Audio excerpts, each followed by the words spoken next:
Hey, what's up? It's Ghostwheel.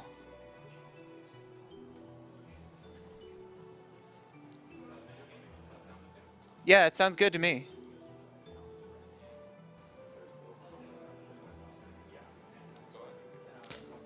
Sounds pretty good to me.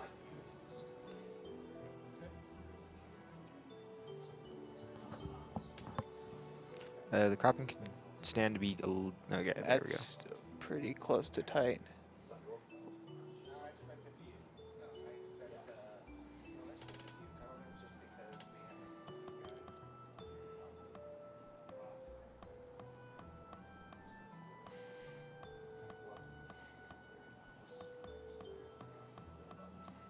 Bum, bum, bum, bum.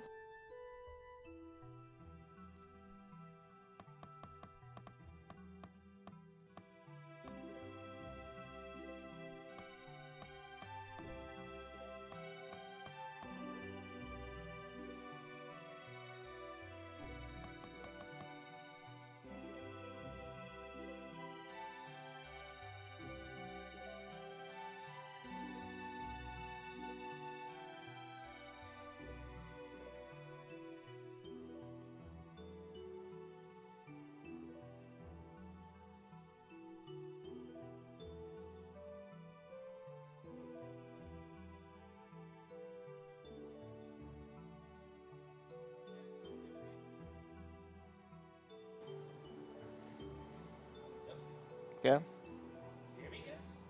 It's a little. Wait. You can hear feedback? Okay. Just a very little bit amount, like just a very faint amount of static. Okay, docking. What's up, sup, sup? Yep, testing. It'll probably get overmasked by the game audio. Yeah, I'm actually looking forward to hearing the game audio. This game's got great music. It could go up, but it's good now. It's fine. Yeah, it's fine. Sounds good to me. All right. Mm-hmm. Hope everybody's looking forward to this. Oh yeah, I know I am.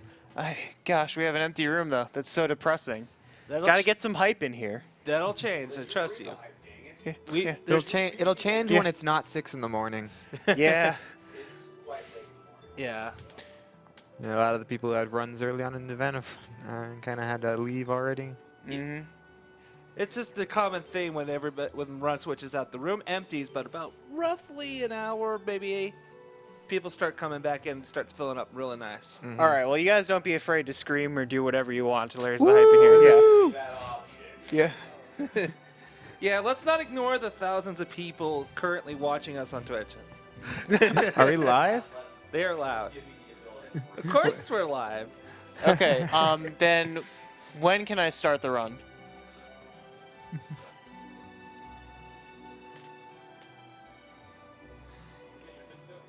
Okay. 3, 2, 1. Let's go. All right. So I'm Ghostwheel. This is Radiant Historia. This is my first marathon showing, as well as the first marathon showing of this game. So I'm honored to be here. Thanks to everyone. Also, I'm going to give a warm shout out to Zinfogel, who contributed so much to this game and is a better runner than I am. If you're going to follow me for this, you should follow him as well. He's formerly known as Dragon LX. But to kick things off, we're just going to go through a prologue. We're going to go through a bunch of tutorials, and I'm going to explain a bit of the basics of this game while we go through the tutorials. It can be a bit... It can be a bit confusing to watch as things get pretty fast-paced, but I'm going to try and go through some of the core mechanics as we run into them.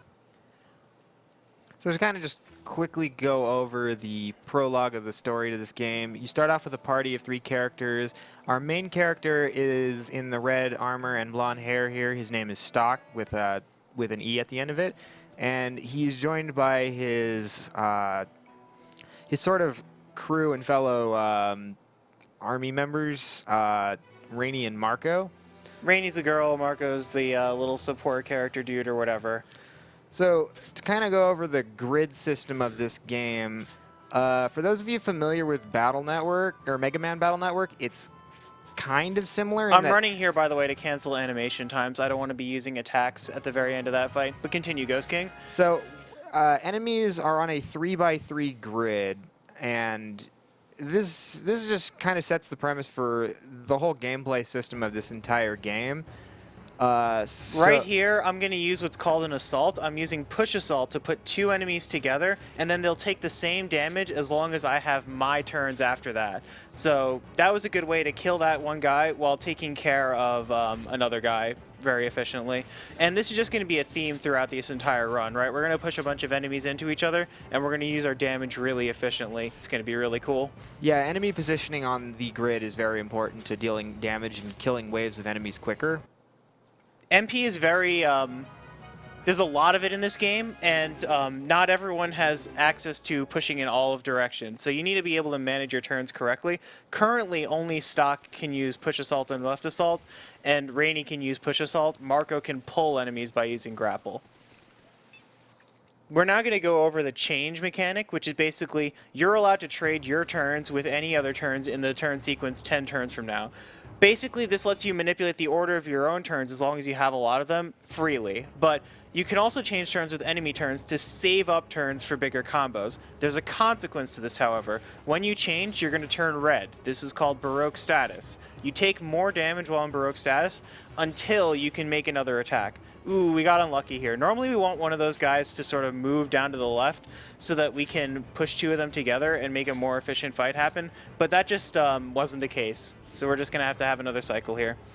So kind of... Oh, go on. Yeah, sorry. I was going to have to change turns to make a better combo, but he moved forward. So the further forward you are in the grid, the more damage you take and the more damage you deal. That's just another thing that you can highlight.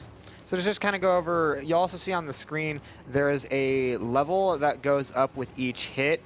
The level system, it kind of varies with what kinds of attacks you do. You can go into further detail, Ghostwheel? Basically, at the end of the battle, you get rewarded with more experience and gold based on how good your combo was. But I'm going to go over comboing a little bit later when we fight Brahmin Hertz. That's when it's going to be the most relevant.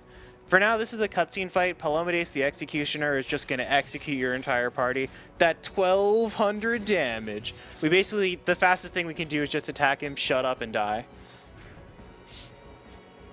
Yeah, but when he was talking about turns earlier, you'll notice up in the top right up there, that is the top screen of the actual DS. That shows the order of turns. We can't skip this cutscene because we're in Historia. As long as you see these kids, we're just going to stuck fast scrolling through text by holding X. It's not that bad an option, but yeah, if you see me not skipping cutscenes, I'm not like, I'm not being an idiot here. There's just something you have to sit through. Yeah, so these are Leo and Tipti, I believe is their names.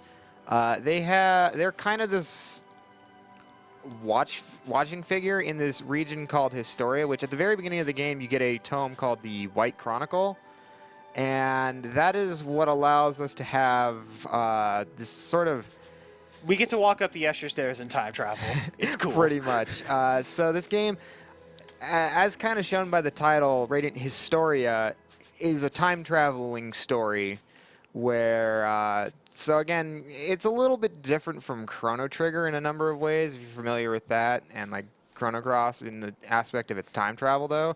It deals with a branching timeline that kind of evolves into this spider web of different timelines and all sorts of bad endings. Which all right, we basically just got sent back though. We no longer have to fight the Executioner because Lipti and Teo or whatever they're called, they just gave me super strength so I can push blocks and go the other way and fight something that's actually manageable. Sadly, does not double your attack power. Yeah. Alright, so we're left assaulting here. We need a 3-turn combo with our highest damage dealers so we can set up for the other thing. These guys are going to move into a column. If the guy on the left moves into the front, then we're good. Okay, that's good. Because he took the least damage, and now he's going to take the most damage when we set up the next combo here. We're going to have Rainy execute 2 push assaults, and then get a stock turn at the end, clean them all up real nice. So to kind of just outline...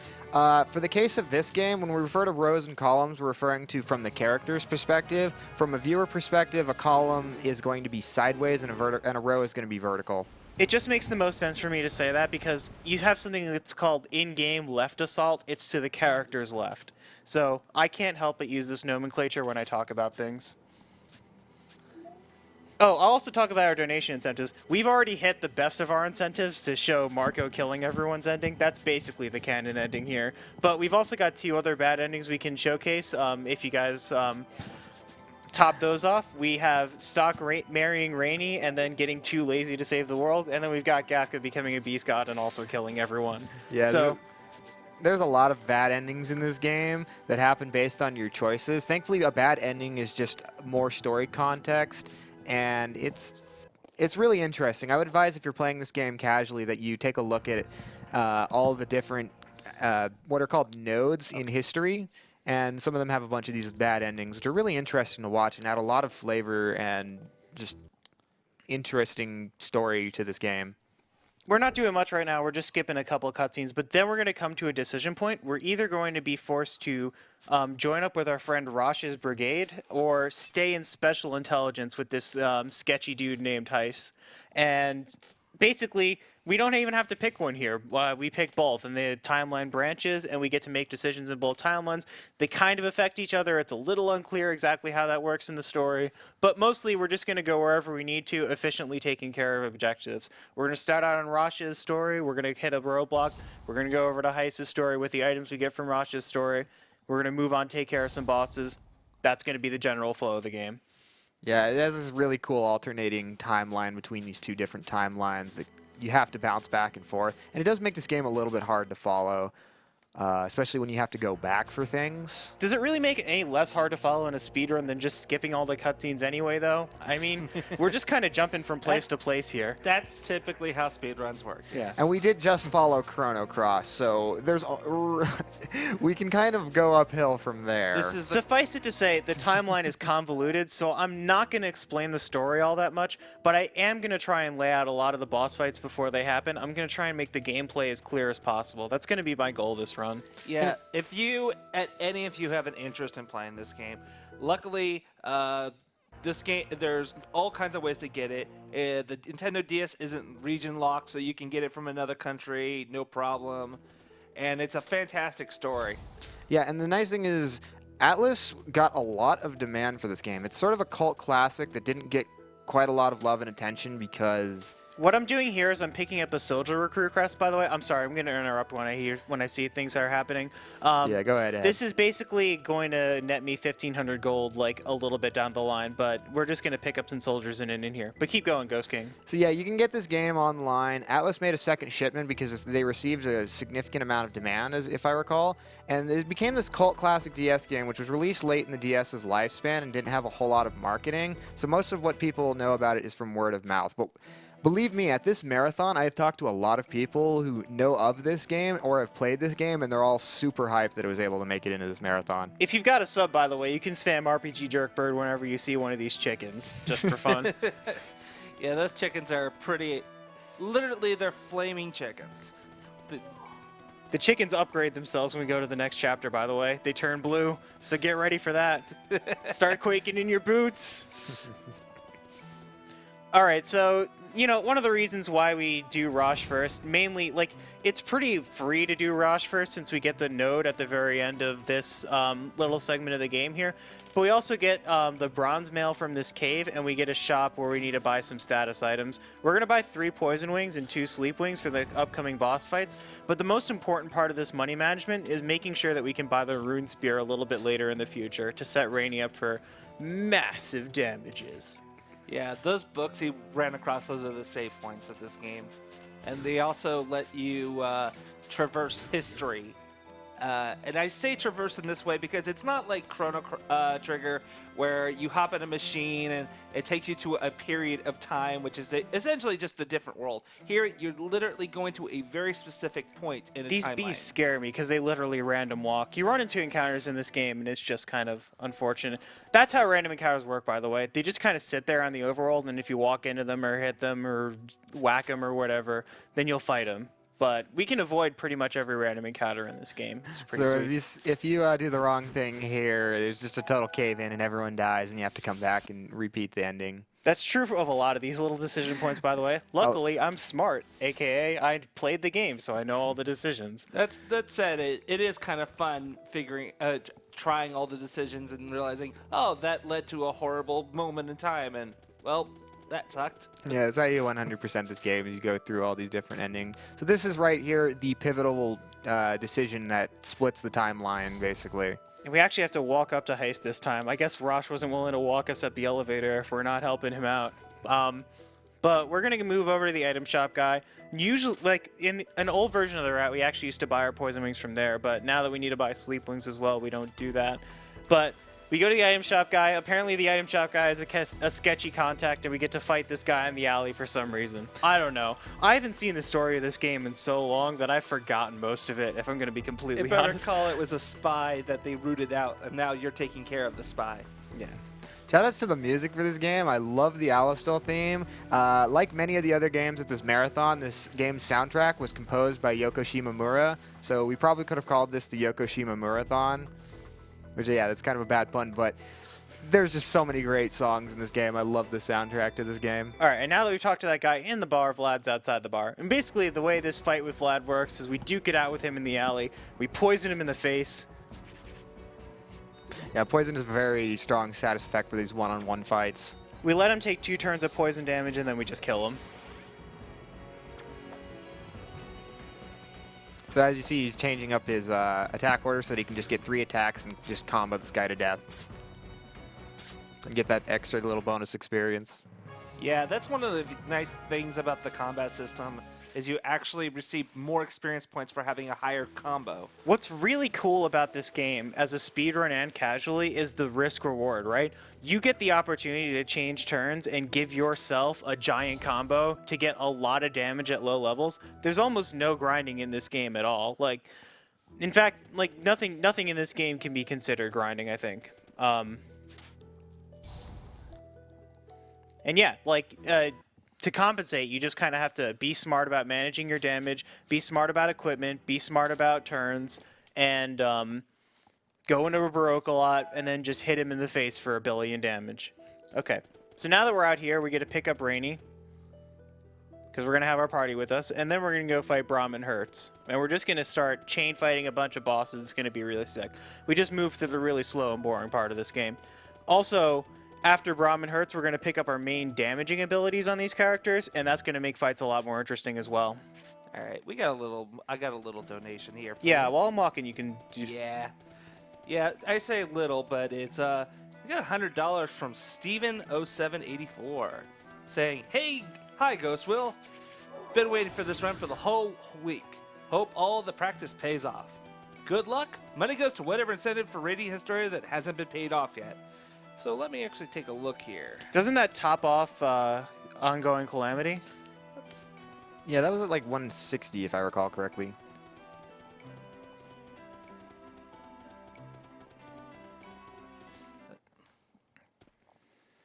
So Alright, so there's some RNG in this fight. I'm going to be saving a lot, by the way. When you die in this game, you go back to the last save point, so we're not taking risks. Shoutouts to Sprite of characters we haven't seen yet. Yep. Got my files. I've been practicing this all week. So one of the things you'll see on the screen one of the things you'll see is a sword and a Y button. What you can do on the overworld is you can knock enemies back and occasionally stun them. Brahmin Hertz is happening right now, so we're just going to go into that for a second. I'm sorry. It's all right. But basically what's going to happen here is we're going to try and hit him with Sleep. And Sleep is a status that makes them unable to do anything until we hit them. We're going to try and use Rainy turns to hit them with the Sleep because she's got the best magic, and status wings have a better chance when you're using them with higher magic users. Once that's happened, oh, please. Hey, this is why I saved, because like if they don't get slept, it's just going to be really annoying for us. yeah, so we put that money towards Ongoing Calamity. Oh, cool. So that's reached. So we only have one left to fill out. If we can reach another $190, we can show off the Beast God's Reign ending. Cool. Ongoing Calamity is a real easy ending to unlock in the story, by the way. All we have to do is make sure we pick the right choices so that Rainy falls in love with us. It's just easy peasy. In the speedrun, we actually get 2 out of 3 of those, and then Rainy's just like... Then we tell her that she sucks, and then she just runs away from us forever. But... What a suave person you are. Yeah. Yeah, normally that doesn't actually happen, but whatever.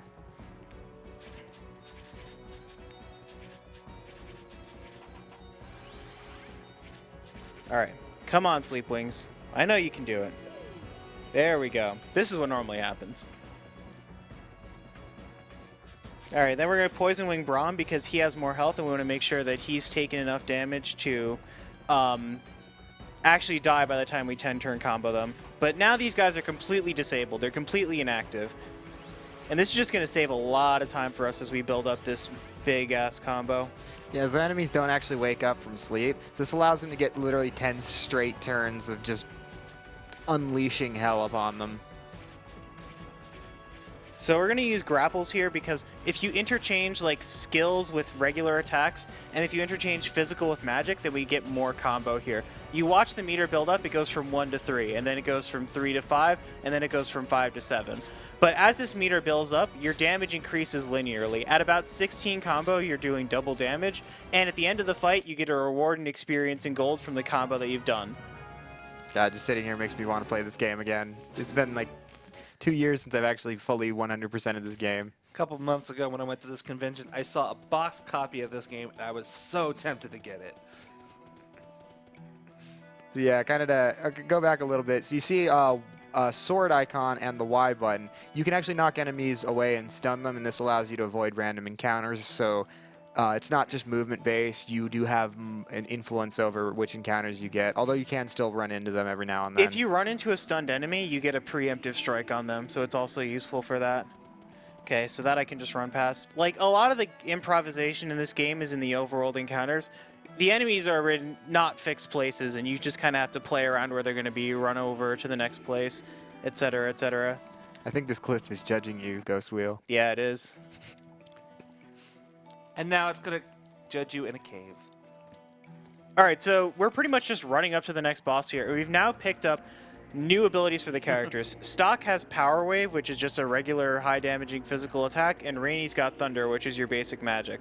Now that she's got that, we're going to sell literally everything we have on our person, and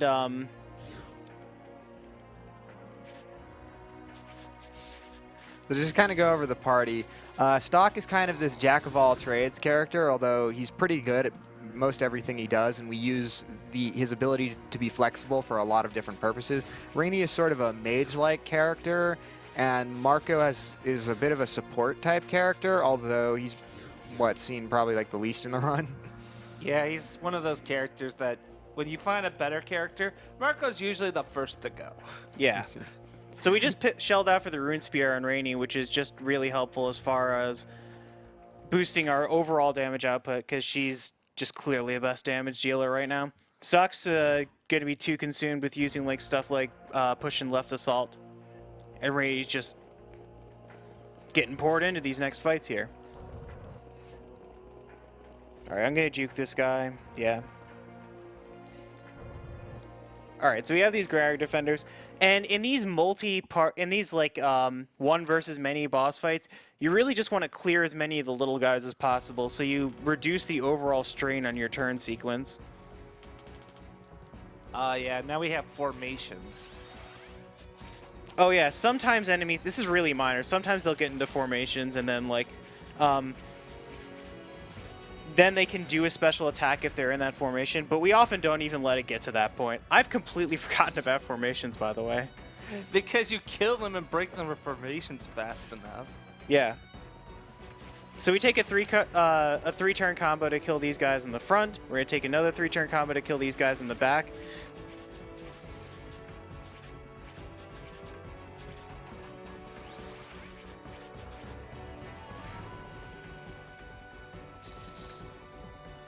Then we're going to have Marco heal a couple times to reduce the density of Marco turns in the combo. Looks like he kind of needs it too. And then we're going to have a nice big combo for these guys, for this last guy.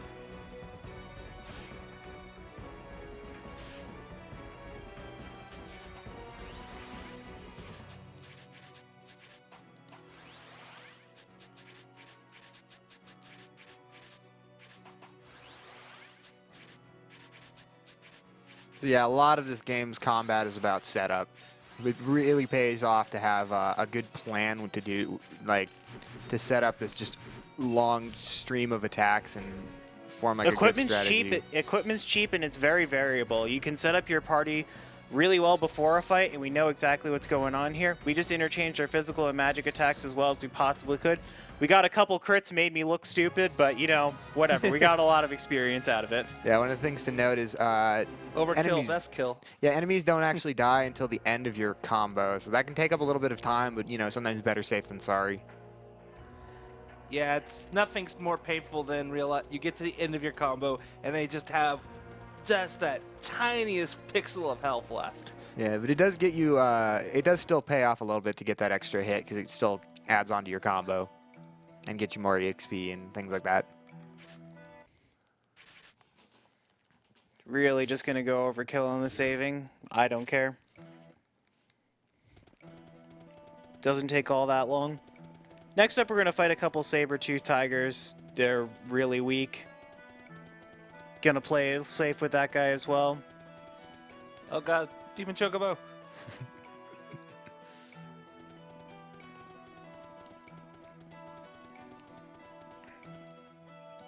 Find myself constantly having to hold the start button in this game because you can pre-skip cutscenes, which is actually pretty nice in itself, but you never know where the cutscenes are going to come from, and I've never bothered to go through the game just being like, oh man, where's this cutscene going to be so that I can press start before it? Nah, I'm just paranoid. Alright, so we have ongoing calamity, so we are going to let's go save her now. Rainy's going to be very happy about that. But until then, we're just going to tank a bit of damage here. We're going to go set up a 5-turn combo. Easy peasy.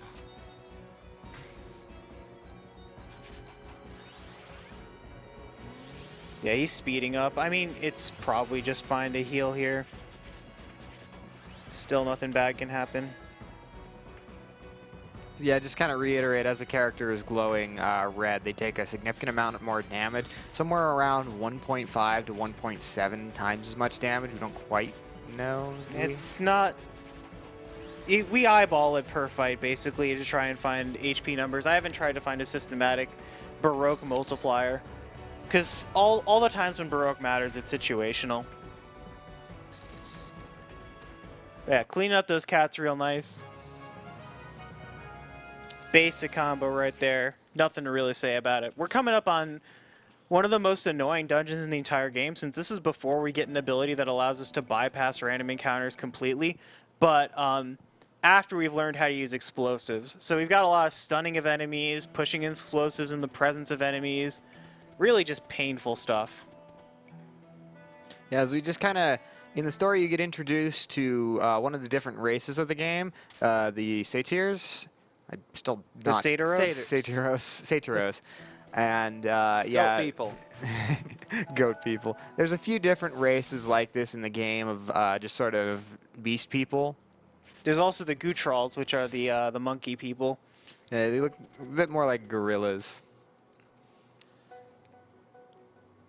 Or we can all just call them demi-humans. Just literally lop them all together in one race. Yeah, you could do that. Yeah, so at this point, he's kind of running... I mean, the game calls them beast kind. There's actually a word for that. You Yeah. racist?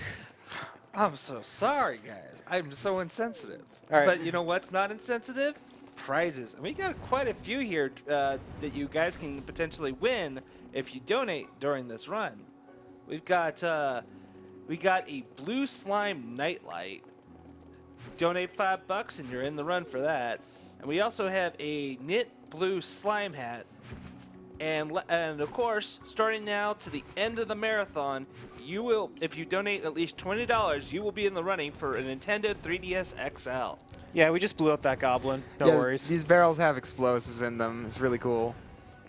You have to use that to move around things. I believe at this point in the game... Of note is that you can tweak the corner of the barrel to push it both horizontally and vertically if you're close enough to it. All right, I'm not taking chances with this goblin. I don't want to draw aggro on it.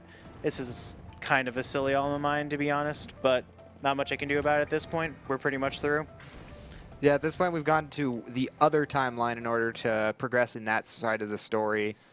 In order to help us get something that will let us progress in the main history. There's two histories, which I believe are standard history and alternate history. That's correct. We are currently in the alternate history, for those of you keeping track.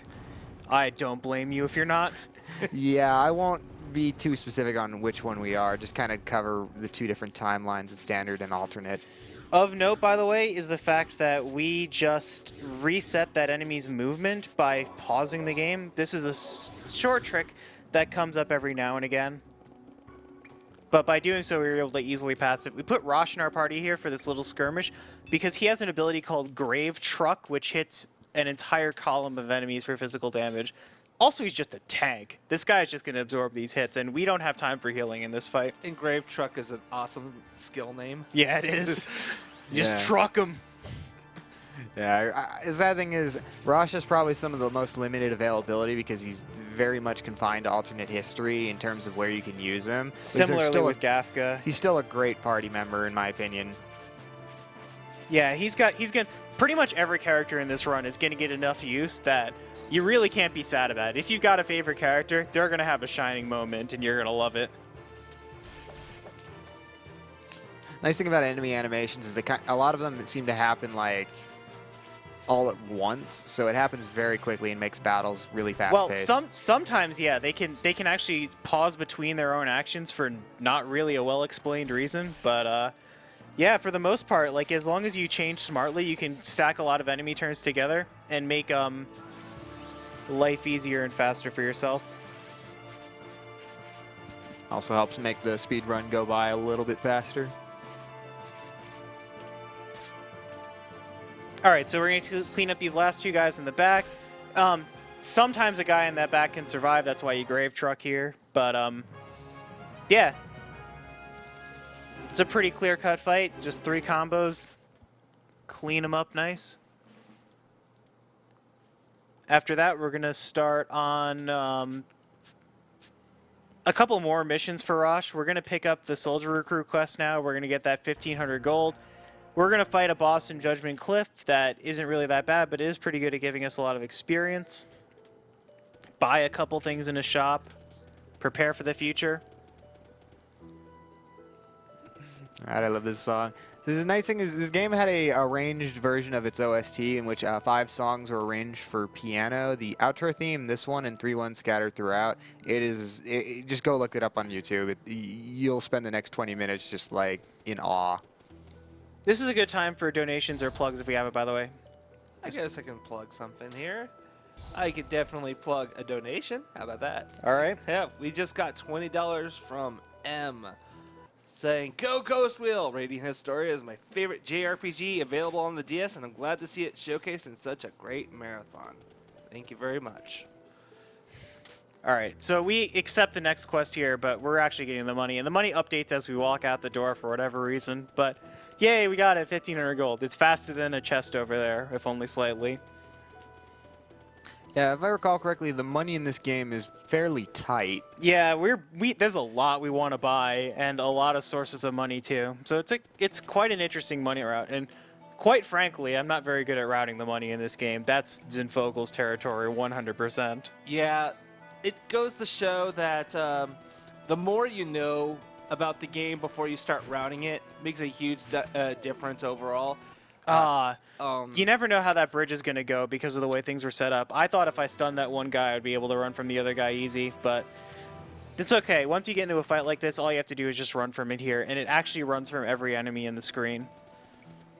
Yeah, we can't give enough props to Zinfogel for all the work he's done for making this route actually go from, I believe last year you did offer this for Limit Break at like a 10-hour estimate. Well, I was just starting it then. Yeah. I could have easily cut that, like, if I had offered it in a couple weeks, but that was when Limit Break was starting. That's when I was starting running this game, so. Yeah.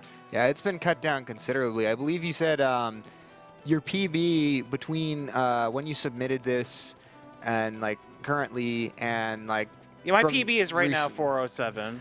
Yeah. It could easily be a lot better, I'm going to be honest, but Yeah, but it's like an hour or so faster than what it used to be before Zinfogel really cracked down on how to yeah, I do mean, this game fast. there's been a lot of history to this game, right? Like, Plexa routed this game, and then Zinfogel took an axe to it, and then I took an axe to Zinfogel's axe, and then Zinfogel took an axe to it again. It was just a beautiful experience. Yeah. I try to cut it close. I try to go for the man's routes right there, but we're just going to run again. It's like another 10 or so seconds when you have to do this. So we keep count on how many enemy encounters we come into. Gosh. I believe that's 2. That's 2. And there's a boss right here. Woo! Yay. So basically in this boss, we just set up a 10-turn combo and really screw him up. But we're also going to heal with Marco once to make sure we dilute the Marco turns. A lot of the long-term strategy in this game is making sure that your 10-turn combo has the right characters in it so that you have a lot of damage ahead of you. Also, I actually do need the heal this time. Usually we don't actually need the heal, but this time Rainy could die. Yeah, you might also notice that at this point of the run, the enemy's currently created a heal panel for himself to stand on. So he's taking every turn he attacks, he gets a little bit of HP back. It doesn't matter much, though, since we're killing him from full health. So Yeah. he's not actually healing for anything. There's a lot of little things that you just completely ignore that because of these really complex setup combos that Ghostwheel's doing. Yeah, I will advise you if you play this casually to at least to not try and do this whole 10-turn combo thing too much till you get a better grasp of the Rainy mechanics of the critting game. twice here, critting 3 times. Wow. Making me look bad. He's making me Overkill. look bad.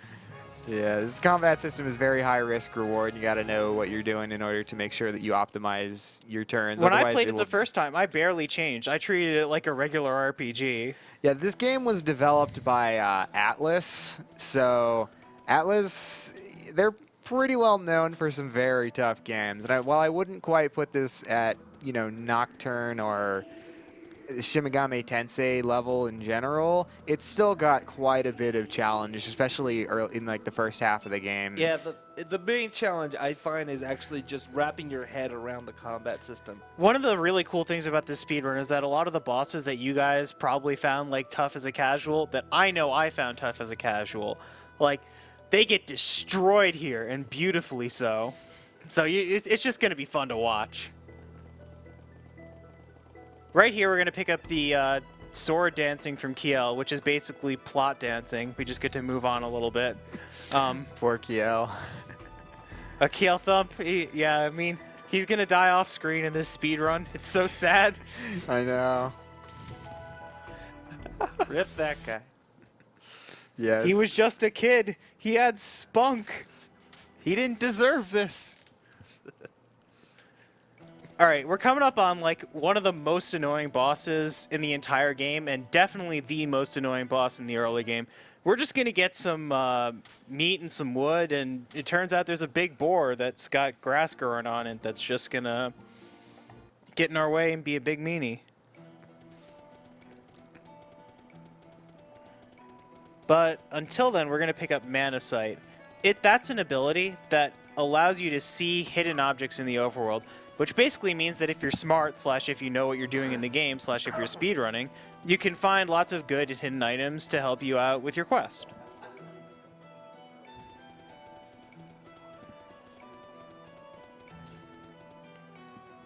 So yeah, we're just trying to make camp here. No big deal. I mean, Granorg's right there. We could have just walked to Granorg instead of walking down here to make camp, but whatever, guys.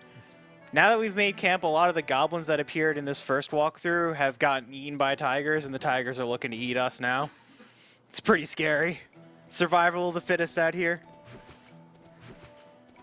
So yeah, you'll notice that he uses his sword also to clear through these vines. You can use the sword to do a number of different things. We're going to be slapping tigers, too. That's all you do. You slap tigers with the sword. Yeah, you're not even slashing, you're just slapping them. Cast aside. There's also invisible treasure chests that we can now detect. Yep, and we're detecting these invisible branches. It's like a tutorial to Mana Sight, how close you can get to things before you see it, etc., etc., etc. But since Ghostwheel has played this game quite a bit, he knows where all the invisible chests are. All the good ones. Yeah, there's definitely some that are just oh, yeah, this item. I mean, didn't it's need it's that. no opening up a potion on the 97th floor of the ancient cave. Yeah.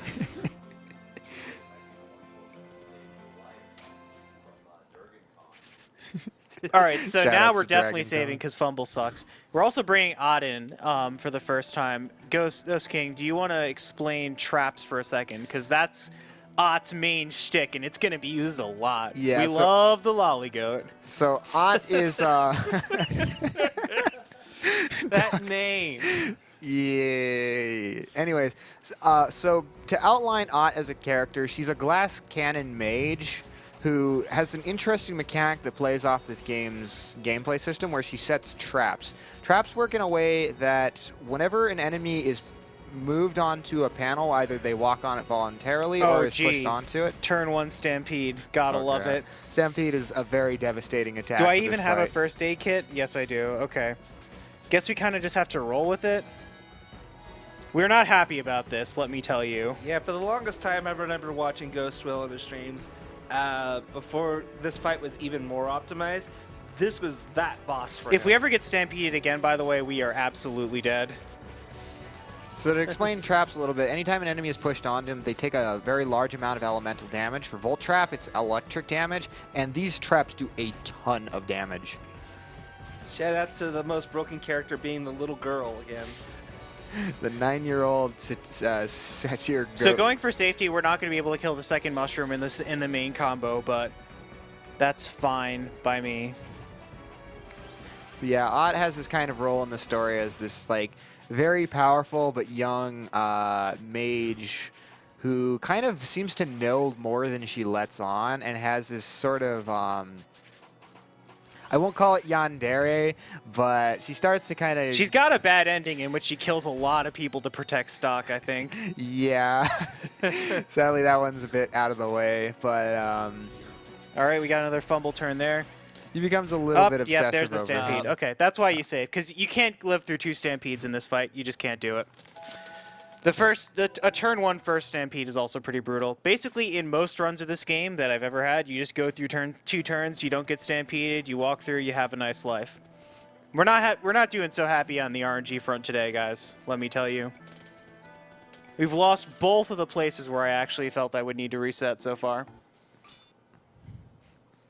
Yeah, keep in mind, Ghostwheel's fighting these enemies at extremely low levels for this game. He is going with the barest Also, amounts. we're changing Ott's turn to the back here and then using Electric Trap to start out to make her not be in Baroque status for the entire fight. She will die if you let her just take too much damage here, so you got to be really careful.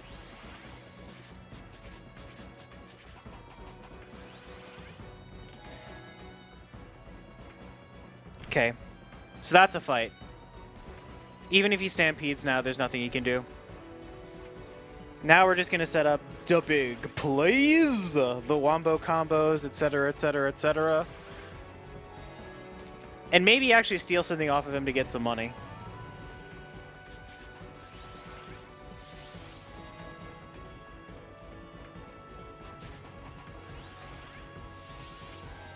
All right, this is going to be a bit of hell to change through to get there, but we're going to levy traps onto him.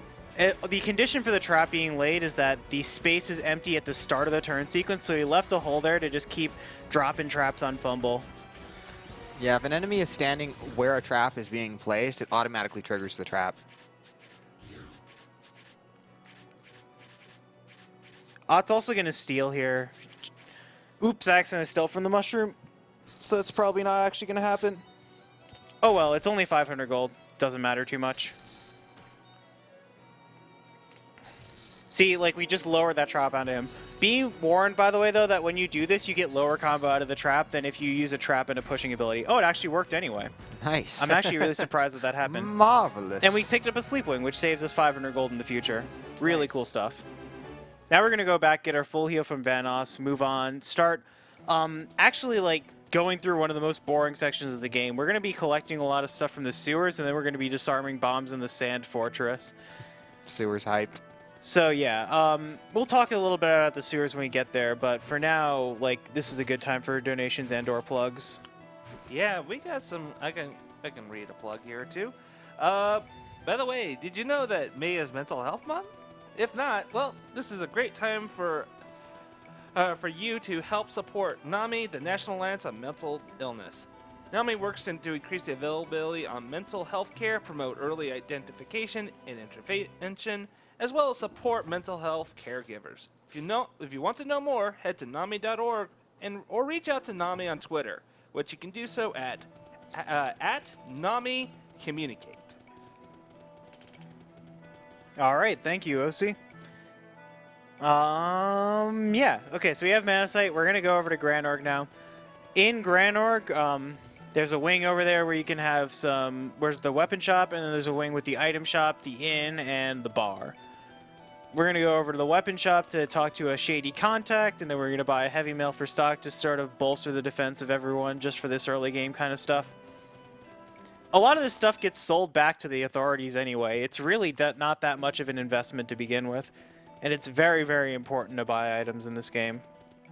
We're going to slap this tiger. Come on. Come on. Like, whether they get stunned by the sword slap is entirely random. It's just weird.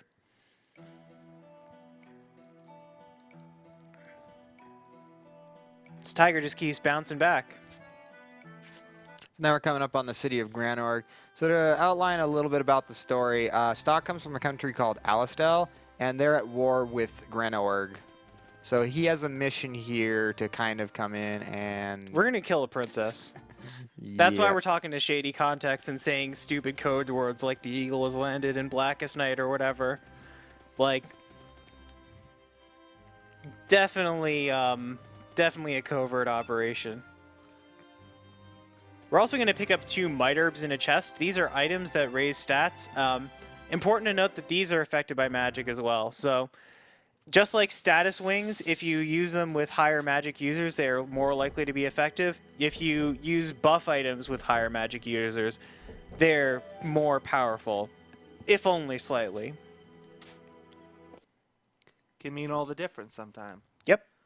It has. We definitely equip characters with items just to raise their magic so that they can use items better in probably 3 to 5 fights. Difficult to remember at this point.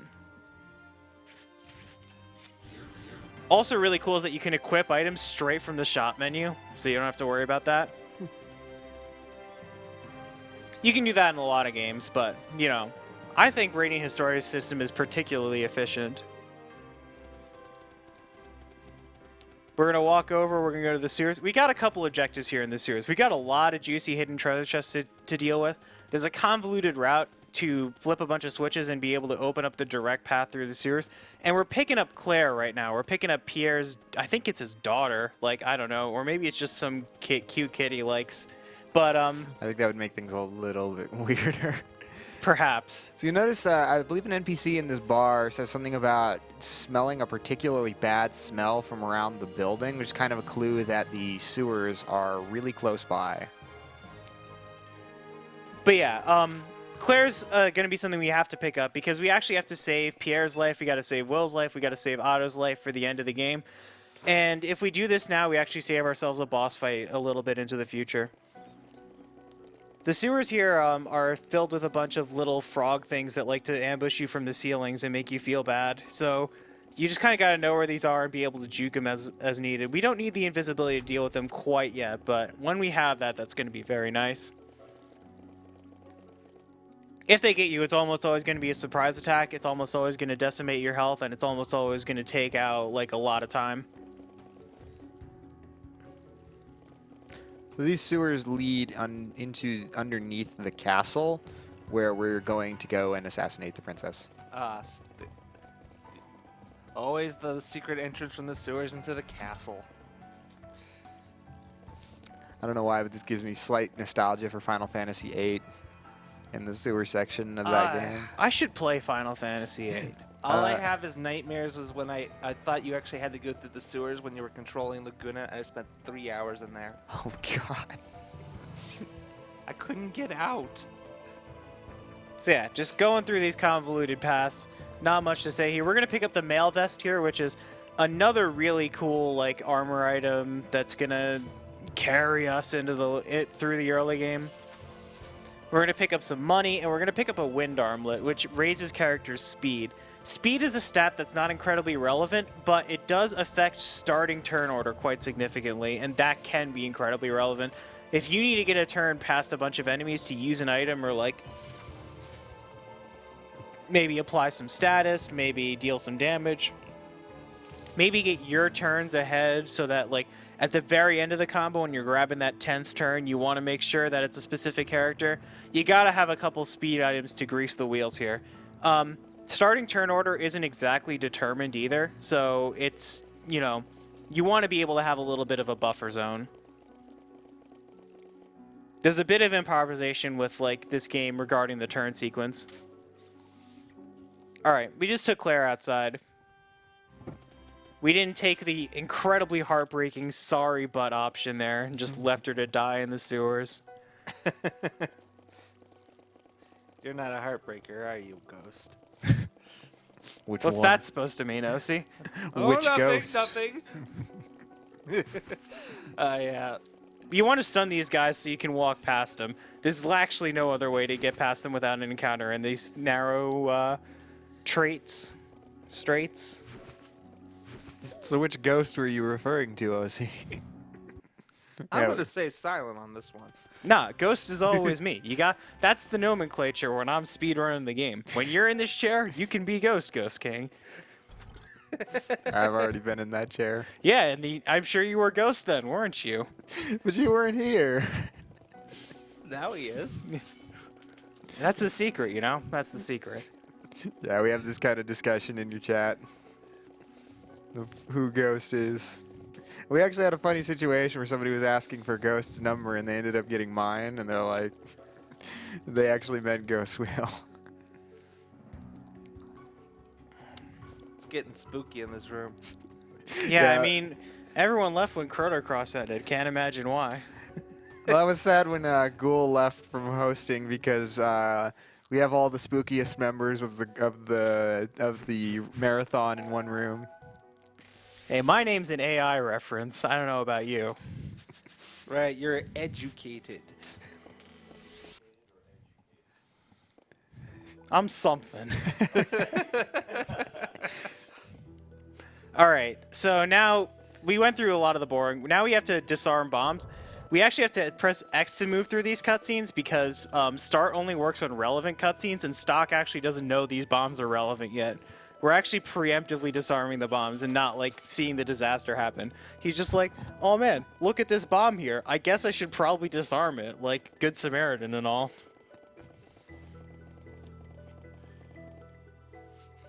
But yeah, we're also going to pick up a couple items in the Sand Fortress. We got that Panacea Plus here, which is an item that cures all status.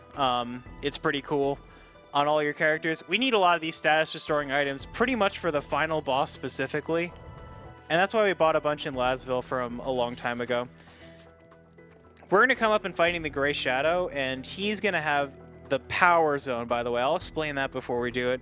The Power Zone is this little yellow zone that basically turns enemies 20 damage into like 150 damage. It's not like your piss poor attack boost like in Pokemon. It's actually a real thing that you have to get them off the Power Zone. But we don't have enough turns to do that, so we're basically just going to use Sleep Wings and hope for the best. Yo, I got something to say to you, Ghost. What up? We got a $10 donation from Ghostwheel. God damn. Ghost, you already know who this is. Yeah, I do. Some words of encouragement. I woke up at 6 a.m. today. Make us proud. All right. Do you know who? That's probably Cosmic if he's making fun of Ghostwheel. No, it's Vasquez. Oh. Oh, yo, Vasquez. All right, laughing too much at Ghostwheel a little bit there. Walked in the wrong direction a little bit. Pay no mind. We're going to prioritize the mission here, and then we're going to get Rosh in the party. And oddly enough, Rosh is better off naked here, even though he's fighting. Oh, my. Shoutouts to naked characters.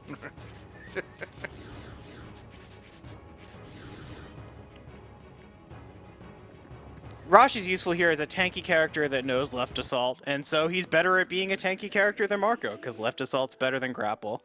We're going to buy a Rune Edge for stock, and then we're going to sell our weapons.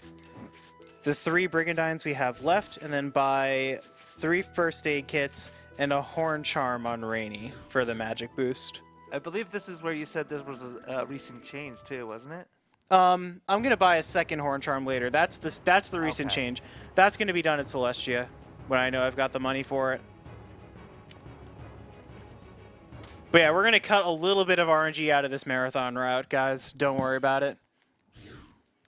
Most of the RNG isn't that bad in this game. Like, there's only a couple fights that are really that scary, but a lot of little minor things can add up. Yeah, you see there's a few traps on the floor with the that you can see with mana sight. Oh yeah, that's right. You can also see dangers here as well. All right, so the way to deal with everyone in the power zone is you sleep everyone who could possibly move onto the power zone so that they never ever do that again. And of course we're missing sleep wings because, you know, this game. Accuracy. I like never miss these sleep wings. You say that now. I know. It's like I never knew what marathon luck was until right now. And I run calm. Welcome to the experience. Yeah, look at that. That's pretty brutal. Okay, we do have a holy water for later, so I don't have to prioritize healing. Really? Yeah, total marathon luck right here. Shake hands, get to know the people. Okay, good job. There we go. There you go. All right. It only took stock dying. Yeah, well, holy water stock, and these guys are going to die. It's going to take a little longer, though, because when you res people, you're behind on turns. So we're going to have to change a bunch. We're going to have to make sure that we get our 6-turn combo. It's going to be a little less clean than normal, but it's just going to be something we have to deal with. Yeah, one thing you'll note is turns are not a flat 1, 2, 3, 1, 2, 3. Your character's turns are not always going to be just like completely alternating. So different characters will get different amounts of turns in different places. No, I mean, like, yeah, they'll get it in different places. It'll add up to the same amount. You'll always get, like, 3 turns of phase, and they'll always get 1 turn of phase, you know? But yeah, you definitely manipulate the order of it a lot in this run. And even in casual play to an extent. Although this is going to be a lot of changing. Probably best to just do it this way. Yeah. Probably not going to be in Baroque mode nearly as much in a casual playthrough, or at least let the turn end while you're in Baroque mode. All right, so we're going to kill everything that isn't the Gray Shadow, and then we're going to kill the Gray Shadow.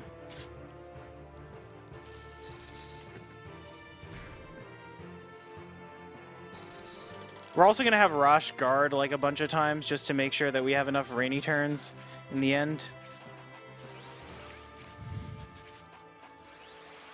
He's going to, you know, he's going to fend off the evildoers with his cape.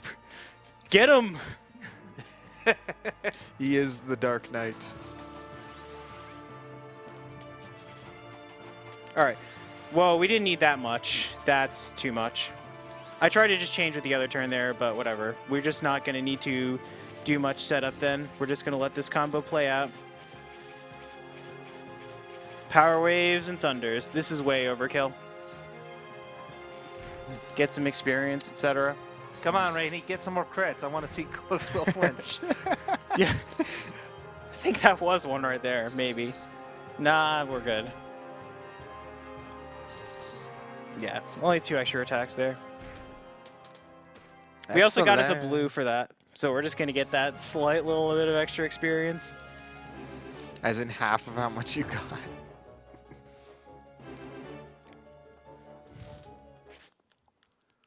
Okay. Now that we're done with that, we're going to scour the Sand Fortress for the last bit of items, and then we're going to fight a bunch of enemies on Grand Plain. Try and move quickly and do this.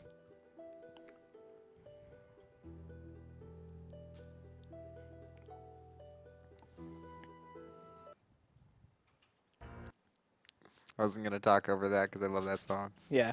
I mean, it's unfortunate we've already lost a bit of time over where I'd like to be in these runs and over where I usually am because this game hates me apparently. But like, I don't hate it in return. We can settle our differences. We can move on.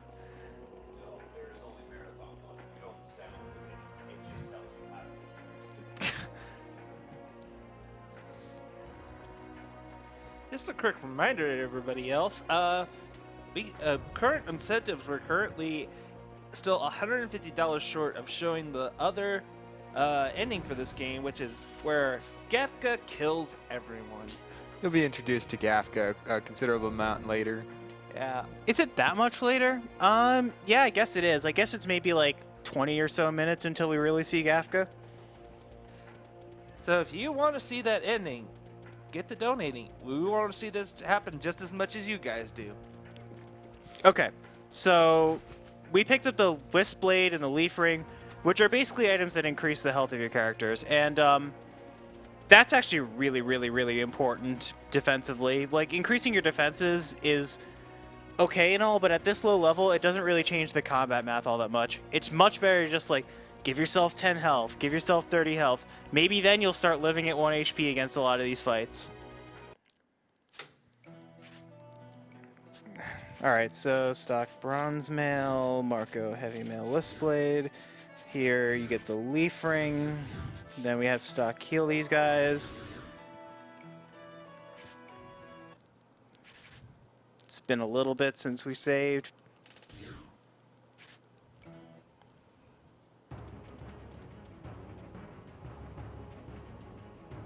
We are short a Sleep Wing for later, I think. We're down to 2. You did have to use a couple extra. Yeah, I had to use 2 extra. We got an extra from Fumble, but then we had to use 2 extra. So we don't have any room on auto defenders. That's going to be the biggest nail, but we can't really stop that. Next up is going to be this fight with a bunch of Granite defenders, and Marker's going to make use of his magic boost ability here, and with that, Rainy's going to be able to 2-shot any one of these Granite defenders with Thunders. The big deal is just making sure we have enough turns so we can push enough of them into each other and kill a bunch of them at the same time. It's good that they're not powering each other up at this point. That's definitely going to save us a little bit. Powering it up and using double attacks, they waste time. They make damage control really difficult. It's just not something you want to be seeing. It's not pretty. Just 3 more attacks here, and then we should be good. We get a turn for healing here for free, and I'm going to use it. And while we're doing that, we'll use Magic Boost.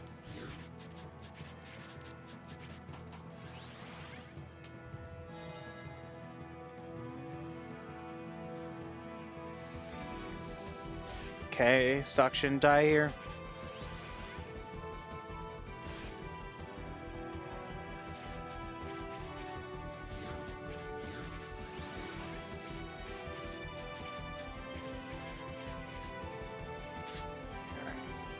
Using 2 push results and 2 thunders, we clear this nice center column.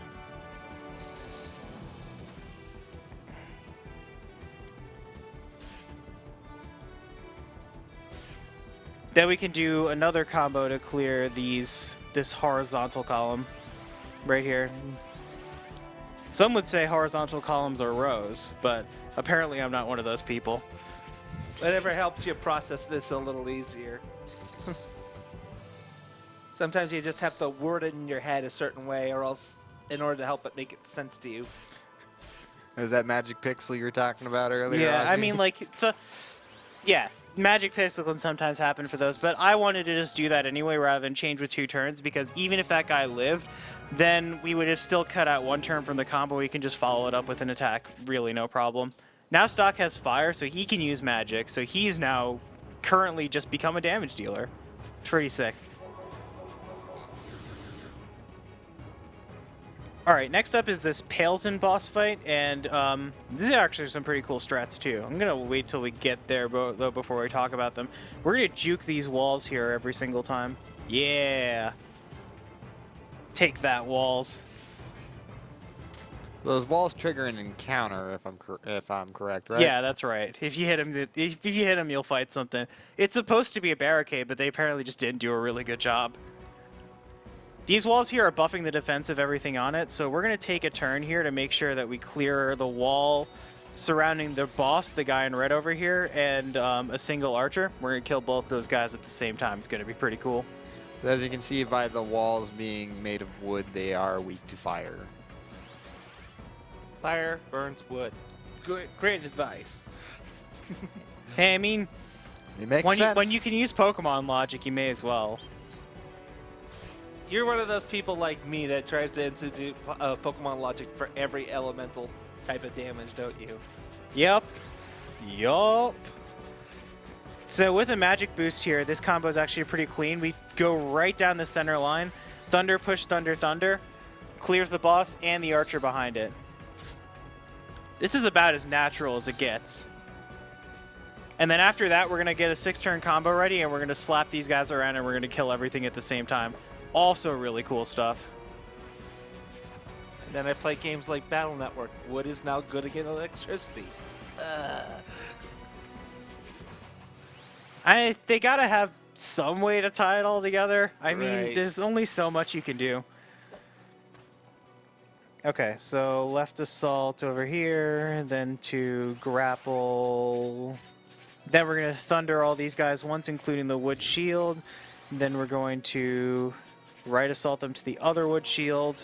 Then we're going to thunder them again. And then we're just going to auto attack just in case it didn't kill them. Just slap them around. Like I can just throw a hook and just pull 2 guys in. Yeah, this is an example of just like using assaults to deal damage very efficiently. Everything only takes a little bit of damage to die, like maybe 1 or 2 hits, but we're dealing out those 2 hits in such a way that we don't have to worry about anything else here. Plus, it looks very cool just watching you snack them across the battlefield and then just nuking them all with magic. Yeah. Okay, so now we need to do something. We gotta tell Viola about this attack, and that helps us for some reason. But not Kiel. Sorry, Kiel. Not sorry. Hey, Kiel's a decent enough character in this game. Not decent enough for Ghostwheel. We gotta take all our rainy stuff off here and give it to Stock, because he's gonna be alone really soon. There's not much you can do about it. I mean, isn't he in a way alone on his quest? Because he's the only one in the group who has the ability to travel through time. We used to walk back to this place, by the way. Oh, It took like me leaving this game and Zinfogel coming back to it to realize that we could just time travel back to this place and do what we needed to do. Oh, I got to be careful here. We got to tell Rainy that she doesn't suck, because we actually got that ending. Yeah, it hasn't really been said, but one of the also plot hooks of this game is Stock cannot tell anybody about the White Chronicle, that he has this ability to travel back and forth through different timelines and alternate histories. This is the only time we're going to be in Alistal offices with Manasite, by the way. So we're taking, this opportunity to just raid everyone for their stuff, and it's actually pretty good stuff. We got a Panacea Plus. Come on. We got a Rhapsody, which is like a speed dagger for Ott. Sometimes you got to get that speed. And we have a Shield Seed here, which basically puts up a little bit of protection on someone. It makes them be immune to the next 2 hits they're going to take. It's an item version of Divine Light. Hey, it looks like we hit 59,000. Thanks, everybody. Woo! Yeah, we did get a recent donation. There'll be time for that shortly, I think. For now, just observe that if you guys didn't know this heist fight is a cutscene. So we're looking pretty bad here. We're looking in not that great shape. We're down to 3 health, and this next hit's pretty much just gonna kill us. Wow, way to use the longest animation attacks, Heist. But no, we just go down to 1 health. Doesn't matter. Heist is just playing around here. Playing around, though he looks very menacingly. Yeah, I mean, when the gloves come off, Heist just kind of looks even more creepy than he does when he's just wearing his normal, work attire. Hey, he just wants to give you a high five. Yeah, like Wolverine style. All right. I've had Special Forces go bad for me before. I've had it go horribly bad. And this is a fight that's not really in your control. But basically the way this works is you're on the run from the law, and the Special Forces also have a power zone, but they outnumber you in turns 2-1. You need 3 turns and attack in 2 fires to kill them. If they stay in their places, if they're nice little boys, they can die pretty quickly. But we're going to see if that happens.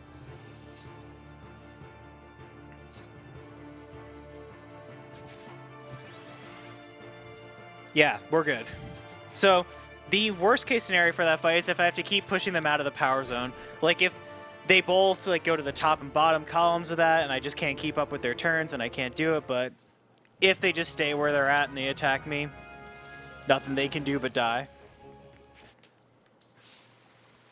I gotta say, I'm not used to hearing this game's audio with headphones, so it surprised me with just how much Shimamura was able to get with the not amazing sound chip that was on the DS. Like just how cool the sound in this game really is. All right, so we've been taken in by the beast kind here, and we get a crystal charm for our efforts. We're also going to talk to Arashi here to start this whole emo gauntlet side quest that needs to happen before we move on with the game. And here we can actually either fight Forest Bear Art of Defender stuff now, or move on to the castle and do that stuff first. We're going to do the castle stuff first, because we pretty much can't do it otherwise. Here we're going to buy 2 healing herbs, and then go to the weapon shop and buy a horn charm. Yeah, right now we're in the town of the Satyros, or at least a lot of them. This horn charm is going to help us with the castle defenders fight. And I'm not going to have to use stone wings, and I'm not going to have to use RNG. I am no longer trusting this game. It's just not happening. But now that we picked up our invisibility from Heist, we actually get to move on with this how to disappear node. Yeah, if you press R or tap the bottom screen, you have the ability to stealth. Literally go invisible and intangible too. Yeah, enemies will not actually trigger fights if you run into them. Right there, that decision, you can make the choice to just kind of try in and just rush down the enemies, and like most of the other bad nodes in this game, it doesn't work out as planned. So we just stick to stealth. Yeah, I mean, Stock will be the decoy. He's just like, hey guys, come over here. Oh man, this plan was totally thought through.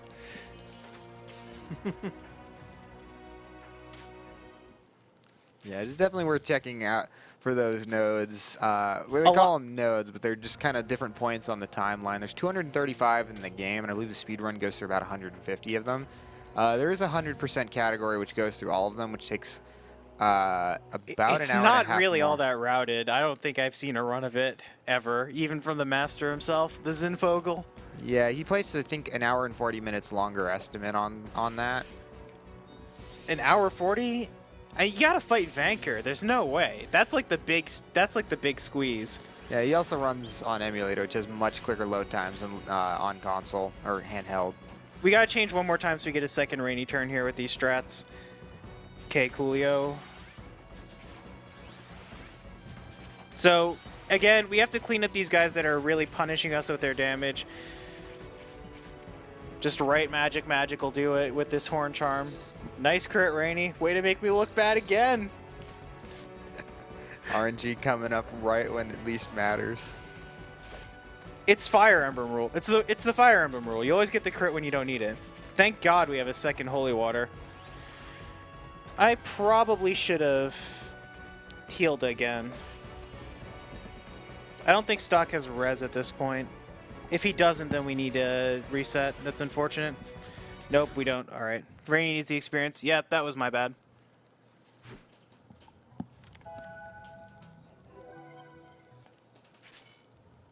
Probably should have just healing herbed.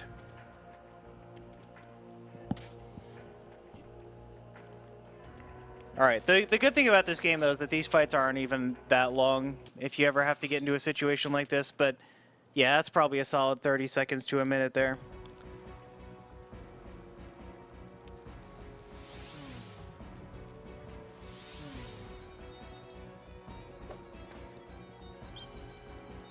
Okay, these double attacks are annoying.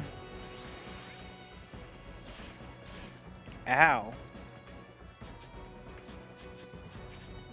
I kind of don't want to heal either. I think we just have to believe. Yeah, this sucks.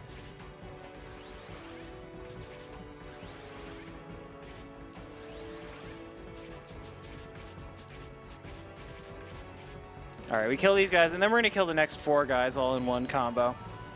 And we're going to get a turn or 2 of healing. But Stock's likely die in here. Oh, not yet. Alright, so we're in there.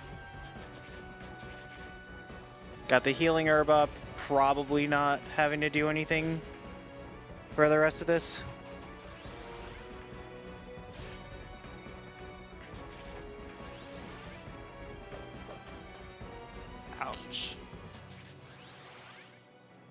Does Rainy have the second turn over here? No, apparently we need to change one more. That's unfortunate. We need 2 Rainy turns. All right, there we go.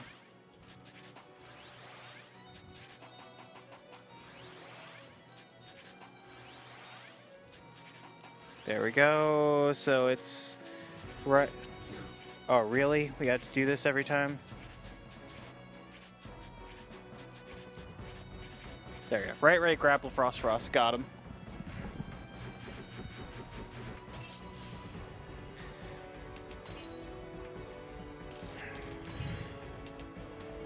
Nice. All right. I think this is a good time. Yeah, for we donation. got some walking going on. Yeah, I got one donation for you here, Ghostwheel. Yep. I've got I got 2 now, actually, just now in. We have $30 from Critter saying, love me some Radiant Historia. First game I got when I got my 3DS due to recommendations, and it did not disappoint. Thank you for helping make charity stuff, guys. You are awesome. So are you, man. So are you. We have a $30 donation, a $30.30 donation from Anonymous. Morning, gents. Glad to see one of my favorite DS RPGs, Radiant Historia, being showcased today. Hope the runs go well, and may the RNG gods be kind. Money goes towards runner's choice. All right, let's go to that Gafka ending. You know, let's see if we can make it happen. Yeah, we literally just met that. We met the Gafka. All right, what else do we have? Use a good time. Just plug other donation incentives that Yeah. exist out there. Obviously, we got several names to go for. But if I had to recommend, is there for anything you- in KH2 that I could donate to? Yeah, KH2. Yeah. Let's see here. KH2, we have.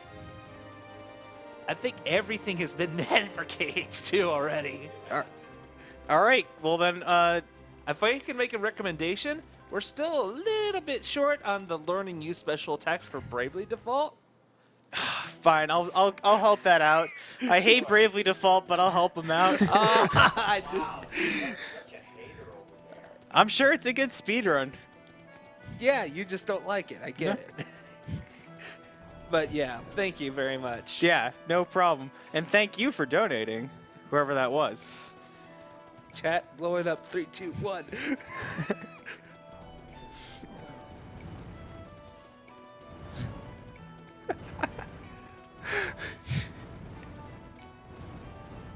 If I piss off chat, then I've accomplished something. It was bound to happen with you, you know.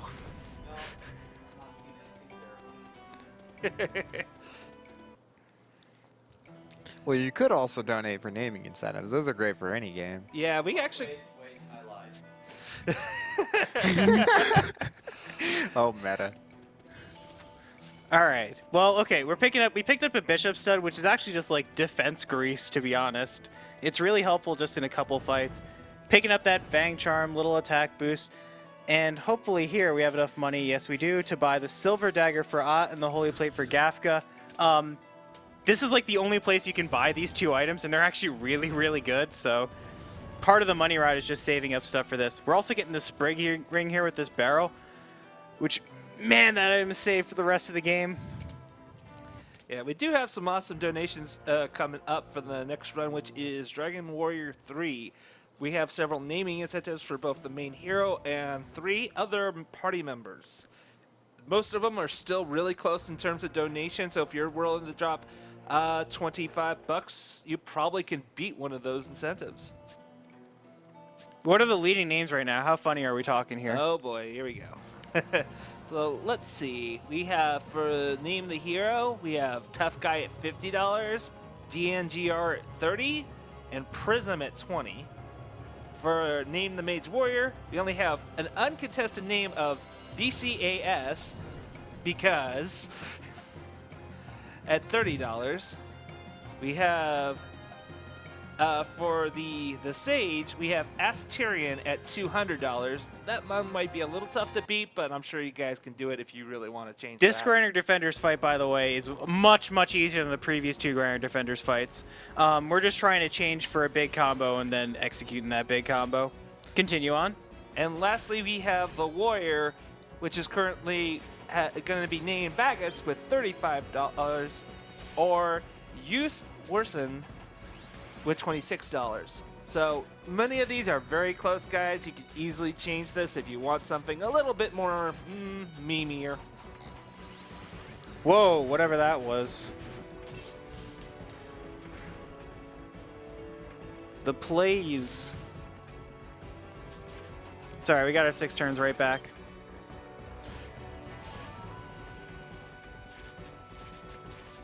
Alright, step it up, Ghost.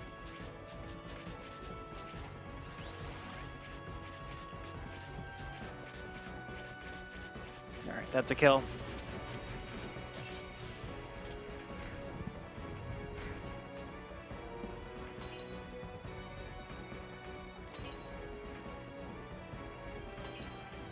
Pretty sure 2 was enough with that Horn Charm, but we never had a 5-turn combo where we wouldn't have a 6-turn combo. You just don't want to take too many chances with this run sometimes. Okay. So we're going to go to the bar because, you know, if the world's burning down, you got to go drink. That's apparently what Radiant Historia wants you to believe. But after that, like, then we just realized we need to get out of here. And we stopped Pierre from betraying us because we brought Claire out for something. And yeah, there's going to be a bit of running. We're going to go through Judgment Cliff. We're going to pick up the Life Robe, and then we're going to fight Rosh. You go over a bit of the story context of what's going on here? Like, Prody is burning down the city or something because she wants to smoke out the resistance. Pun intended. I don't know. Yeah, I recall it being something like that. Yeah, Yeah. let's torch my my own city. Like, I'm pretty Good sure that plan. was the thing that was going on there. Like, Yeah, the Queen of Grenorg is not a very nice woman. She she's not a does- very sane woman She's either. not No. sane at all. Like, the whole overarching plot and the major story objective with this game is the entire world is turning into desert, slowly, bit by bit, as all the energy is kind of being drained out of it. And to make matters worse, the Queen of Grenorg is kind of... High fantasy global warming. Yeah, there's definitely a little bit of a climate change story aspect to it. But yeah, she's kind of not helping the process whatsoever. Yeah, because regions of the world are becoming desert, there's less and less land, so they're fighting over what little remains.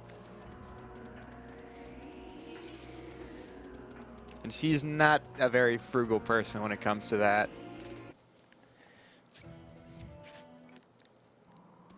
All right, so we're in Judgment Cliff. Nothing much going on here. We're going to pick up the sniper rounds as well. That's just going to be cash.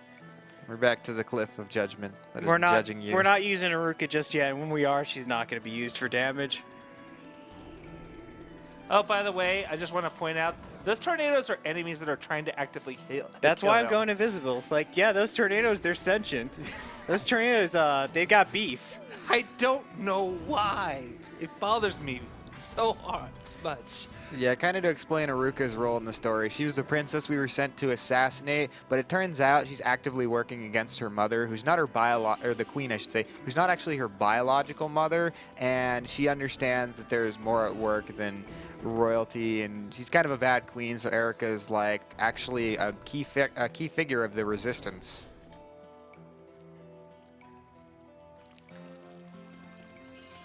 Hello again, Ott. All right, so we're equipping Rainy here with Fang Charm, remove, Mail Vest, Crystal Charm, Horn Charm, Bishop Stud, Skill, Marco Heal. Stock actually needs his MP. I swear, this is going to be the one run where this Poison Wing misses. The one run. It's never, ever missed before. Zinfogel and I believe that this is 100%, but this is the true test, guys. We're going to find out today, right here, right now, if this is 100%. All right. I believe some really bad things happen if you leave it to Marco. Yeah. I mean, if you leave it to Marco, like, you don't get to talk with your, like, you know, you don't get to try and, like, have magic things happen with your sister. Like, Drum and roll, instead, please. like, no, there we go. 100%. And instead, like, Marco can't talk Rosh down. He's just like, too wimpy about it, and he kills like a lot of your party. Marathon tested right there. Yeah, Yes. marathon tested. That's truly 100%. Guarantee it. So major spoiler warning, if you're looking into this and you don't want to be spoiled for the story, just go ahead and mute your stream right now. So the reason why there is no, especially no incentive for it, but no ending in this game between some sort of romantic option between Stock and Erica, apart from them not writing one, is it turns out that Stock is actually her brother. I mean, okay. One other thing I can go over right now is that in a lot of these single target fights with Stock against some guy, it's going to be really... Ooh, we got hit with a guard break. That's unfortunate. We actually have to heal now. Because he will kill me with a Steel Lance. Okay, can they unmute now? Yeah. Okay. Yes, tell them to unmute, You please. can unmute. You can Yep, okay, so he still just kills me with the Steel Lance right there. It's okay. Poison's 100% now. We know. Nothing much I could do there. We just had to believe that wasn't going to happen. Heal up to full, don't get killed by that. That guard break doesn't normally actually work. Like a lot of the times when enemies at down abilities, those stat down abilities just fail completely. This just, it's one damn thing after another with this run, ain't it? Alright. Poison Wing. But yeah, the Poison Wing to accrue a bunch of damage, it's just really useful. It was really useful casually, and it remains useful in a speedrun. Gotta say, it's pretty cool how this game actually lets you use status effects against bosses. It's one of the things that I've always kind of been a big fan of what Atlas does, is they actually let you use status effects against major enemies a good chunk of the time. Pretty much every boss can be taken down by a status effect of some kind. Whether or not it's optimal for a speedrun or worth the money or time to buy it from the shop is another thing, but...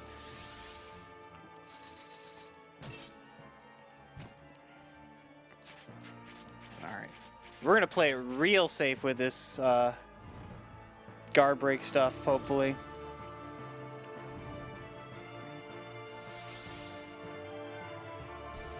Yeah, you see, this is what normally happens. You just, it just bounces off of you. Nothing happens.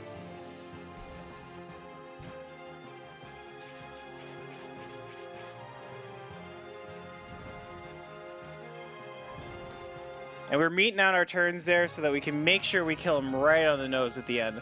Any more or less changing, we, overkill with the poison damage, overkill with the damage. All right, now we've picked up his gauntlet from his dead body, so we can finally wrap off the emo gauntlet side quest.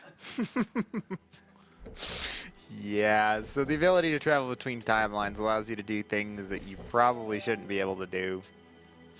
I mean, we just go, we're about to go right over to Sonia's lab in the beginning, and then we're just going to give her this gauntlet, and she's barely going to ask any questions. She's going to be like, yeah, I know this guy's in Special Forces, so he's pretty sketchy. Let's just take it and run. It's always interesting to me how the very first, like the branching node between the alternate and standard history had that third little line that you think, oh, there's going to be some third history. Nope, it's just single side quest. Yeah, there's quite a bit of side quests in this game you can do that really take advantage of the traveling time mechanic. Usually it involves like, oh, there's this one guy in the past that didn't know something. He wasn't sure of like a trade route. But because when you go later down in history, you teleport, you go back. I'm making sure I with talk to knowledge. Sonia now, by the way, so that we can wrap this up. All right, we got our party now. We got the Mook squad over here, me, Ott, and Gafka. It's going to be pretty chill. Gafka's got physical attacks and not much else. Ott's got her traps, though. We can balance that out. So yeah, right now we have one of the weakest characters mixed together with one of our biggest damage dealers. So it's still doable. Even despite Odd being 7 levels lower than Stock. We don't care about blowing barrels up in our face, by the way. We take damage when that happens, but we're just healing it all off anyway.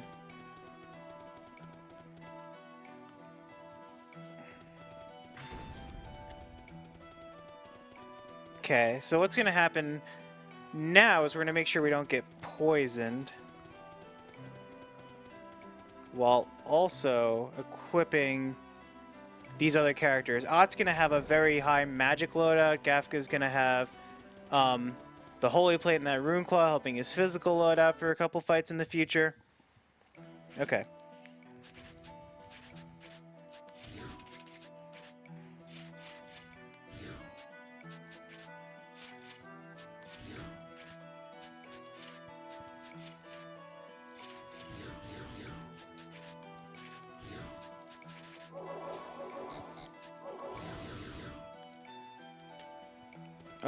This is slightly too low MP for the worst case scenarios here, but we can deal. Also of note now is that we've picked up Mana Burst, which is like your classic limit break type ability. You charge it up over multiple battles by dealing and taking damage, and then you get to blow it on a special attack. But in Radiant Historia, you can also blow it on something called a turn break, which just lets you delete your enemy's turns. It's a really sick effect to have. It actually doesn't cost a turn to use either. Did that bear just burp on you? Yep. It's his main form of damage. I swear, it looks like a massive pillow. I want it in my bedroom. Just like sit next to it. Okay, so we can't let that mushroom summon another mushroom or put us to sleep. Not in this scenario, because we don't have the MP for stock to keep killing mushrooms. We don't have turns to keep up with that kind of stuff. Kind of just wanted to attack or miss with a sleep here.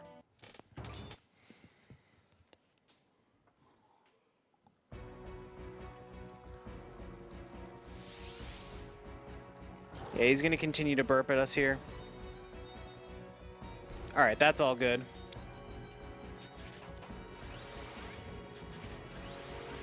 All right, so fire over here, auto attack.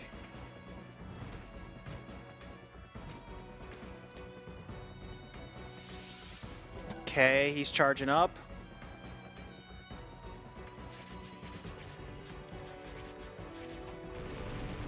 Turn break over here, and we've taken advantage of the fact that he charges up an attack when the mushrooms die, and then we just get to kill him with this 6-turn combo after turn breaking.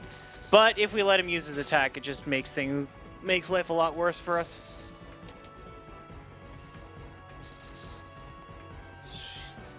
Ott's damage is just so insane. Yeah, it is. I mean, she's the risk-reward character, right? You have to have combos to make her, to set her up, and if you set up traps, and she has to live to see the trap do damage. If she dies, all the traps on the field just die with her. So you gotta make Ott work if you want to try her, but it's well worth the risk. So yeah, one of the kinds of things about Mana Burst is each character starts off with one type of Mana Burst, which everyone has, which is called Turn Break, as you showed. And after that, there's a second and third rank, which are specific to each character. So those will do a few different things. Okay, so right now we're going to buy Sorcery Epee for stock, which is only sellable here, and it basically helps increase his magic for the coming fights. And he's going to need it, while selling a bunch of stuff that we don't need. Alright, so Soothing Bombs, go down, sell the Panaceas, the Panacea Plus, the Power Downs, sell the weapons, sell the armor, and the extra Horn Charm. One thing that's weird about the equipment menus is as you're selling things, you'll notice that the Rhapsody and the Sniper rounds switch positions. Yeah, that's a little tricky thing this game likes to do to make sure you sell the wrong stuff. We're going to fight a couple of like Black Chronicle infused special soldiers here. And the biggest thing they're going to do right now is paralyze us. By the way, there's a Black Chronicle, just saying. Oh yeah, there's a duel to your White Chronicle, and it's the Black Chronicle, and the main villain has it, and it's the obviously sketchy guy that we've been dealing with this whole game. So if that's a surprise to anyone when playing this, I'm not sure what to tell you. We're gonna go for a big 5-turn combo here, and we're gonna attempt to mitigate this paralysis by using Polaris on Ott. It's a skill that basically increases our status resistance across the whole party. All right, so we have 3 turns. They can still paralyze us. It's just less likely. And it doesn't matter if they paralyze Marco. Paralysis turns off your skills and gives you a chance to not attack. It's basically it.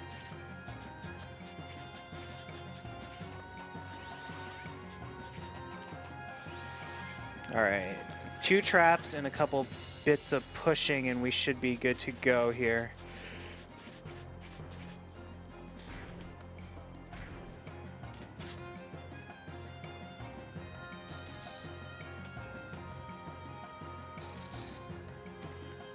Nice. Yep. That fight went well, at least. I think you're a bit overdue for a fight to go that nice. We still got a lot of game left. Very true. Yeah. That's the thing about this game. This game's a real journey. We use basically all the characters. We use lots of different types of strategies. There's a wide variety of bosses to go through in this speed run. It's really just a rich and diverse speed game.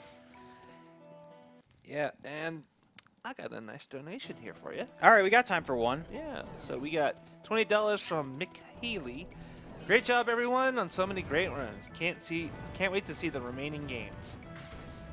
Thank you very much, and keep it coming, guys. We are so close to that $60,000 donation total, and I would love to see it happen during this run. All right, so we take off all of Ott's stuff and give it to stock here. We put Gafka in the party because we're about to fight auto defenders, and auto defenders don't like traps. We only have 1 sleep wing for this fight, though, which is unfortunate to say the least. So this one I expect to, given the rest of this marathon luck, probably reset on, given the fact that we only have 1 of these. So the game plan is basically sleep the guys that can be sleep, the 2 soldiers in the middle, and kill the auto defenders with physical attacks since they can't be pushed into traps. All right, we don't care about Fear Break all that much.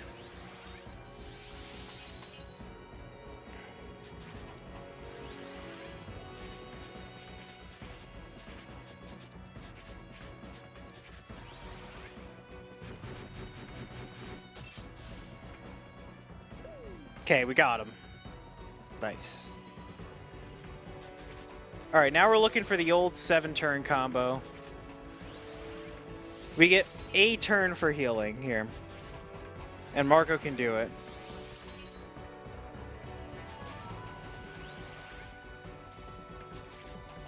Interesting to kind of note. Not only do you use just about every character, but you use a lot of different party combinations. Like right here, you have Stock, Gafka, and Marco.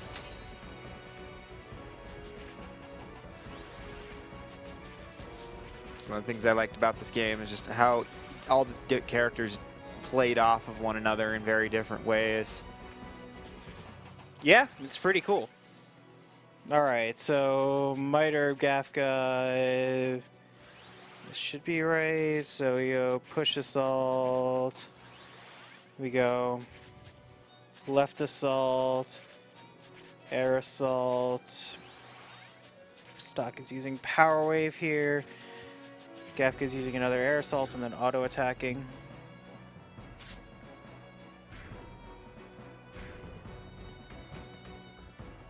Fear is a status effect that makes you lose MP as you attack.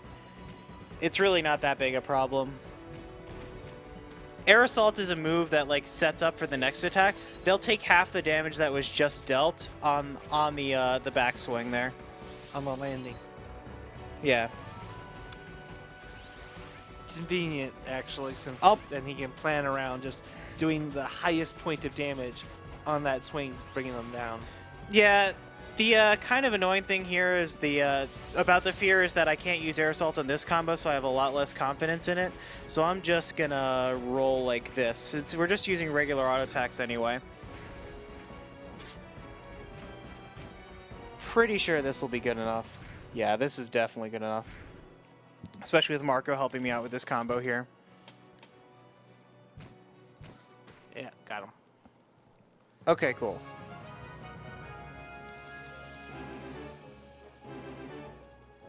All right. Again, we're a few minutes behind where I'd like to be in an optimal run, but we're in a marathon. We're moving on. We're going to fight Rosh. It's a cutscene fight, but it's still not exactly a joke. We're going to give Stock the heavy mail here that he had earlier for more defense. We're going to buy some items just to help things out. We got to talk to 3 people to make something happen here. But all right, we buy 4 first aid kits, but we're running high on those. 8 of these. 4 sleep wings, 6 paralysis wings. We're basically buying all the status items we need for the rest of the game. The biggest challenge of any RPG, figuring out plot triggers. Yeah, plot triggers in a game where you're skipping all these cutscenes is quite annoying. It doesn't help that there's so many areas in this game that you kind of revisit over, like, throughout the run. Yeah, I imagine it can get somewhat very confusing. It's like, yeah, I need to talk to this person. Okay, at what time? At what period of time? Because I literally time travel. Okay, so in this fight, Rosh is just gonna... It's very clear that it's a cutscene. Rosh is taking us down to 1 health, like, a lot of times here.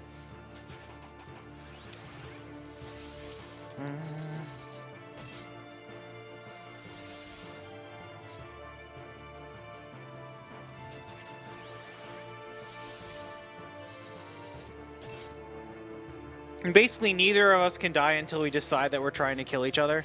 It's kind of silly. They haven't quite explained it too well, but for Mana Burst, for every hit you do and for every hit you take, it slowly builds up that meter on the bottom, and once it starts flashing, it indicates that you can now do a Mana Burst. But yeah, now we've knocked Rosh down to like low health, and he's like, wait, do you actually want to kill me? And I'm like, yeah, kinda. He's like, all right, then I guess we're fighting. Sometimes I use the first aid kit there because sometimes he'll Steel Lance or something.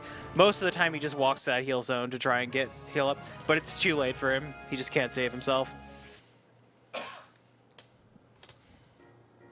Okay. So yeah, unlike that last time, we didn't kill him to take his gauntlet. Nah, we've completed that. He's happy again.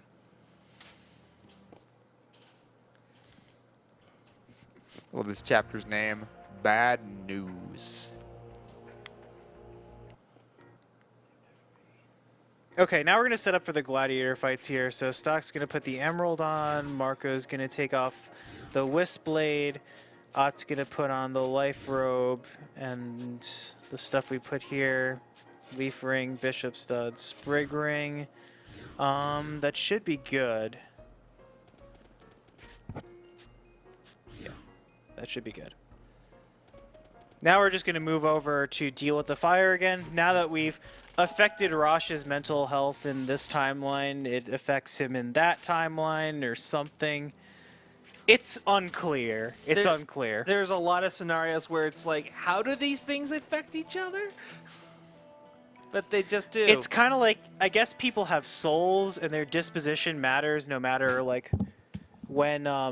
Like at the beginning of the game, there was a bomb guy who got lost in one timeline, never showed up in the other. But because you went into another, helped him out, he shows up in the other timeline? No, I mean like, yeah. Yeah. It's not the most clear why. I thought it was just like they were happening in the same place. Like while this was happening in one timeline, we came there and helped him out, and then he was on his way. You know, like that there were 2 stocks in the beginning. But you're right. Now that you bring it up, that also doesn't make any sense. Okay, so this is a gladiator fight, and one-on-one stock combat is all about that poison wing life, and about hitting that poison wing finally. We're going to push him to the back to reduce the damage he does to us and possibly make him waste more turns coming up to the front. We're also going to use first aid kits because first aid kits are really sweet. Going to try and change ourselves up to a 4-turn combo here. Just so that we can kill him. Stall out that poison damage. Start racking up those turns.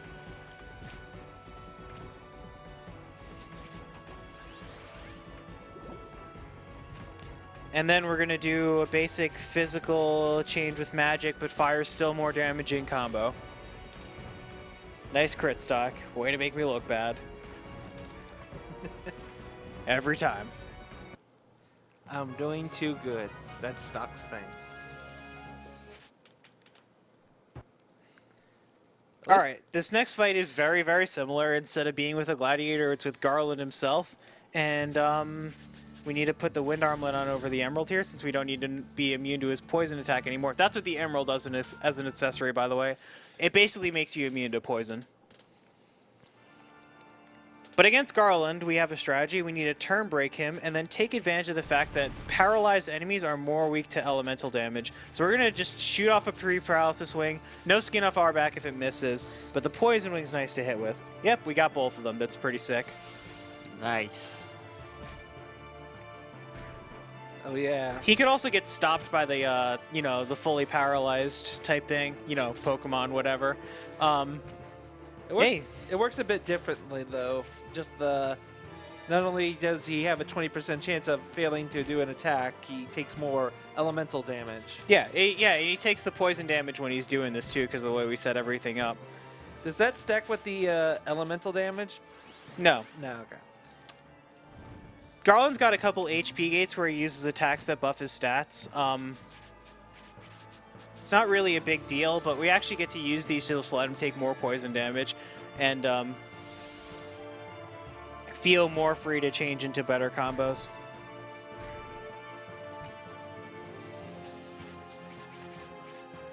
Yeah, this should be a kill with the weakness here. Yep. And even if it isn't, he'll use a turn that stalls him. Excellent, excellent, excellent.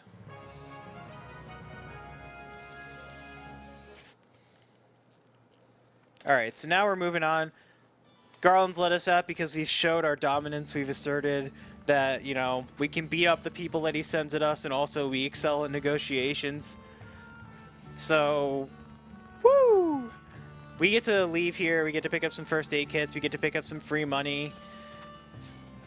We get to pick up a healing fruit, which is a really, really, really, really, really good item.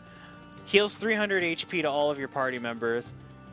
You don't find items of that quality anywhere else, let me tell you. You get to buy them from Forgia much later in the game, but we're cherishing what we do have. We're going to save Ott from child slavery, though. We're going to go take care of this Gutrol bodyguard who's too drunk for his own good and can't even take either of us out before we just slaughter him with our combo.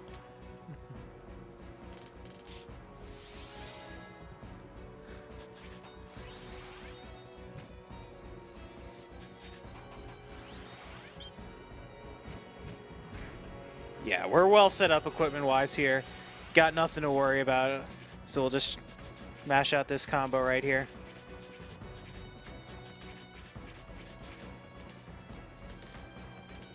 Ugh, sick.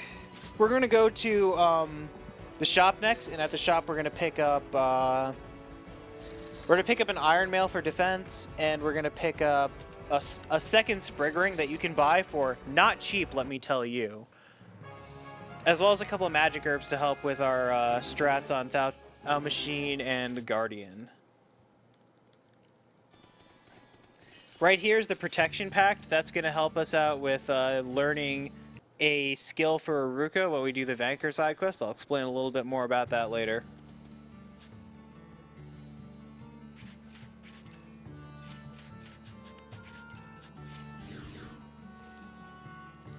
How are we on money? Okay, we're fine on money.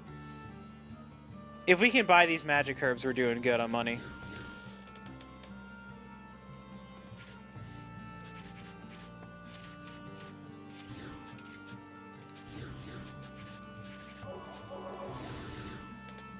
Stock's going to equip the Wisp Blade here because he doesn't need magic anymore. Ott's going to be our damage dealer, so he's just going to get some more health.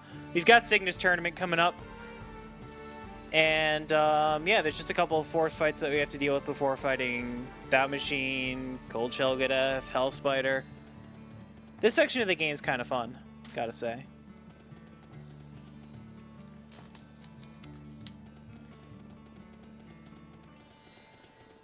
Good for a quick plug? Yep. All right. I would like to take this moment to say thank you to Carrie Fry for designing the RPG Limit Break logo, as well as several of our sub emotes and some of our promo banners. You can check out her work at carriefry.com, and the best part about all of this is you can get not only will you get to use these awesome sub emotes if you sub to us on RPG Limit Break at twitch.tv, you will also be donating to Nami, because every $5 sub Give straight to them. Okay, so this first part, again, lots of enemies here. We want to pick off as many as possible, as quickly as possible. So we just do an old push left and then lay the trap where these guys are to take out the lizard and the front Granor, like the front sword guy over here. I don't even know if these are like Granor guys. They look like it. They've got the hats for it. Change with this guy in the middle because then he's dealing the most damage. Now Ott gets to change and she's probably not going to die. Yep, Cutting it sometimes close. you can call it. A lot of this game is about calling when you can die, let me tell you. There's been several times I've watched you and just like, well, I'm probably gonna die for the, and I did. Hey, there's also several times you watch me. It's like I'm probably not gonna die, and then I live at 1 HP. Give me some credit. Nah, I won't give you credit. I'm good. I can't let your ego get that big. All right, next up is Brahmin Hurts 2. Basically, they're in our faces. They're hitting us for a lot of damage. We're here guarding. We're ready to set up a big trap combo on them. We're going to see which one gets there first. This fight's kind of scary because there's a long time between when we last saved and here. And they can be uncooperative.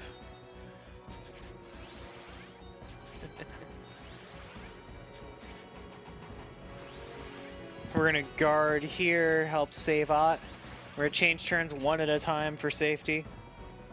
Okay, the guard break is missing on stock here, which is huge. Okay, we can take another hit on Ott before I'm forced to first aid kit her there. Still not working. Probably going to healing herb. Now I'll just first aid kit Ott at this point. We're out of room for healing, though. We need to make this 6-turn combo work. Good. The more they hit Ott, the better I feel. This fight's locked.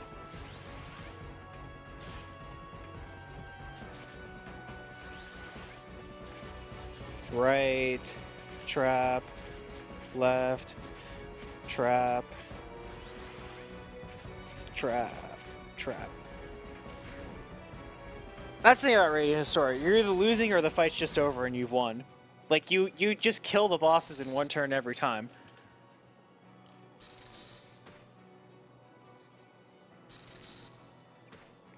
There we go. Very nice. All right, next up is the Thou Machine. If you guys play this game casually, this may be like the first boss where things actually got a little difficult for you because the Thou Machine keeps spawning guys that blow up in your face. It's actually a quite high pressure fight. So yeah, if you don't stop Ott there, she kind of goes ballistic. Look, if we let Ott kill herself here, we can't finish the run. The game knows this. Yeah. Minus the fact that she's a story important character. She's so important for doing damage for a very, very large portion of the run. When she gets retired in Endgame, it's so sad. She earned it though at that point. Yeah, she did earn it. She's earned her keep more than enough. Marco gets retired before her, to be fair. What's this little guy still doing in our party?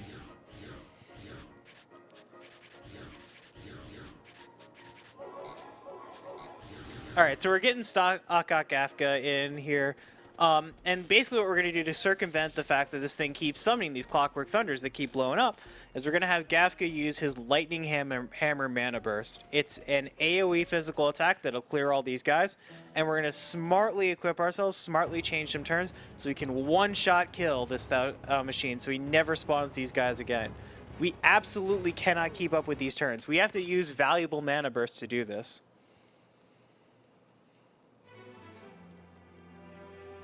So we're gonna get into this fight, and we're gonna donate Ott's Mana Burst to Gafka. That's the that's what her second level Mana Burst is. She has Lucky Breath. Really, just a terrifically wonderful support ability there. Can't emphasize that enough. I just hope you don't have the magic pixel where you're exactly one little bit shy of a mana burst. No, no, no. We are not. We donated it. You also can never really be shy of the Mana Burst after Cygnus. You just take so much and deal so much damage there.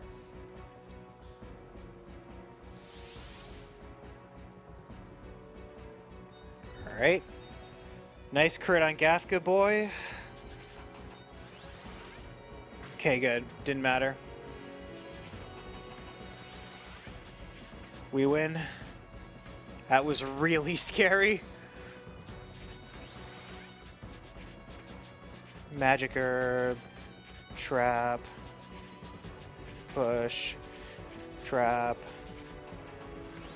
Trap. And just look at how good Odd is. Look at how much health we're chewing through here on this guy. Admittedly, he is weak to electricity, but still.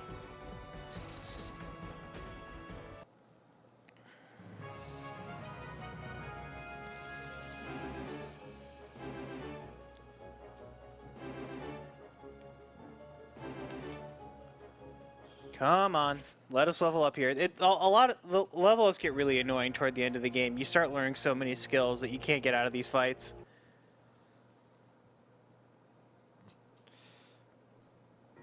Okay, so Stock is going to get the sorcery epee, remove these things. Gafka's removing this. Wind armlet.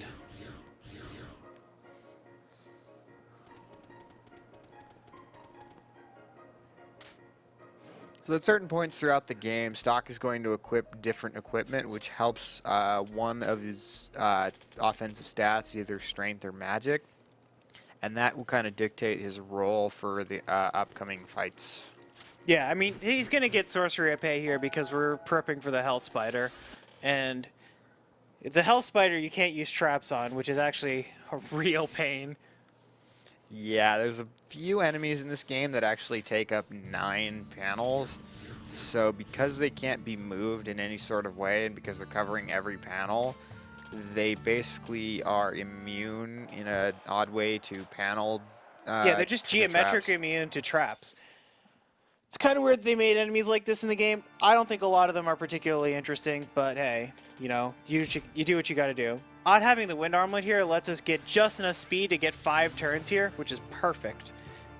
It also comes into play for the game's biggest super boss, who takes up all 9 panels and requires you to have Ott in your party. So by that point, you kind of have to come up with a few interesting ways of using her that don't involve just traps. So yeah, Gold Shell Gadef's not that bad. He used to charge and then just like kill our characters, and we had to guard and play around that, but we got this wind armlet over here. We can levy traps on him, no problemo. Now we're gonna fight the Hell Spider. Hell Spider's really cool. It's a big giant spider. Not cool. Spiders are cool, man. Didn't you ever like have fun as a kid? Like you look at the tarantulas in the Squash books. it, kill it. No, I don't like it. In all this confusion, we get to break our friend out of prison too. Yay, criminals! Well, we do kind of have to save the world and everything. Yeah, but you know, even if you're a criminal, save the world. You're a criminal. We're above the law. I do kind of like how this game outright says from about the beginning. You know, What was that coming out of your mouth? That was like a Judge Dredd thing. Yeah, we'll call that a thing. we'll call it that.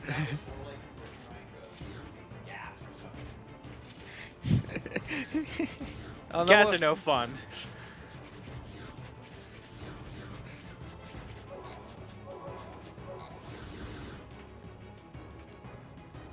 Alright, so we're putting Iruka in the party again just so that she can be a support character. Marco's tanky, Marco's gonna heal, that's his job. Iruka's not tanky, Iruka's got trans turn, she's just second stock. And Stock's got a magic setup in fire and he's ready to go. He's a required character, so we may as well. To specify, Trans Turn is an ability that Iruka gets, and I believe later on, like somewhere in the 20s, Marco also gets. It's a support skill that your character will replace their turn with somebody else's. It's really useful. Oh, come on. It's really useful, but it's funny to me just like... Come on! It's a Alright, Oh, screw no. it. If I'm missing both status swings, we're not going to catch up easily. It's just better to reset there. big freaking spider. Marco's also going to use it's guard gold. boost here so that Iruka can Oh, be healed. it's a shiny golden spider. Sorry, still spider. I know. Let's throw our Pokeballs at it. No. Is it shiny? I Shoot. mean, it'd just be like Galvantula, wouldn't it? Without the electricity, I guess. Well, we're gonna fix that, aren't and we? being We're gonna paralyze it. adorable, because Yeah. this is clearly not adorable. I guess maybe in a weird sort of way. This Yeah, is really exactly as weird. adorable as Galvantula is, however you want to take that. No first aid kit. I don't like that Iruka got hit initially. It doesn't bode well. But she's getting guard boosted here. She can recoup the damage. Okay, cool. Ooh. Let's heal here. We also have to use trans turn in this position to make sure that Iruka doesn't go into Baroque status. We want to keep that in mind. I just feel better topping her off here. Speed down's the free turn, so we're going to respond to a free turn by setting up magic boost on stock. Oh, got a baby Iruka again. You got to keep using the trans turn. Can't let her go into Baroque.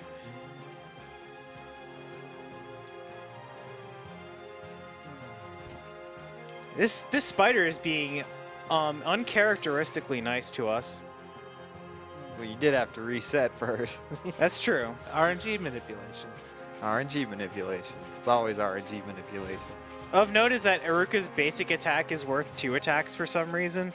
Mainly because, like, she's never going to be basic attacking anyway. Like, it's just going to deal 1 damage. It may as well help you out with combo a little bit. Oh my god, I didn't realize until somebody pointed out in chat. You poisoned a spider. Normally, those are the enemies that are like immune to poison and poison you. I'm just saying. Yeah, I guess you're right. So yeah, look at this. Setting up this big combo with this magic boost and this trans turn, it let us, yeah, let's just change here. Let's go for a 6 turn. Wow, good job. To be fair, this is an Atlas game, and Atlas sometimes doesn't play by the rules. It's actually interesting to look at the development staff of this game. A lot of them worked on games like SMT, and a few of them worked on a game called Radiata Stories, which everyone seems to point out just how similar the names between these two games are. They're rather different, but they did have a few people who worked on both. All right. Okay, so we're still good even with this marathon luck. If you cut the 2 on the spider, we're doing pretty good by my estimation. Like cutting the 2. We're going to get a free heal here, so we're going to put a lot of HP boosting accessories on our characters so that they just get that automatic bonus.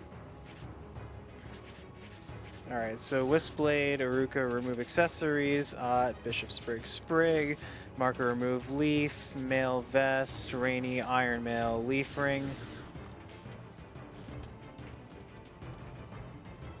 If me saying these menus out loud is annoying, I'm sorry, but I'd like to do it just to make sure I know what I'm talking about. Gives kind of a good insight into what you're doing. I know it's a lot of people who might not have played this game not knowing too much about what the game's item system are, or what this game's item system really is, but... All right, if you Suppose it helps. donated for the canon ending to this game, get ready. We're on our way to making that happen. Let's do it. You don't want to miss this. So we're going to skip a lot of these cutscenes. We're going to talk about what's going on. I actually played through these endings like all this week just to make sure what the story is. Ricky over here is basically saying, hey, Stock, there's like a spy or something in Cygnus. You should go check it out. I'm like, yeah, I'll help, whatever. So then we go to the bar because we like the bar and we want to, you know, we want Ott to have a reunion with her child slavery friends. Well, I mean, if the world's turned into desert, you gotta drink yourself. Nah, I can't. Have a good time. And you're If- bringing if- a if the- 9-year-old to a bar? But you know, basically over here, we're gonna run into this girl, and Marco knows her. Her name is Mimel, and like Stock for some reason thinks, hey, what if this girl's the spy? I'll just check out her background or something. So we're gonna have to time travel very soon, and while we do that, we're gonna organically check Mimel's background.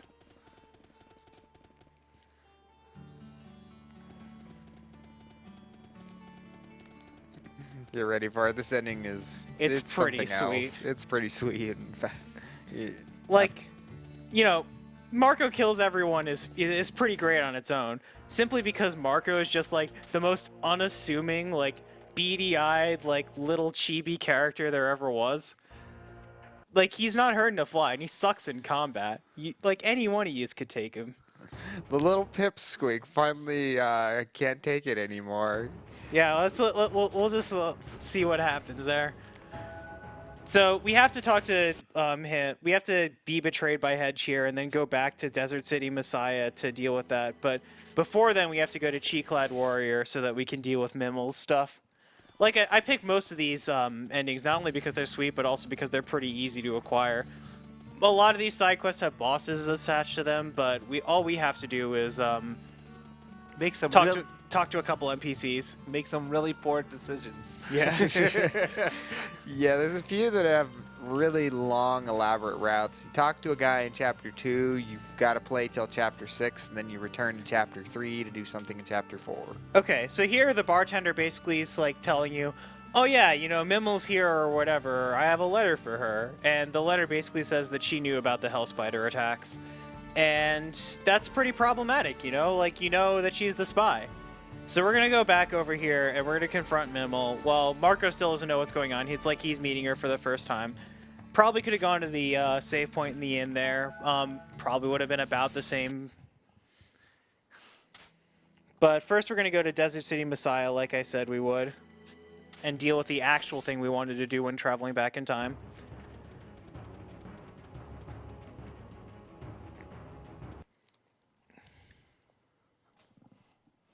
And we're going to watch this cutscene. Where, like, with these bad ending cutscenes, I'm going to watch the cutscene before the decision is made, and then we're going to watch the cutscene after the decision is made.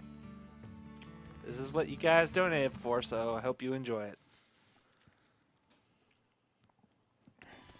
I'm going to scroll through the text, like, try it reasonably quickly. Like, I know I read fast, especially having read text before. I'm also going to point out funny lines or whatever.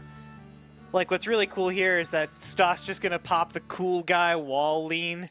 Oh, wait, I actually did skip that cutscene.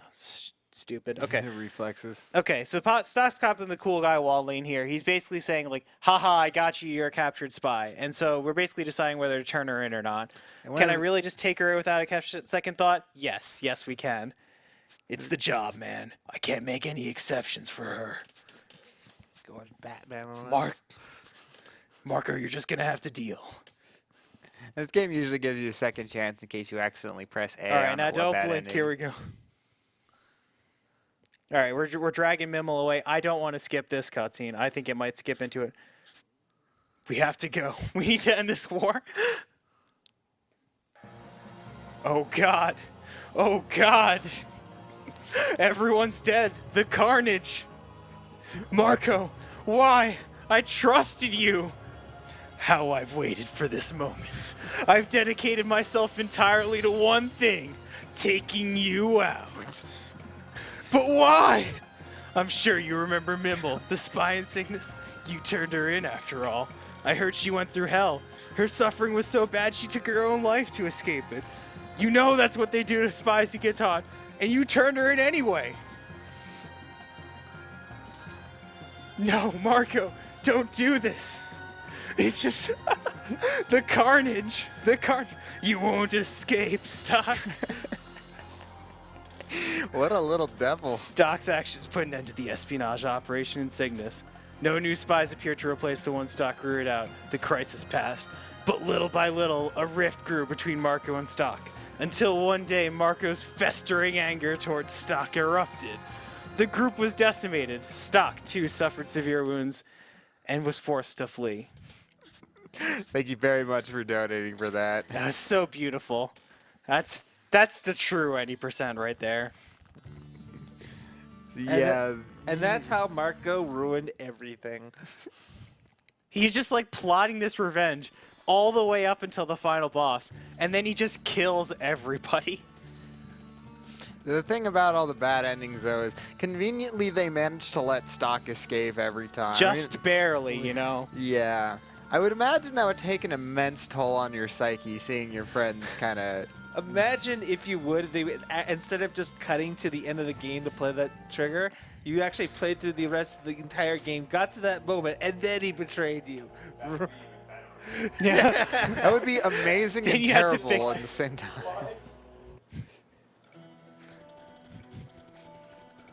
That'd be so troll. Yeah. But so troll.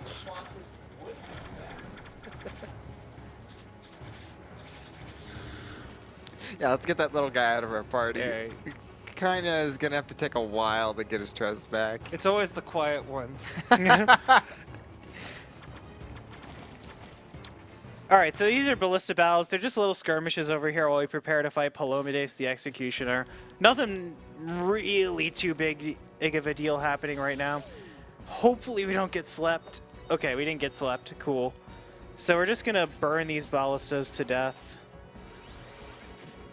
That definitely woke me up a little bit. It's been 6:30 in the morning. Yeah, it's been a late night here for everyone. It's been a long week. Oh, yeah. Not that it isn't worth it. It's been a great time. I'm going to pop a Polaris here just to make sure we don't get slept in these 2 turns. That'd be a shame. All right, there we go. Then we're just going to do a basic trap combo. These guys die in 1 trap. It's nice and easy.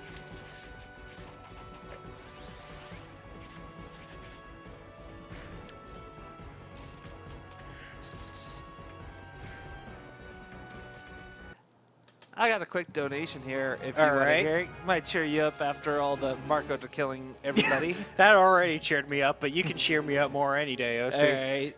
I got $20 from Ragnia.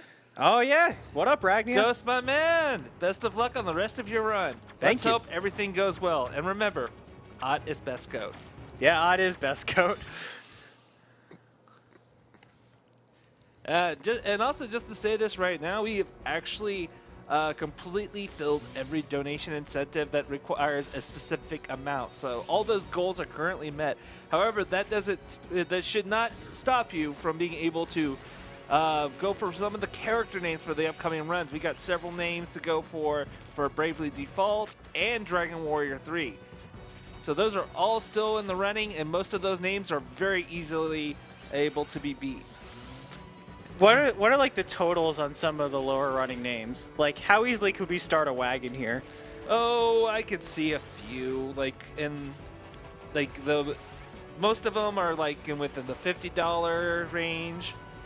$30 for one name to be beaten. Another for just $35. If you're willing to go for it, I'm sure you guys can throw in a easy $40 for a name change. Really did. All right, here we get a guaranteed 3 first aid hits off the steel, so it's pretty stupid not to go for it. Really digging the guy who decided to rotate all of the names in Bravely Default, such as naming like Idea, Ring a Bell, Tiz, and just Oh my god. that I fully support. Just off of the troll factor. Yeah, nothing against Obda, but I think seeing his confusion would be very amusing. People did try to get another Jeff thing to happen, but looked like that kind of died off. We've let Jeff have its time. Yeah, Jeff has had a good show, good running. He literally took over Earthbound. So Unless you want Jeff to be unless you want to keep the Jeff train going. yeah, you can certainly keep the Jeff train going if you're willing to donate for it. And we'd be more than willing to make that happen.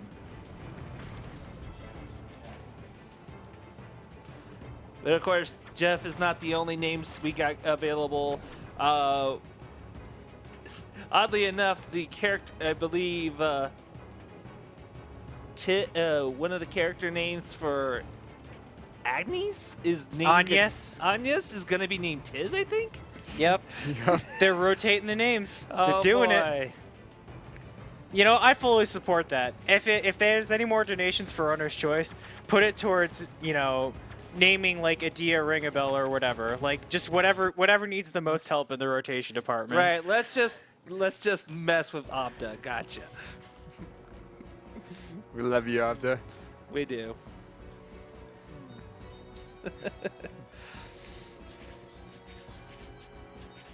All right, so yeah, ballistas die real easy to fire, and now we're just gonna go for trap combos on these mercs. This is trap combos the game right here. Tell you though, for that Jeff train, it would have been great if we had Vic and Zach in the same room just for the extra Jeff factor. I think they're honestly Are people? exhausted. We got someone in the audience. Yeah, we've had a couple people come in and out. People are starting to wake up, have breakfast, and not feel dead. Special thanks to the hotel here who's graciously offered us breakfast. Yeah, this hotel's Real pretty eggs.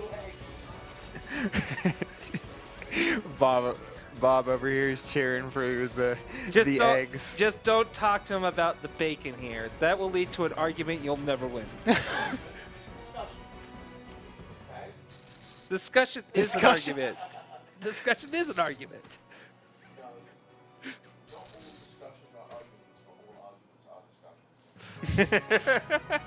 I don't know. If it's one person shouting at another person, that's an argument that's not a discussion. That's an argument that's just getting reamed. Marco's going to pick up area heal after this last fight, which is a really useful ability for out-of-battle healing.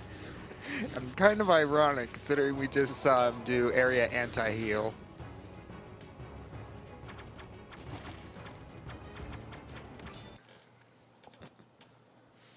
A good friend of mine told me about that ending. He was like, he was telling me, man, I can't stand Marco. And I'm like, why? He's not that bad. He's like, just play this ending. And I'm like, okay. Ooh, getting put to sleep here is not the greatest. I normally actually would kill ballistas. That's the one that's before the odd turn, but I'm actually just hoping that this hits odd here. Nope. All right, time to believe. Okay, we got that cleaned up. Nice. Automatically firing ballistas. Oh god, he just pulled up a list of bacon images. All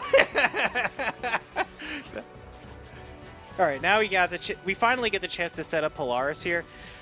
It's well worth. Stock's probably gonna heal himself or something.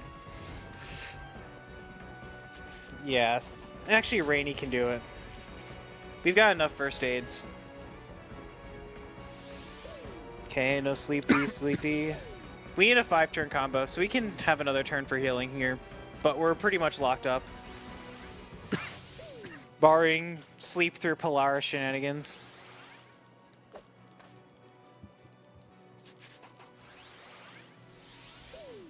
Hey, sometimes that just happens.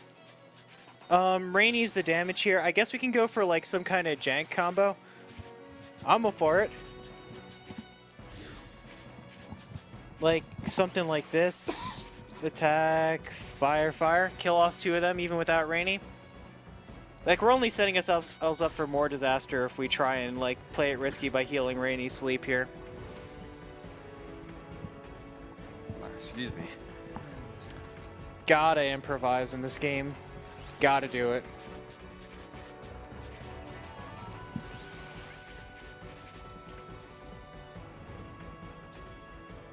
Unfortunately, that's not a kill. Would have liked it to be. Still probably faster than curing sleep and changing here. I stand by that. Okay, got him.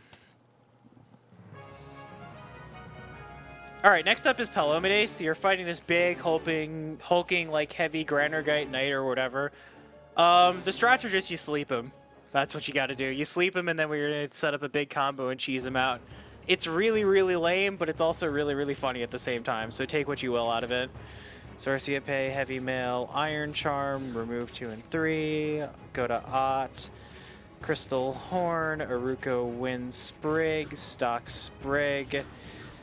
Party Marco in here, use the area heal that we picked up for convenience, and we're going to save because the RNG is not with us today. Yeah, so at this point, Marco's kind of become a bit of a walking MP tank that you can just kind of use to heal your party up. Yeah, and he's very good at that too. I've noticed that actually in quite a lot of Atlas games, they really like to give you plenty of MP for spells just to get, because spells are really what separates from just normal attacking all the time. Yeah, it's really great. Like, I don't feel like I have to be conservative with my MP, but rather make decisions about what abilities I'm using. That's one of my favorite things about this game, to be sure.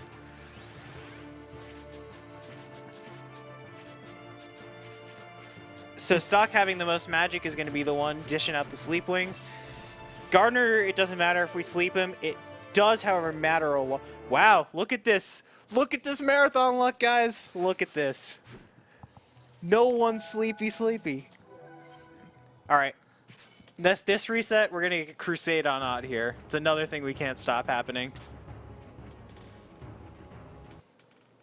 But yeah, Palomides does a lot of damage. Gardner is just there for support. He casts like Curse. He puts up the heal zone. Maybe he puts a physical attack out there every now and again, but like, yeah, not really important.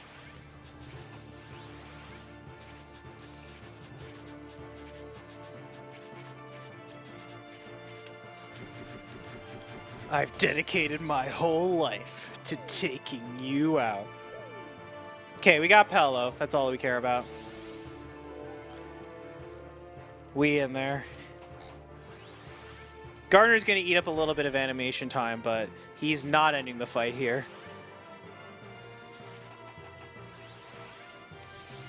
So just kind of as a question, is it faster to just have this giant combo with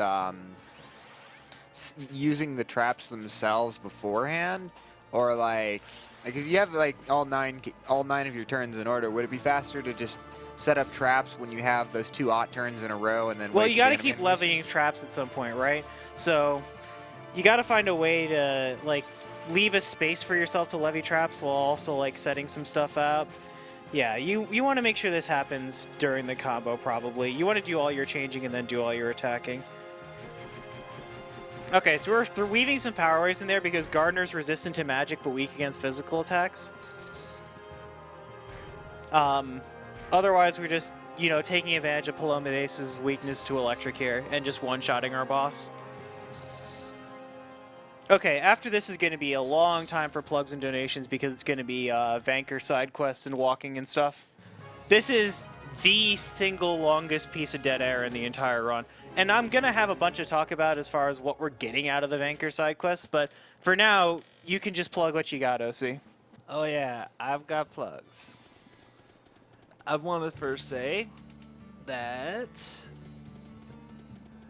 we have some amazing t-shirts. You know, and just so happens that one of the t-shirts that the Yeti is selling happens to be this a really amazing picture of a demon chocobo. And as far as I'm aware, people seem to really like the demon chocobo.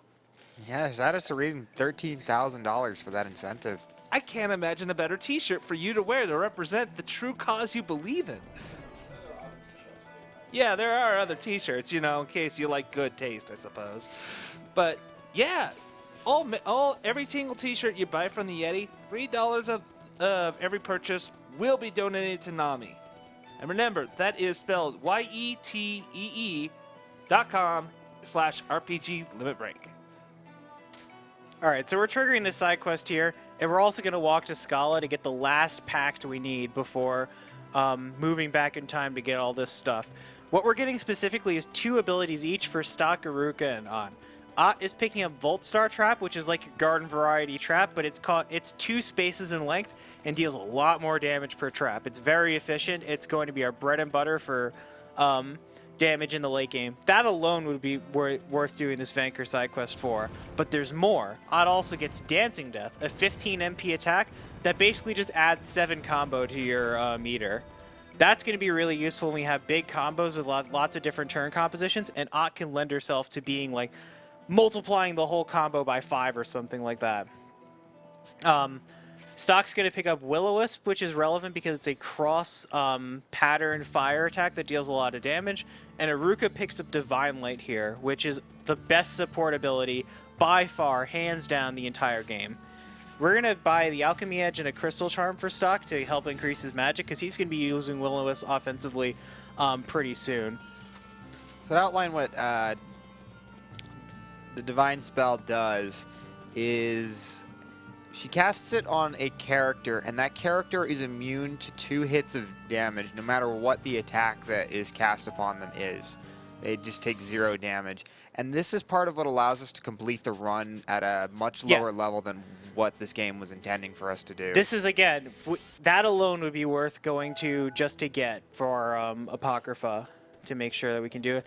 However, Vanker's stuff comes at a price. Like, we have to answer these people's silly questions, and then we have to get the pacts for them. In so doing, we pick up 2 less than relevant abilities in Shadow Arts and Shine, but they actually do get some use, some minor use throughout the run, even if we wouldn't get them normally. But yeah, you gotta talk to a guy, and then they're like, go get this pact over here, and then you go get this pact over here, and then you talk to another guy, and you don't know, and you may or may not know where that guy is, and then he tells you to get another pact, etc.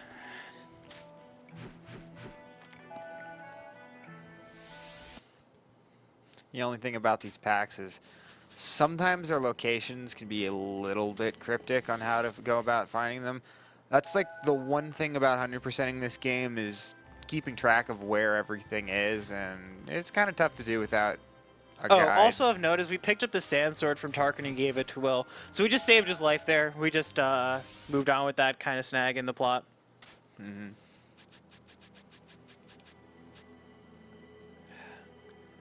In for a quick donation? Yes. Awesome. I got $30 here. There's saying, hey, Ghost, it's Dragon. I am, for one, looking forward to Gafka dunking the entire planet. But seriously, thanks for bringing Radiant Historia to such an amazing event. Best of luck with the endgame, dude. Oh, thanks, Dragon. Again, that guy's contributed so much to this run. He's such a great member of the community. Just overall good dude. If you're like looking at this stream thinking you should follow Ghostwheel, nah, you gotta follow him first. Yeah, his Twitch handle is twitch.tv/Zinfogel. I believe you went by Dragon as a older account name. Yeah, it's Dragon LX with like 5 A's. It was pretty ridiculous, but I loved it. I like saying Dragon LX. All right, hopefully I spelled it right.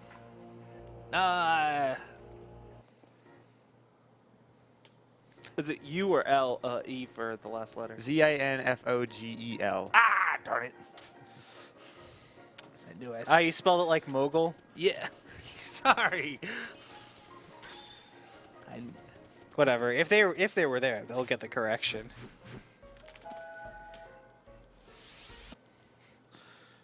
Okay, so we finally got all the pacts, and we can finally get our super OP-ness from Vanker.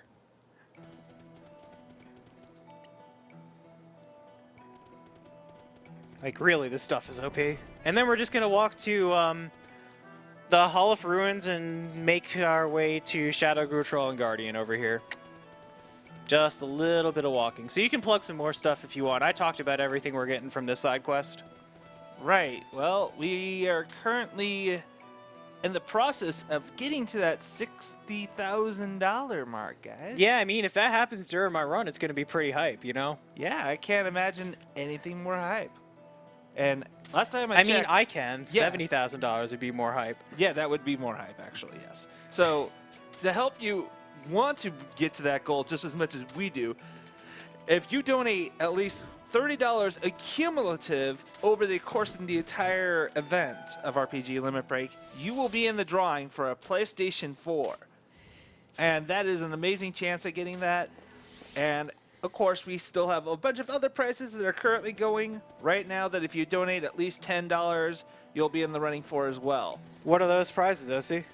Well, let's see here. I believe we have the Blue Slime Nightlight, provided by Ghost King, who could probably describe it better than I could. It's really cool. It's a motion sensitive blue slime dragon nightlight, and yeah, I picked that one up. I don't and trust this. It's been pretty cool. We Also, have, the slimes are adorable. yes, we have a knit blue slime hat, as well as for $20 if you donate at least that much, you'll be in the running for a Nintendo 3DS XL. And let me tell you, after years of using the original model 3DS, the XL just feels so good. Yeah, if I could have had a capture-capable XL 3DS over this little bitty thing, I woulda. But, I mean, hey, I just got this off the SDA trading post, you know? Like, some guy was happy to sell it.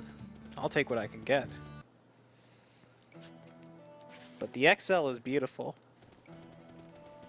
Alright, we finally went to in-base camp, and we're finally going through the Abyssal Forest. One of the most important things in the Abyssal Forest is a Gaia Blade. It's got pretty decent physical damage and also just adds 100 health to you. So for Stock and Marco, it's a pretty key item.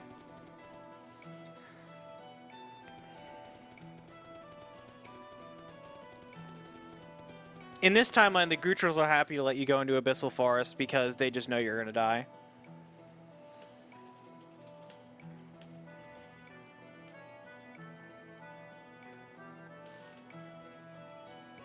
I haven't talked about this game's music in over an hour. Well, we've heard a lot of Lawsville Hills. That's by far the most vomit-inducing track after running it a lot of times. Yeah. But now we get into this cool jungle theme. Yeah, we get to hear more of it here than anywhere else, to be honest. But yeah, to get this Gaia Blade, it's guarded by a fierce tiger hiding in the bushes, while we also have to push a barrel to a place. You see, like, tigers jump out like that. That's not the tiger guarding the Gaia Blade. It's in this next screen. So I'm going to play it nice and cool here. I'm going to try and hit this B so that it doesn't screw with me. Yeah. I'm not letting this tiger end my marathon run. That's just not happening, guys. Yeah, just to kind of point out, those barrels, you can actually set them, run away, and then deploy them, but it's slower to do so. Yeah, so he just eats the explosion in his face. No big deal. Yeah, if I know I've got a heal coming, I'm eating the explosion every time. Eat the explosion, save the frames. Yeah.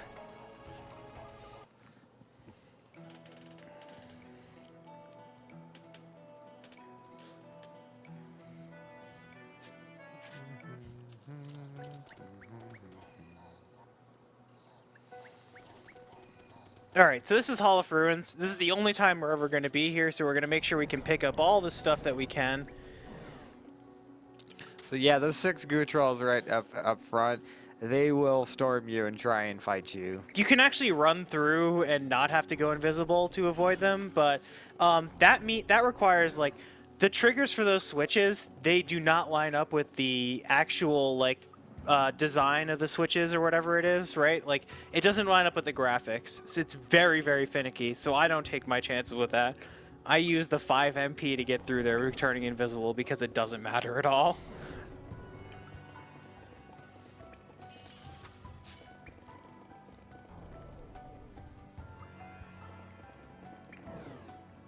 Those little pumpkin things are crabs, by the way. They reveal themselves as crabs when you run into them. Makes a lot of sense, I know. I was gonna say.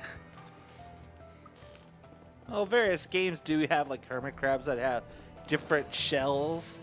So I've seen weirder. I mean, the pumpkin sits on top of the shell. It's like burrows, right? But still, it's weird. You just see this pumpkin just charging at you with this dust cloud. I don't know. I believe it was shown, but back in the first run of the marathon, Mario and Luigi Superstar Saga, there is a hermit crab that his shell looks like a Christmas tree. I love Termy. He's one of my favorite bosses of that game.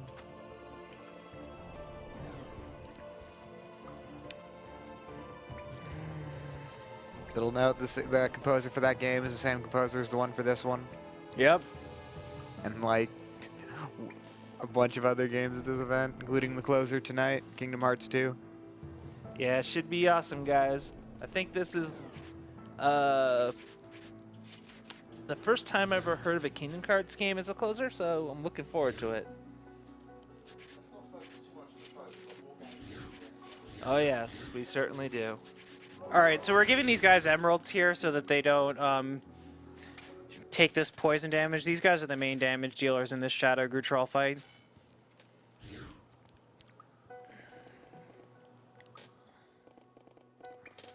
Ott's going to use Bomb Trap here instead of the Volt Star Trap we just acquired because this monkey is weak to it.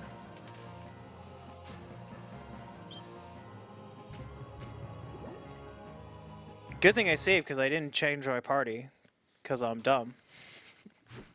Yeah. Speaking of upcoming runs, though, still got plenty of time to snag those donation incentive names for Dragon Warrior 3, which comes up right after Raiding Historia. Several of these names could be easily outbidded, so if you go ahead and feel free to take a look at the current names and see if you want to either help push some of those names in or even get a new one in.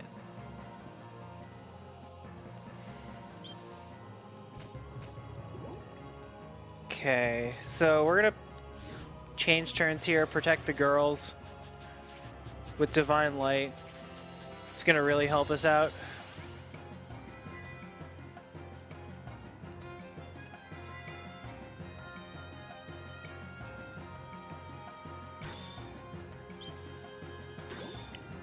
Okay, then we're going to levy some bomb traps.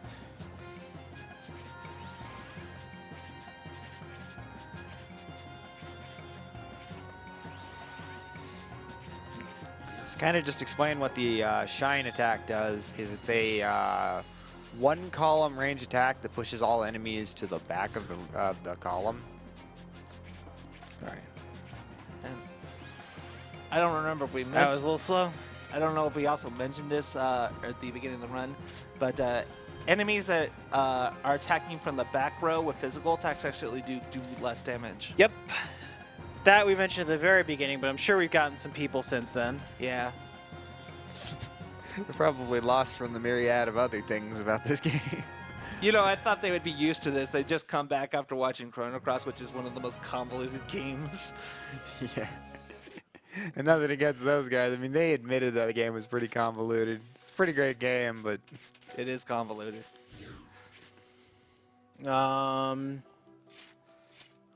Bishop, Sprig, Rhapsody, Stock, it's Alchemy Edge, Gospel, Crystal. Okay, so we've now set ourselves up so that Stock has the OP magic with a bit of MP so that we can do exactly 6 Will-O-Wisps. Ott's got the speed. We're ready to fight the Guardian. We're ready to loot. We're ready to miss some more paralysis wings. You know, get ready to do that. I don't know if we talked about it, but at the save points, you're given the option to save and switch party members, but you're also given the option to recover. But using Oh that, yeah, this is the very first time I've done that. You have these like overworld items called mana crystals, and they're in short supply, but they allow you to like basically in up. Oh god, another spider. Yeah. But yeah, it's kind of there's a pretty good story explanation for why they're in such limited amount. Some crazy stuff happens in this game. Like there's this whole thing about mana being the source of life, and I believe later on, an enemy gets the power to kind of drain this out of people, and it literally turns people into sand. Yeah, I mean, there's just scenes of carnage where people get turned into sand, and it's just like, oh god, what's he doing? I guess just like lots of blood that they couldn't keep PG-13 or whatever. But this game, I believe, was actually rated E10, which for Atlas is not too common, but they were able to keep it going while having a pretty solid storyline. Yeah, it's a very mature storyline. Yeah, especially for a game with that rating. We're forced to first aid kit and guard again here while we change Ott's turn to the back. We're looking for a 9-turn combo here for reference. Stock getting poisoned here is unfortunate, and he may be in a bit of trouble. No, he's not. Okay, we're good. We win.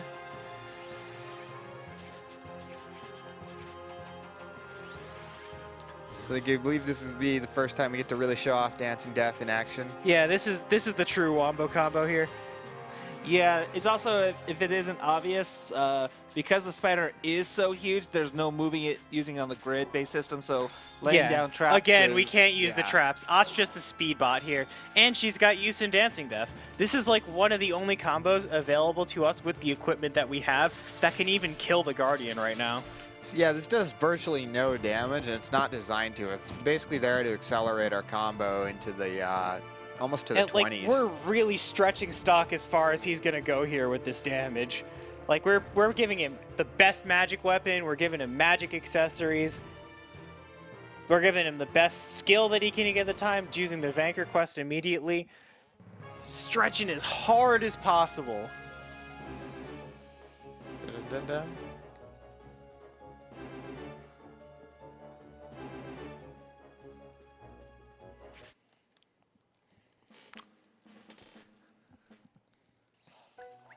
Okay. So now we're going to go walk back to Scala from the other timeline since we've picked up the Beast Mark. And since we picked up the Beast Mark, these guys are going to yell at me, telling me that I have my highest level mana burst, which is really, really convenient because we're going to need it for this next fight. I just got a $10 donation from Froger X. I never finished this game. Great to see it run. Ah, it's a good one, man. Thanks for donating. Oh, we don't get to walk just yet. Because we got to tell them that we're teaming up with 4G again instead of just someone else. This decision tree was really weak, you know? It goes to 2 bad endings where you team up with Grand Organ, where you team up with Alistel or whatever. And you just know that neither of those are going to be right. And they know it too. They just put them all in one thing. Just that feeling you get.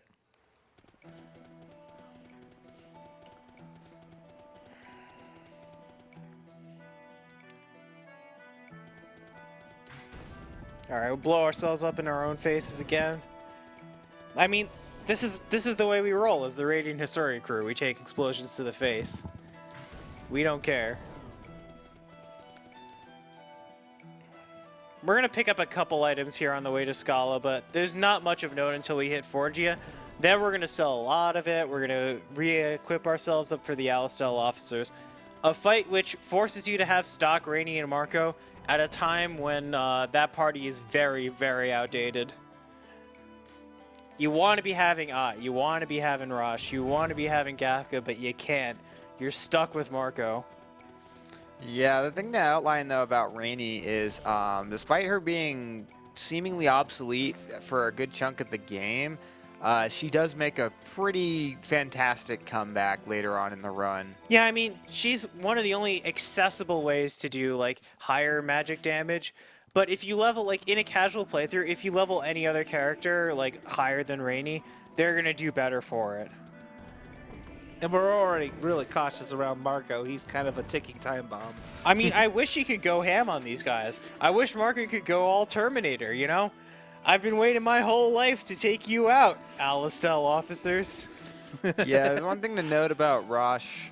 If I recall correctly, he has some pretty solid stats for lower levels. Oh, yeah. Simply because you don't get him for a very large chunk of the playthrough of the game. So they wanted to kind of compensate for your lack of actually being able to use him to make him at least somewhat decently up to steam. I believe it levels out around Marco and Endgame. Rainy are just worse than the other characters, but they are infinitely more accessible. And if you were playing casually, you probably leveled Marco and Rainy too, you know? That's what I did. Nobody leveled up Marco. Marco was like a decent support character. He had like area heal. I went Aruka for most of it because I'm like, well, if I'm gonna need to do the super boss, I might as well have them for the game. Ah, but you knew about the super boss. Yeah, I learned entirely about this game through word of mouth. I think a lot of us did. This game had very little advertisements for it. Yeah, it's just how it is for some of these games. It became a real cult classic, though. Yeah. I was almost kind of surprised with how many people I've talked to here who knew about this game. I guess it's just kind of this whole nice thing about the RPG community, how we're kind of tightly knit and we know about all of these obscure games and find out about them through one another. Yeah, it's one of the things I always appreciated the Nintendo DS for, is it really helped a lot of games that would never have seen the light of day in development because the Nintendo DS was so cheaply easy to develop on. The kits were easy to use. They handed them out like candy practically to developers. Yeah, it was a really, really well-selling console. Yes, it was. All right, we're picking up the giant cape here. Capes are usable by stock and Ott, and the giant cape is very defensive. Alright, we finally made it to 4G, and now we get to fight these Alistel officers.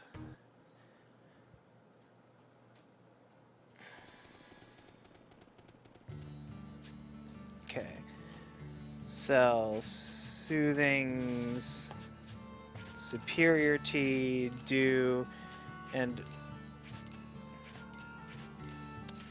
all the weapons except Gaia Blade, Heavy Mail, Horn Charm.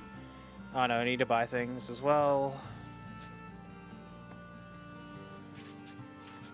I'm going to buy the Rune Dagger on Ott, and we're going to buy the Bloody Armor on stock. The Bloody Armor is significant because it raises your attack.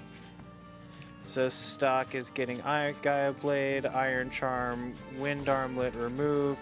Rainy's getting Crystal on 2, Sprig on 1, remove. Stock is getting Fang on 3. Ott is removing the Bishop and the Sprig, putting the Crystal on 3. Marco is putting Bishop, Sprig, Leaf, Gospel. Marco's healing us. And we're saving, just in case we get, like, triple quick attacked or something. Basically, this fight, we're exploiting the fact that in the second round of the battle, the Alistel officers all move to the back row. We have to use physical attacks to kill them. The center officer both cuts your mana burst and is very resistant to magic. This fight can take a very long time if using non-conventional strats. We're setting ourselves up to cheese him out using Stock's Dead Fencer attack. A huge 6-turn combo that's really going to close out the game.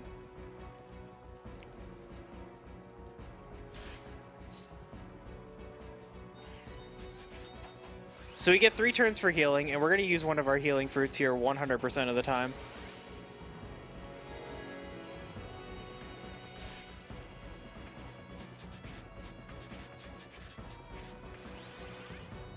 First aid kit. And first aid kit again. Then we're going to make our move.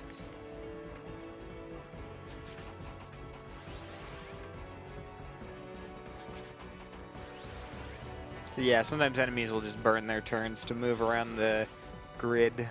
In this case, that happens every time. Now, Rainy specifically has to use the Might Herb here, because she's got the magic for it. That's why we gave her the Crystal Charm. Then we have to start the combo from the center. Go left, go right, grapple, air assault, and Dead Fencer. RPG dead.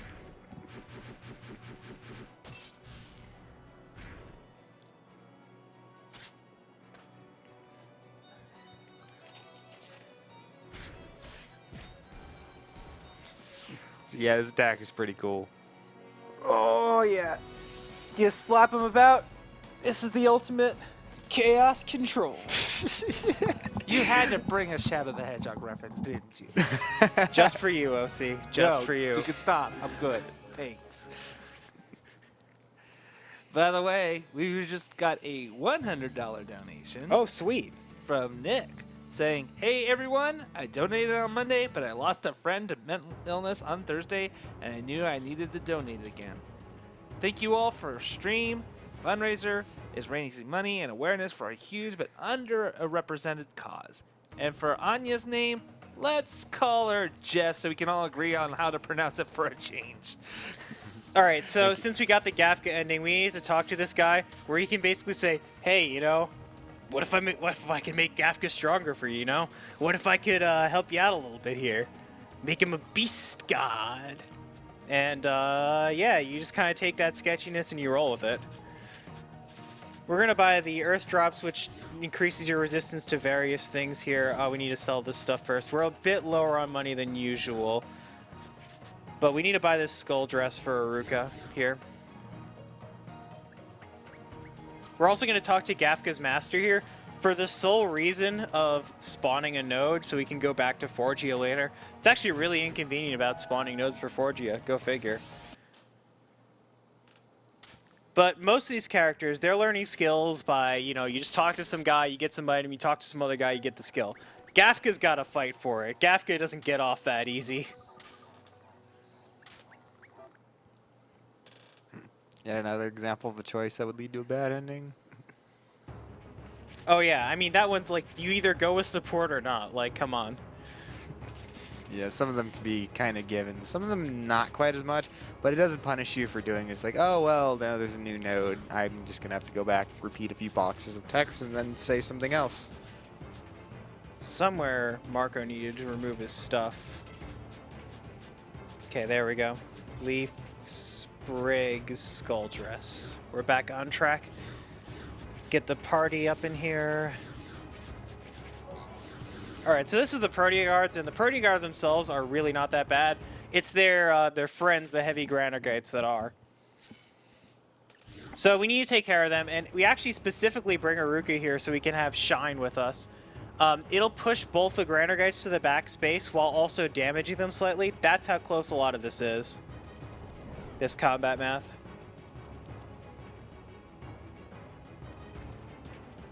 Of note is that you can steal about 7,000 gold worth of items from the Protea Guards. We're not going to make too big a fuss out of it since most of the route assumes we're not doing this anyway, but if we get a few extra healing fruits at endgame, that's definitely fine by me.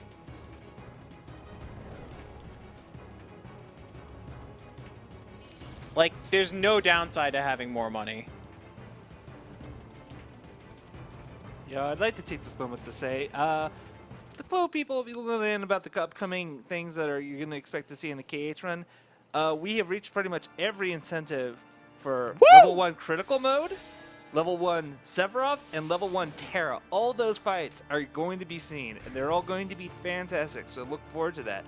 On top of that, we also have the learn and use special attacks for Bravely Default, and some of these are incredibly outrageous, and the music is fantastic, so that is something also to look forward to. Keep in mind, there are still character names that are for both Bravely Default and Dragon Warrior 3 that are still up for competition. If you want to get in on those names, do it now. Yeah, definitely advise everyone stick around for this. Immediately after was going to be Dragon Quest 3. That is a great run by a great runner. I normally would go for the steal here, but I don't want Ought to die. It's definitely not worth trying something stupid like that. Yeah, if that was a crit, that could have been bad. I don't know. Probably not, but paranoia.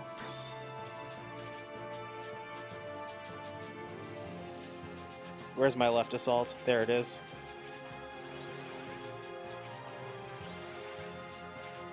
Here's push assault. Perfect.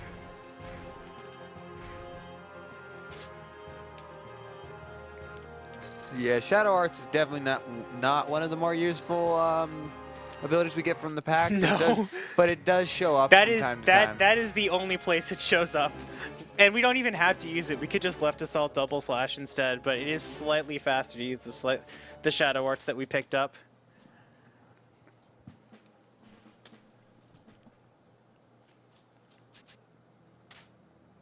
Alright, now we're going to fight the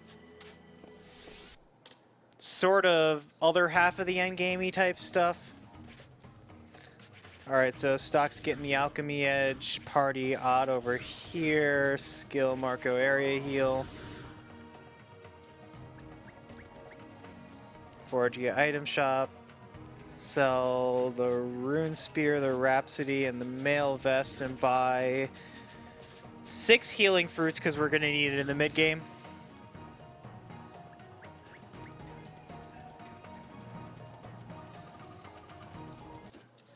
Alright, we're going to stop off here because we didn't get a chance to when we were going to Forgia earlier. Just pick up an easy 4,000 gold chest. We normally wouldn't go out of the way like this if it was like a 2,000 gold or whatever, but that's some pretty good money return. Now we got a crowd. Hey! People. Good morning, Ghostwheel. Good luck. Thank you. Okay, right here is where we would actually turn in our Rainy quest, but we haven't actually done all the things yet to unlock it. Some of it is unlocked retroactively. Like, we do things in the future and then she falls in love with us now. It doesn't make any sense. But for now, we're going to take care of the Thautomaton, and that's a really cool boss fight as well, because we actually get to abuse the hitbox of the Thautomaton here.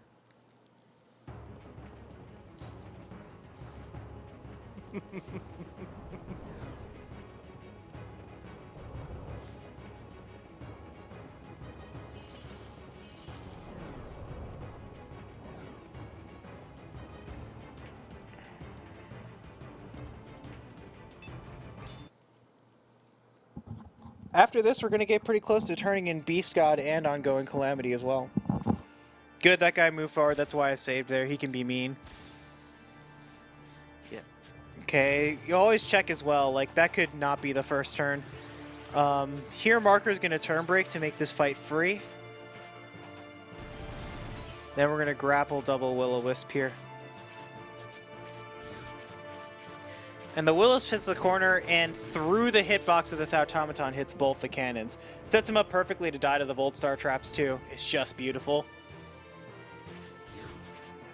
And look at the geometry here. Like, these Thautomaton enemies are so weak to the Volt Star trap because they're weak to electricity, and they just get pushed into both of these hitboxes. This is pretty much the intended way to go about things. If, of course, you can have the foresight to go to find Vanker and pick it up. Yeah, the double Volt Star traps do a massive amount of damage if you're able to hit enemies with both.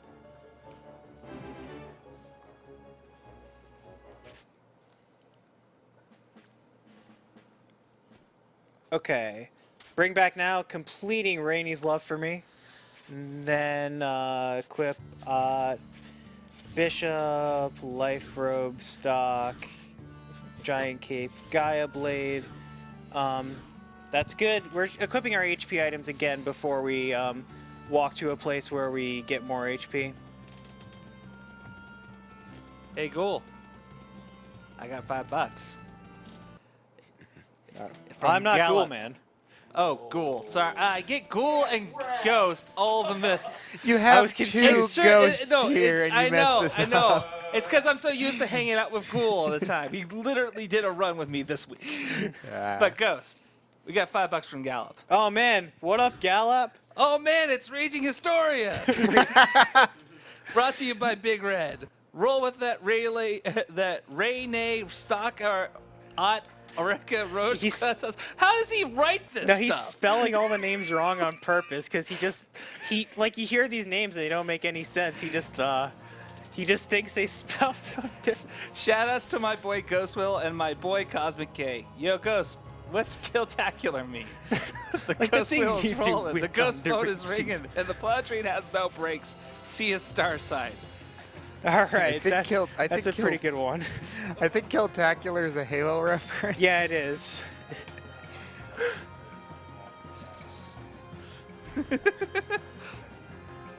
Okay, so we actually got to kill this mage before we used Sleeper Magic Storm, so that's pretty sweet. Gotta love that. Okay, if they don't kill Odd here, we can just Divine Light and set up for good combos. Kind of have to play this one by ear now that we've got the Wizard dead. Doesn't really matter, we kind of have this fight on lock.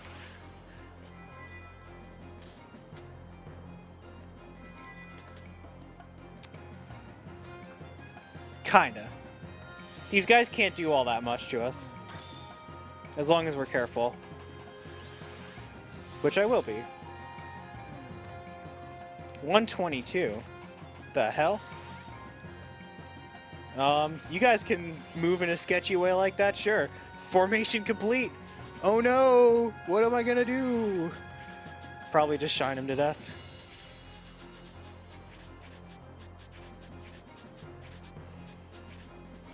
I guess I'll just use 2 D-Deaths for the mana burst. Like, we've got the space for it. And just, like, combo.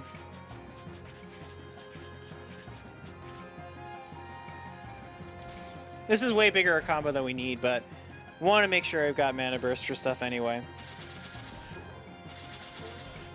Dancing Death's really good at building up mana burst because the number of hits is more important than the damage of the hits sometimes. Brilliant.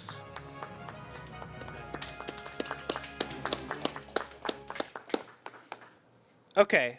There's the applause this game deserves. Yeah, we've had a lot of good fights before this. Now it's good to... We're going to have a lot more, guys. Don't you worry. Now that we're here, we can actually make way to turn in all of our side quests, though. Let's get our donation incentives finished. All right, we're here in Grand Plain. We need to go over to like the south area of Grand Plain here to pick up the Beast God Nail, which will unlock Gafka's potential as the Beast God. That's gonna be a fun one. Basically, I'm gonna skip this cutscene, but Burgess's master comes in, and he's like, "Yeah, I was the Beast God, but I decided not to use it because I wanted my humanity." And Gafka's like, "Huh, humanity? That's an interesting concept," and then just walks away and becomes the Beast God anyway.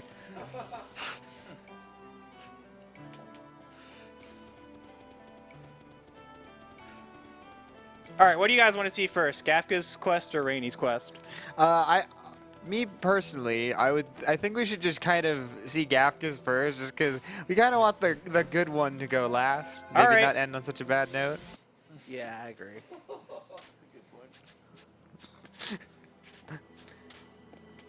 Or you could just totally just have things like this happy ending, only to be just utterly destroyed by the next like sad one. Okay, that is indeed the Beast God's nail. All right, so we're going through the ritual, and we have to talk to him again to go to the ritual for some reason. Becoming the Beast God means casting aside your heart, but you'll be throwing away your life and any chance at happiness. Who thinks this is a good deal? I don't know. But, so we're going to not say anything. We're just going to let him go through the ritual here. Yes, I will do anything to crush the enemy. Surrender your soul. Like, this is clearly a deal with the devil. So yeah, as I pointed out, the story is about stopping the desertification of the world, as they call it. It's not so much about stopping any one particular bad guy, at least not from the get-go. So a lot of these endings are like, even if they do stop. So yeah, they do stop Granorg, but they kind of unleashed a monster. Nothing can stand against it. Just throwing people aside. No, no, stop. He's slam dunking him into that tree. Get ready, guys. Gafka's gonna dunk his way through the rest of this run. This isn't evil.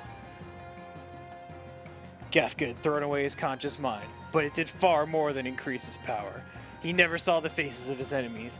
All he cared for was killing foes and finding more. After destroying the forces of Granorg and Alicel, Gafka turned his gaze southward. In the desert land of Cygnus, humanity's last stand against Gafka is about to begin. That's a cool ending to that little sequence there. I'd like to also point out that just about everyone gets a bad ending where they directly or indirectly kill everybody. Yeah, I mean, I chose these three, but I think like Ott could have gone a little yandere with like protecting stock and making sure everyone died. I don't know. It was kind of weird. Okay. So now we go take care of Rainy's ending, since we can as well. Just cleaning up those incentives. Thank you guys all for donating for these, by the way. Really appreciate the support. Really is a great cause, and these incentives are really fun.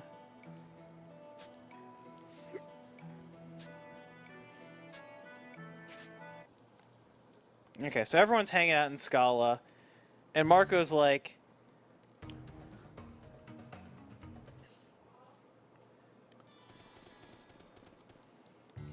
hey, Rainy's kind of weird, you know, she's acting like really distant, and he's like, can you go talk to her? You're better at this than me. What's the matter, Stock? And she goes into this thing, it's like, yeah, you know, there's this guy. He's kind of weird, you know. He's strange. He never speaks up for himself, and he's always jumping into death. And I tell him not to worry, but I keep worrying. And Stock's always like, ooh, this sounds like a weird guy, you know? And he's like, oh, I do take this into account. He's never gonna tell me anything. And he's like, yeah, you really love this guy, don't you? And she's like, yeah, you know, I do love you, Stock. And he's just completely taken aback by this. And all of a sudden, there it is. There's the romance. This is the romance plotline of the entire series. So, Yeah, I kind of explained a bit why. I mentioned this earlier as a spoiler thing. There's a few reasons why there's no other romance subplots. but now that it's out of the bag, we just can't contain ourselves, right? We can't let this go by. We don't want to fight. We want to be with each other. We want to try and stop the desertification peacefully. We maybe go into politics, live in the woods somewhere, do something. And Stock is like, yeah, you know, maybe I didn't even think about this. Like, why am I fighting at all? Why am I doing anything? And so, if we stop fighting here, then we get to marry Rainey.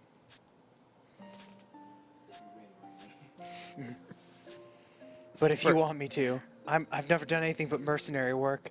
We can change together. We can take a stab at normal life. Yeah, we can make a go at it. First girl wins. They would decide to withdraw together. They informed everyone of their relationship and decided to settle in Scala. Why here? This place sucks. Unexpectedly, Rosh and the others had nothing for the two but congratulations. Have you seen the rest of the world? A year has now passed since the day Stock and Rainey renounced war. Together with Rainey, Stock did his best to search for a way to save the world. To no avail. The war showed no sign of ending, and the world's desertification proceeded steadily on. No one could predict when the end would come, but Lipti and Teo foresaw ruin. As he held the hand of his beloved, Stock sensed the end of the world drawing near. So yeah, I mean, you could go marry Rainey, but, you know, if you're just a lazy, if you're just lazy, then you can't, actually beat the game. You gotta move on. Yeah, again, bringing up this whole kind of point, Stock goes through a lot, and it passes over a large amount of time. They don't touch upon it too much in the game, but you really get the sense that he goes through a lot, and he receives a pretty decent amount of character development, sometimes not necessarily for the best. All right, so we wasted a bunch of time doing some donation incentives, but it's not a waste if it's fun. It's for a good cause. Yep, and for a good cause, you know? Let's move on to Granorg and the rest of the plot. We're going to fight the Heavy Automaton in the Royal Hall here, and this is even more of a joke than the last fight was. It's so much of a joke, in fact, that we're looking to get greedy and steal some items from him. He's got La Torment on him, a unique magic spear that's the best in the game for Rainey. Yeah, this is the point where using this route, Rainey kind of is able to make up for lost time with how little we've been using her for the last hour and a half I or mean, so. La Tormenta is more of we're just holding on to it for later, but you know, she's ready. She's ready to come in later. We're putting her. Ott's still the best because also we're gonna pick up the Glout Dagger in a random encounter after we get this steal off, and that's gonna be the best magic dagger in the game for Ott. So. Yes, but bear in mind that Ott works against enemies who can be pushed or pulled, so it's nice to have a substitute for those enemies that take up the entire You gotta have area. a lot of plans. There's a lot of different types of bosses. You gotta have a lot of different types of character loadouts. How many endings are there in this game, actually? There's 255 nodes in total, I think, but that doesn't include endings. It's like pathways to endings as well. I want to say somewhere in the 40 to 50 range. That sounds about right, to be honest. Well, that would be including the main story ending and all that. Some interesting things get to happening when you get to about chapter 7, or is it 6? This is when Endgame is starting to happen. Pretty much. So that'll be about an hour. Sell 2 crystals, sell 2 emeralds, and we just have enough money for our 3 Thaumat charms. The best magic accessory in the game going on Ott right now. We're just buffing her up so she can deal so much damage to keep up with the fact that she's low level here. We're going to take a walk through the sewers again, and we're going to move through this section. This is kind of we're going up through Viola, and then we're going to fight Hugo, and then we're going to be in Endgame.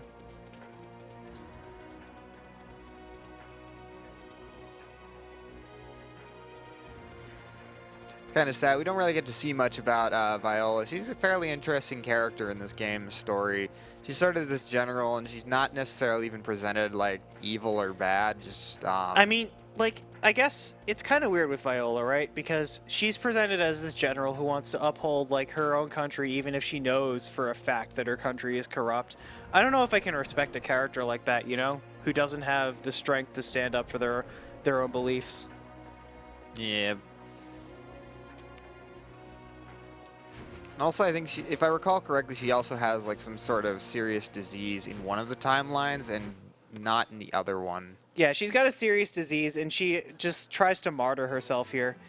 So we really tried to stun that bee so we could get around it, but it just wasn't happening. So I guess we're just running away from it.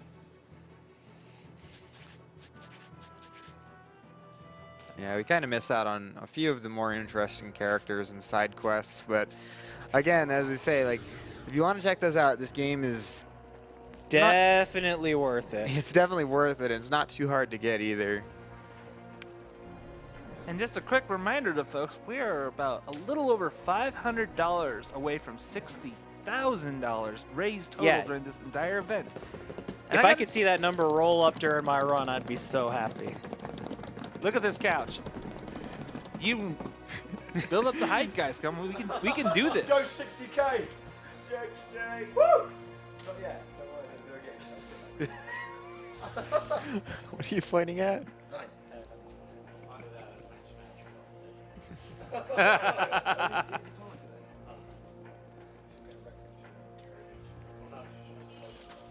All right, we're gonna save here because we have to, because we're stealing something that's RNG.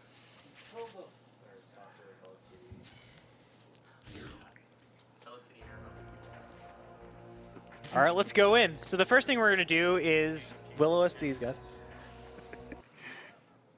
Oh, that's the guys behind me talking about Hello Kitty air hockey. Oh, gee. Oh no, you mentioned it. Not bad! So good! At the people here don't If you know want what's to going know on. more, please send your comments to me. In the form of donation. Yes. In a form of donation, that'd be great. All right, so we're gonna turn break him, and then we're gonna use 2 Willows to clear these cubes. When the cubes are dead, he uses Genocide every time. Cool name for an attack, not really doing anything here. All right, we're gonna have 7 Ot turns here, and we're gonna use those for stealing, in addition to killing this boss. So we do Volt Star, Dancing Death, Shine, into 4 steals. That's how much we get to. That's how much time we have to steal a La Tormenta. Dancing Death to bring up the combo. Shine to bring it up even more. Kill it in 1 hit. Come on, baby. Big money, big money, big money. Big prizes, I love it. Yeah. A reminder to everyone that if you want your prizes, please donate for them Yeah. and not steal. Speaking of which, we have a $20 donation from Koichi Saka 38 saying, "Good marathon, and I want that 3DS." Yeah. Well, that certainly puts you in the running for it. At least $20 will put you in the running for the Nintendo 3DS XL. And just to let you know, that is a normal 3DS, not the new 3DS.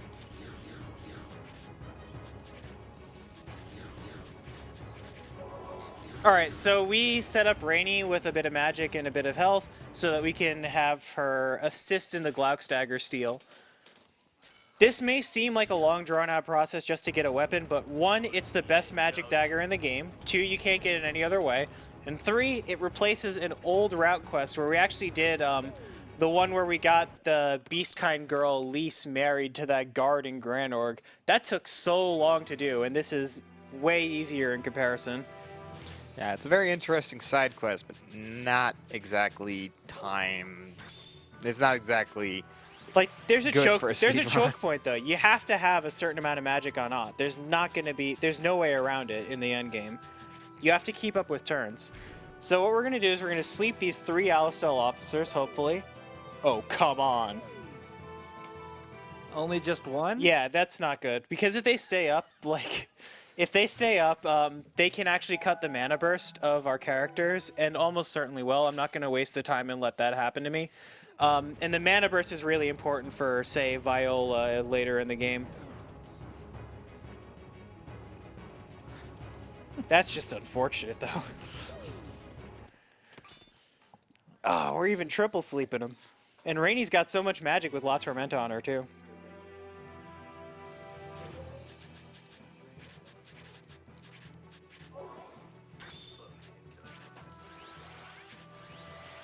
Come on.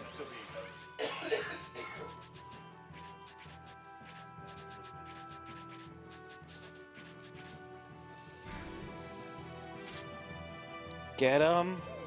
That should do it. All right, we can take our chances with 2 out of 3. I'm willing to do that. If we get mind killered, then we have to reset, unfortunately. But them's the breaks. How many resident sleepers are we getting in chat? Mostly everybody's confusing lag.com. Mutebot's confusing lag.com, who is a mod in Mind our killer chat, on Rainy we can handle. is banning people that are saying his name. Sorry, chat. Mind killer on stock we cannot. Yep, that's the reset. Unfortunate. All right, let's get those resident sleepers. Normally you don't want to see that, but right now We're just sleeping them, right? Like that's... we need the sleep. Oh, you had to say Resident Sleeper, by the way.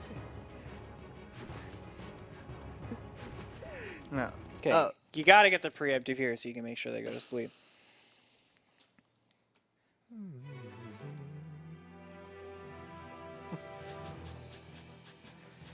Okay, so this is... We're going to get 2 chances to sleep this one guy. This is going to be a little riskier, but we can still handle this. Sleep. Sleep. This encounter doesn't come often, but we can handle it. To be fair, they're all trying to get these guys to go to sleep at the Resident Sleepers. Okay, I believe that guy chat didn't even is go to trying sleep. support this. Stupid. This is so stupid. Got to put your faith in the RNG at some point. But when it happens, Marathon Luck is not going to help you.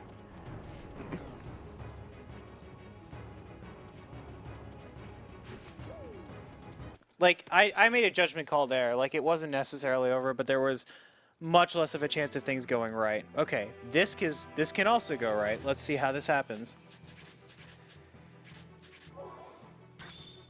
And again, I normally have no trouble putting all of these guys to sleep.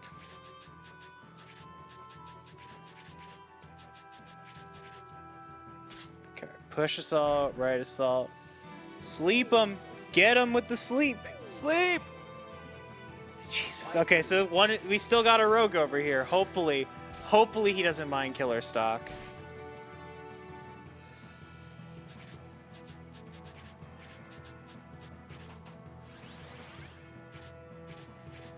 You know what? I could take a countermeasure here. I could just like fire him down twice and hope that that's good enough. We don't get the extra steal chance off of him, but it's better than like losing this here. The last thing I want to do is reset right now.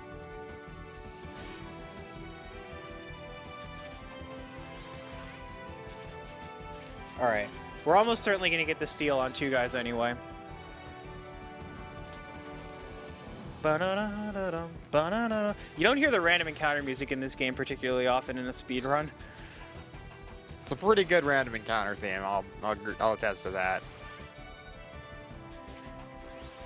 We're gonna make the big combo though, so this has no chance of screwing up.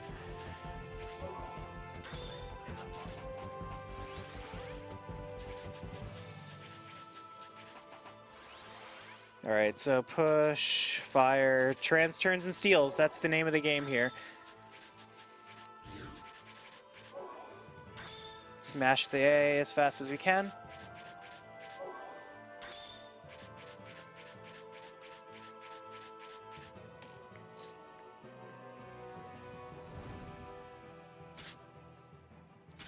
So we can get a common steel and a rare steel. We can get Panaccias and Glauc's daggers.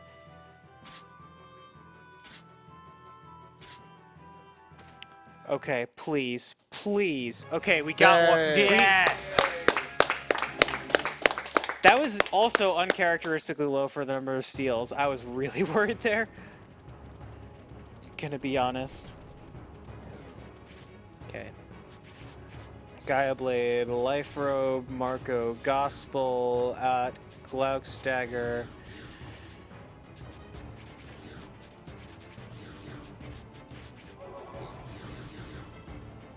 Stock should have enough MP for all this.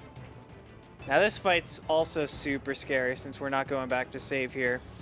The Dice Knights themselves aren't that bad, but the animals are. We got to make sure we kill them. We need 4 turns to do so. They can definitely one-shot Odd if they're feeling tricksy. Like, by themselves. Each of them can hit Odd and kill her. Okay. So we absolutely have to, like, Healing Fruit here. Change to see one of the animals, and then change to see the other of the animals. Okay, hitting stock is not bad. If it hits Odd, then we're scared. We're not scared anymore.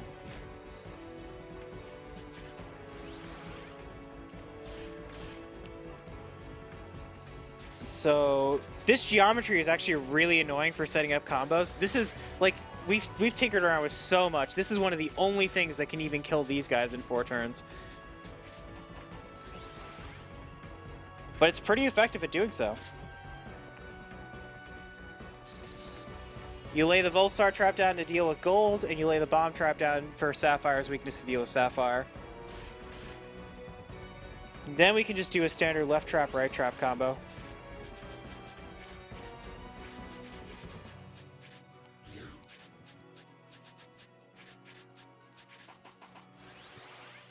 On these guys to finish them off.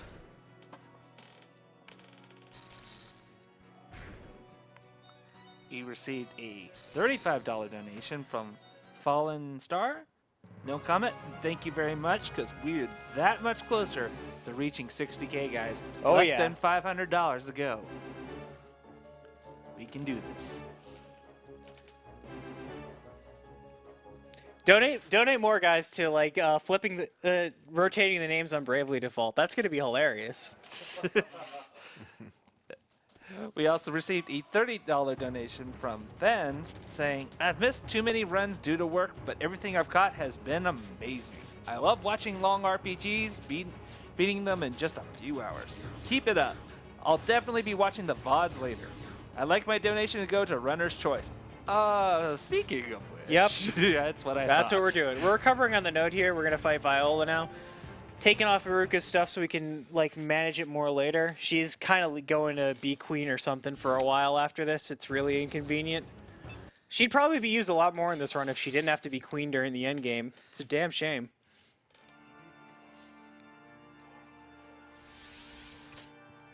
Viola puts up Divine Protection, which protects her from the first 5 hits against her. It's really not that relevant because we have Dancing Death, which deals 7 hits of combo and clears the Divine Light.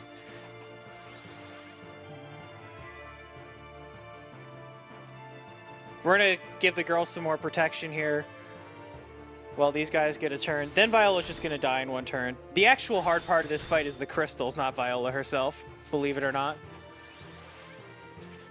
I remember when I did this fight casually, I just poisoned her and believed that it was going to work out. And it did, but like we just tanked all the, we just healed so much and... You poisoned the sick woman. How could you? God damn it, Ghost.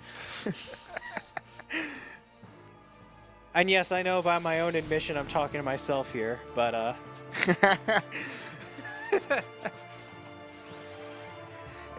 understand completely. Me and my dad grew up sharing the same name, so there was always moments as like, oh, you were talking to him. all right, we're using Power Rise here. Everyone could do with a bit more strength. And now that stock, this is what we need Stock's Mana Burst for. We need to D-Death, Air Assault, Dead Fencer. That attack was unnecessary. We just burned a turn for no reason, but the math should actually work out to be pretty much the same. These things are such health sacks that we really just need to hit them with strong physical attacks. And what is it? Dead Fencer is one of the only ones at our disposal right now. Just utterly nuked. Yep. Got him. Hey, have you seen the crystals in FF5? I don't have any sympathy for these things. But you can't use traps on them, OC. Don't you want to use traps? I just want them gone. As fast as possible. Alright, change here so we can pull off the trans turning. I believe we can arrange that, Ozzy.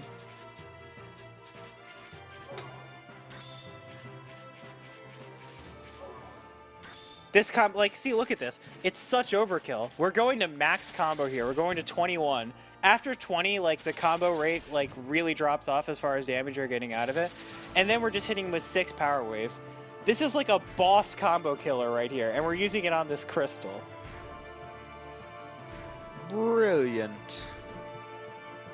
Marvelous. That thing has a lot of HP. Yeah. Not much to do about it.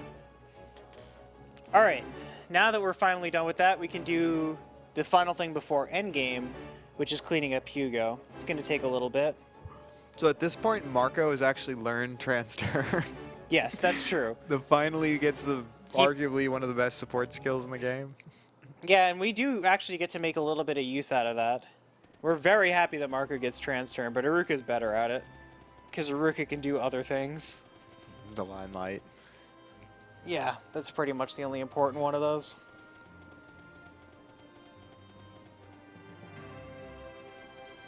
Alright, so we're going to talk to Aruka and then get instantly transported to Alistel for some reason. I couldn't even tell you where this is coming from, guys. I'm sorry.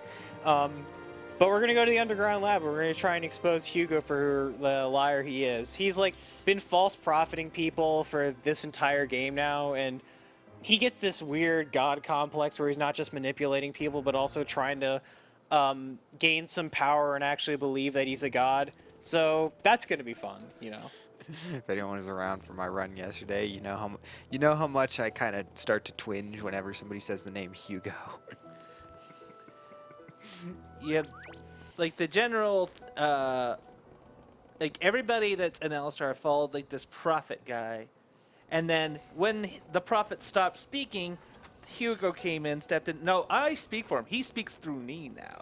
Yeah, and I think at that point in the story, he had been like It's like dead for very a at the long big- time. Yeah. He had been dead for a very long time. It's clear that this guy is dead, like from the very beginning of this. But you kind of have to spend the whole game like having fun, at least trying to figure it out a little bit, or at least seeing who else figures it out. You know, like Viola clearly knew that this was a sham, but she wants to be a martyr anyway. And I'm not even sure, like, it's somewhere between, like, Hugo's doing it for power and all that, but at the same time, you kind of get this feeling that he's kind of... Here we're picking up a Wind God book. It's a thing that lets us teach Wind God Strike to Gafka, and this thing may as well be renamed the Wind God Strike. It's so good. Like, this is a move that lets you pull everybody into the center square, which works really great when you've got traps that work on all the enemies if they're bunched up. Yeah, I think at some point, you kind of get the feeling that even Hugo believes his own lies. He kind of seems to lose a bit of touch No, with he wants to reality. make it true, you know, like he's making the machines. He's you know, like he's making himself become God, and then he's gonna become God. Yeah, he's definitely kind of lost a few marbles.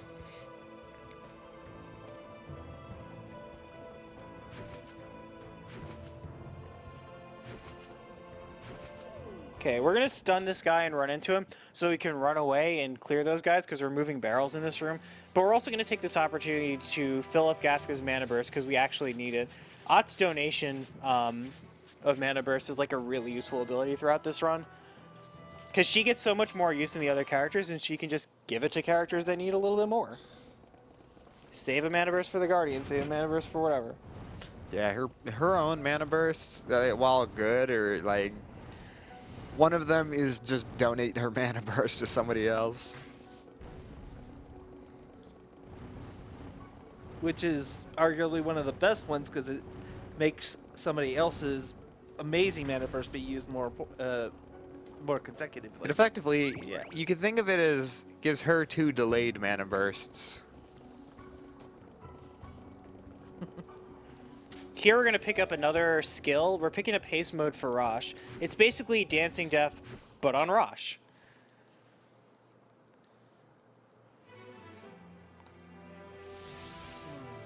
Ooh, the Mind Killer kind of hurts me here, but we're just going to have to deal with it, honestly. I think we can. Oh my god, we didn't even, like, run that guy. Alright, we're just going to have to slap him while we're using this barrel, too. That whole exchange didn't go very well for us.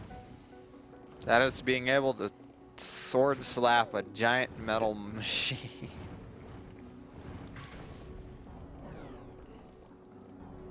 And remember, he can't be invisible or intangible when he's pushing things, so...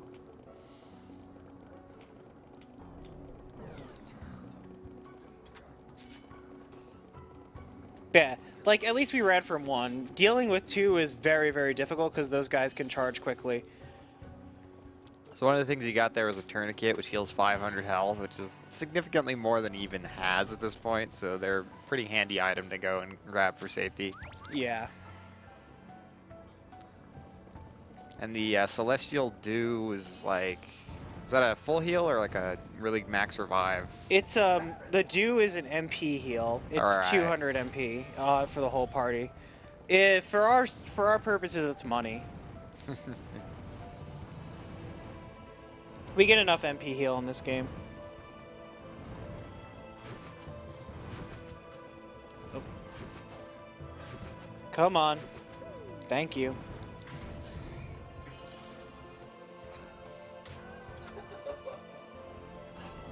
Yeah, in these dungeons he has to just push these switches.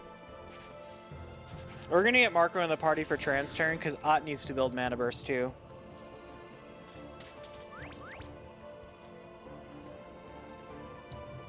We're not gonna heal before this fight though.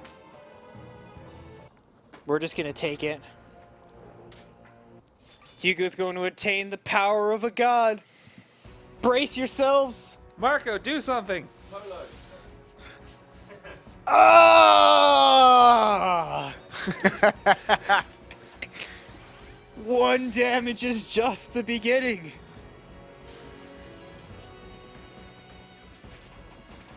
So yeah, Hugo is not getting the power of the god here. He's just failing. It's pretty hilarious. But we are going to have a real boss fight in not too long.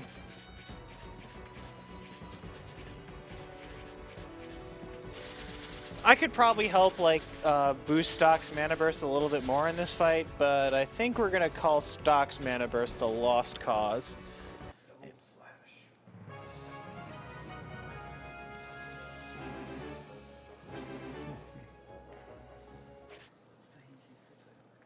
Okay, so right after that, we get to talk to Fennel, get the Historica, go to the back, go back to the beginning, start working on haste mode for Rosh, and then cleaning up side quests, get the Wind God Strike. We're just gonna clean up all the stuff we got in that dungeon.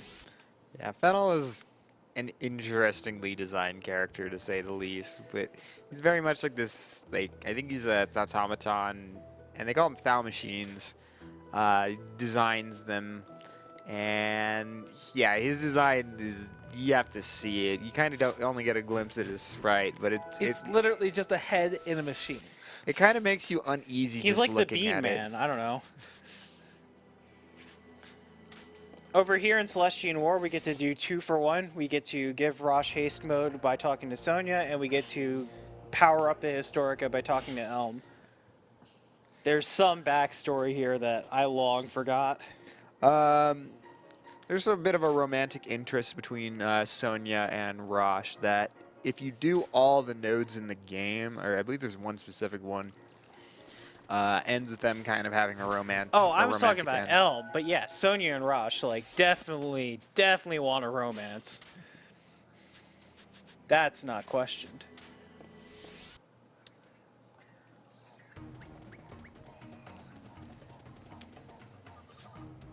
By the way, I just want to take this moment to say that we are in about the last hour of the game or so. Something like that. Yeah. We've lost a bit of time due to like donation incentives and RNG, to be honest, but Yeah. But that is still plenty of time, I think, for us to reach that 60K before the end of this run, guys. I think we can honestly do this. We got a lot of cool prizes you can get in during this run, as well as a few more donation incentives if you wish to put, How do I put do your money this? to. okay. So stock needs the Historica, needs the Mana Cape, Gafka needs Sprig on 1, Marco needs Mithril Mail Leaf Ring. Then we're gonna area heal us. Come on, area heal. Save before Burgess because Burgess can sometimes be mean.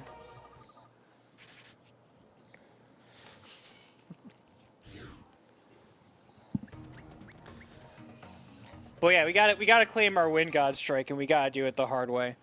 Basically, we need to keep using first aid kits until he stops using 3-tiered attack and instead uses just a regular garden variety attack. There we go. And now we get to change and dunk him. If you guys haven't seen the Gafka dunk before, prepare yourselves.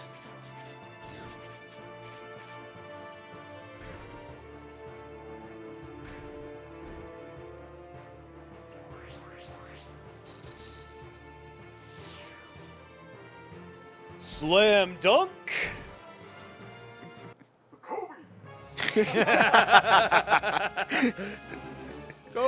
Kobe! I'm sure you guys heard a few of that last night. It's the kind of thing Spike Vigil would say. Did he ever get any of those Arby's incentives in, by the way? I think there was an Arby's. I believe Arby's was the Final Fantasy IV Cecil name.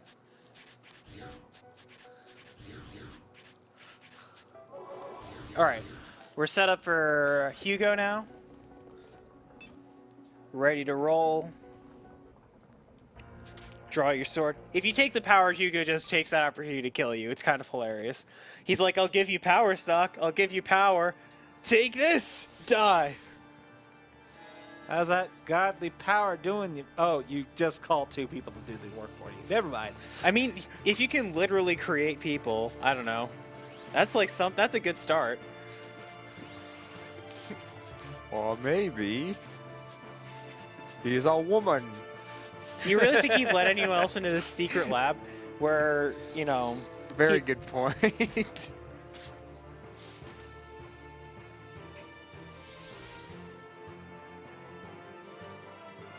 Okay, so we have 1 spare turn here. We're going to use it for Polaris because Hugo likes to have status effects, and we don't like status effects in marathons. It's just not something that happens. Pretty sure this is the paralysis one. And, yeah. We need to spend a turn healing Gafka up. Good job, game. Good job. Because we need that Wind God Strike. This game's kind of had it in for you for this run. Yeah, you know. I was like, he doesn't even have to use that attack. He could also just use Fear Break or something else. Left Assault. Wind God Strike. Oh no, this was right. Right Assault.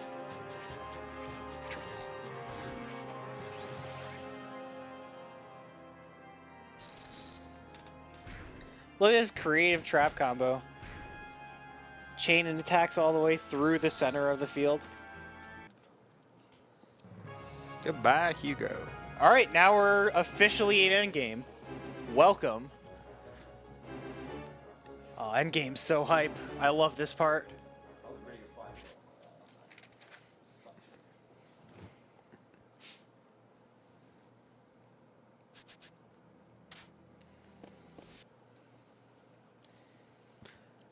Yeah, the end game, I think it was when I got to this point in the game, things just got really tense. Not just because of the combat situation, but the story just started, all the threads start weaving together into one thing. Yeah. This is where it sort of trips out here. Yeah. Yeah, in fact, the two... We're skipping a lot of cutscenes here. You can see it. We're just skipping, skipping, skipping. Look at all this trip we're skipping. Yeah, the two timelines actually, for the sake of the Chronicle, actually merge together for the final battles in the grand finale. But yeah, it's at this point in the game that the random encounters themselves start to get incredibly dangerous. Many of them are more dangerous than bosses. Like, we would have to know what the random encounter is going to be and then have an equipment loadout ready if we were going to survive it. It's just not feasible.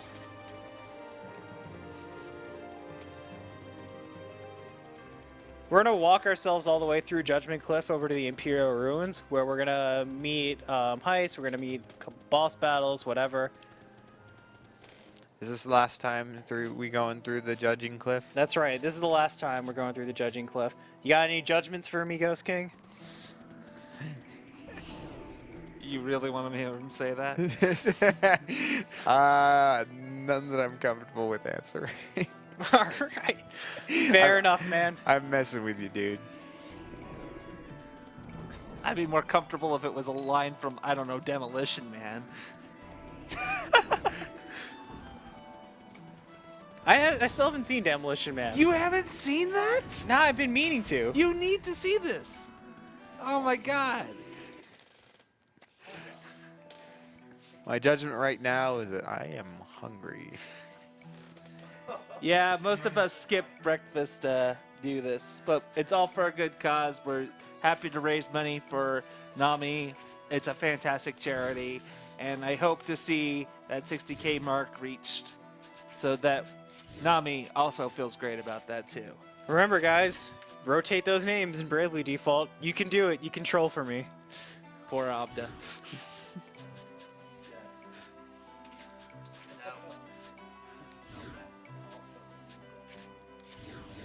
All right. Hashtag Naked Rosh. Hashtag Naked Ross, yeah. All right, we're completely set up for the Shadow Cats now. Oh my. We saved twice because good luck, I guess. Yeah, this is the first time we hear the Imperial Ruins theme. It's a great. Oh, it's great. It always pumps me up right toward the end. This runs so long and so interesting, but like, you get a little tired when you get to this point, and then this music perks you right back up. I think these are cockatrices. What do I call them? Cockatrices. Yeah, cockatrices. They're not from FF1, are they? From a lot of things. No, I'm just saying particularly that one, because those are evil. All right, so the Shadow Cats can behave or not. Like, basically, Ott's gonna take some damage at some point. Just a matter of when she takes it. Because she gets two-shotted every time, and we can't be too itchy with our trigger fingers on our healing. We need a 4-turn combo here, though, and it doesn't look like we're getting it. Okay, we're getting closer. Hitting Marco is fine. So we should be good here. Alright, we're gonna have to heal a lot afterwards, but we're already set. So Dancing Death, 3 Willows to deal damage to the tiger and kill both the blocks.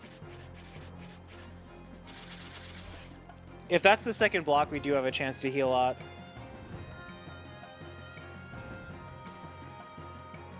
Excellent. I'm just gonna Healing Fruit us. We've got some money for Healing Fruits for later. And we haven't been, like, forced to use our emergency ones earlier. Okay, good. That's a win.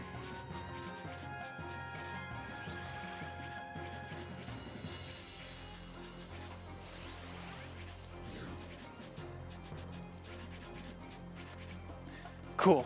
All right, so now we're going to go through the Imperial Ruins.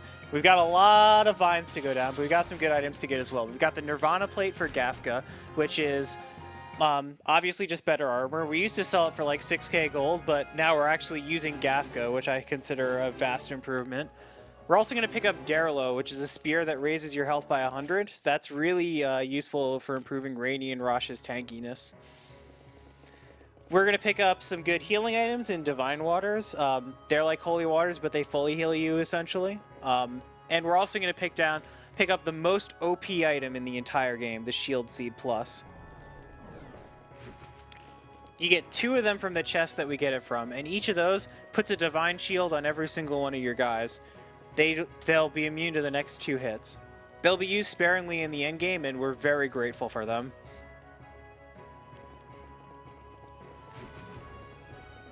Man, these crystals, they always pop like balloons whenever you hit them. It's very unsatisfying. Like, it's probably just crumbling to dust, but it doesn't look like that. Alright, while we go through Imperial Ruins, OC, you got a plug or something? Yeah, I can plug something. We got a few names that could use some little help here if we want to get them made for the upcoming runs. We have Name the Hero. It's a 8-character limit for all the names in Dragon Quest III. Currently in the lead is Tough Guy at $50 for the hero. And we have $30 in the lead for Name the Mage Warrior. We have BCAS because Name the Mage with Asterion at $200. And we have the Name the Warrior with Bagus at $35. You're more than welcome to... God. That doesn't have Mana Burst. We're here basically just to fill up Rosh's Mana Burst and leave. Hopefully this is enough. There's plenty of time to get these your donations in to make a big change to one of these names. And it'll be a fantastic run coming up after this. Come on, please leave. Please do it. Thank you. Thank you. That would have been devastating if we didn't get to leave there. But yeah, we just used Ott to donate her Mana Burst again to Rosh. It's going to set us up for the Guardian refight later in the future. Rosh doesn't sit in all that much, so he definitely deserves the boost here. We're going to have a little bit of trouble with Imperial Ruins Heist because Stock doesn't have his Mana Burst filled, and we don't get the turn break here. Maybe we'll be able to use the turn break in the second phase of the fight. We're going to have to play it by ear. It's going to be exciting, guys.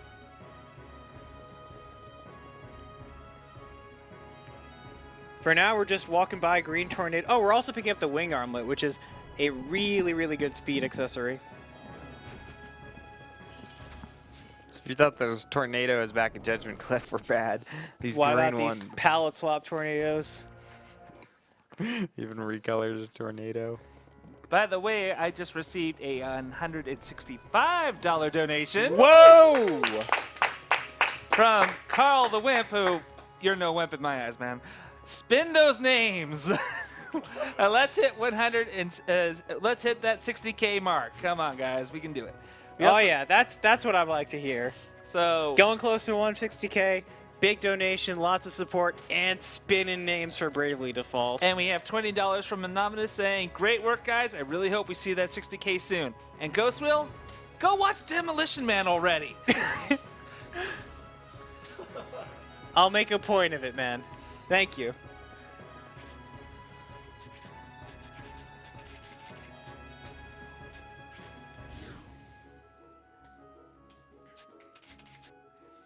Gafka, Bishop on 2, Flower on Run, Nirvana Plate, Stock, Mithril Mill, Wing on 1, Sprig on 2, Iron on 3, Ott needs 2 Thamas, Gafka... So the reason he goes over these menus so much is there's so They're much really to- complicated, and there's a lot of room for different ways to do the menu. Like you could do items individually. You could cycle the characters. It's just disgusting. So Yeah, a lot of these equipment are is really flexible in this a game. lot of these are really optimized, and like I have orders written out in notes. I have lots of things memorized, but even then, I don't trust myself completely. Okay, MP Break is a good start for this fight. Really don't care much about what happens with that. Hitting Stock's also okay. You can do that every single time. $222, guys. That's all we need. Woo! Oh, I thought that's what we had. I think we could arrange that. Okay, each of these guys can take an MP break before the chips fall. Alright, so we got a good thing going here. Push assault. Bolt Star Trap. This takes care of the cube turns and severely damages Heist. It takes another 4-turn combo to kill him after that. You guys all know how trap combos are going to work at this point. A lot of the danger in these final things is managing health, managing resources, understanding the game. Okay, since we're behind on a turn, we're just going to have to lose a little bit of time here. Sucks to suck. If we had a turn break, then we would be okay.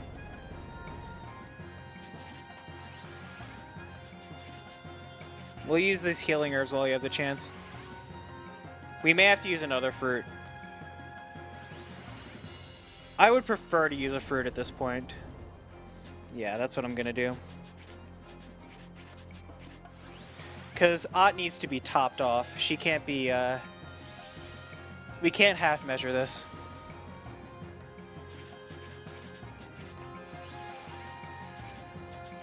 Alright, Wind God.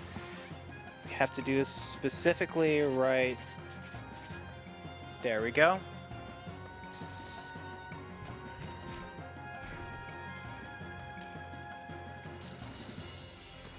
Alright, we're moving into the last shop in the game.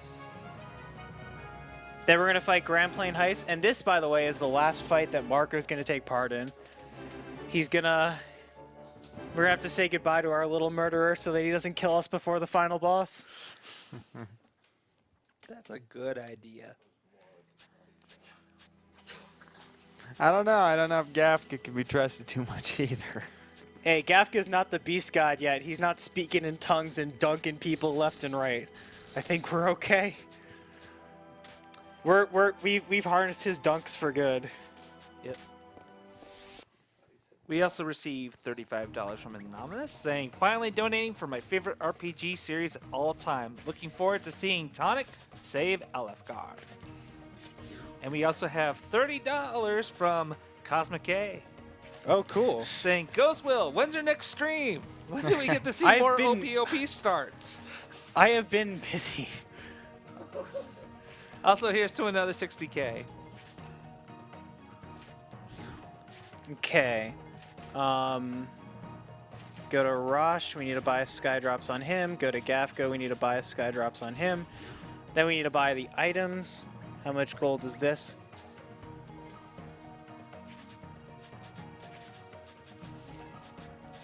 Magic herbs, tourniquets. We don't have a lot of cash for healing fruits. That is concerning. 6 total healing fruits. We didn't even get to steal the meta branch, but I believe.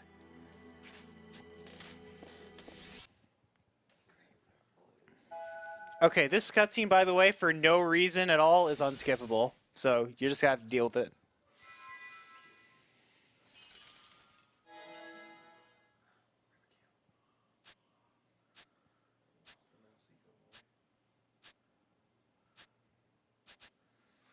It may as well be a skippable cutscene. You can't read it. I mean, I'm just scrolling through the text. I don't understand why they have this option without the other one. I'm going to be honest.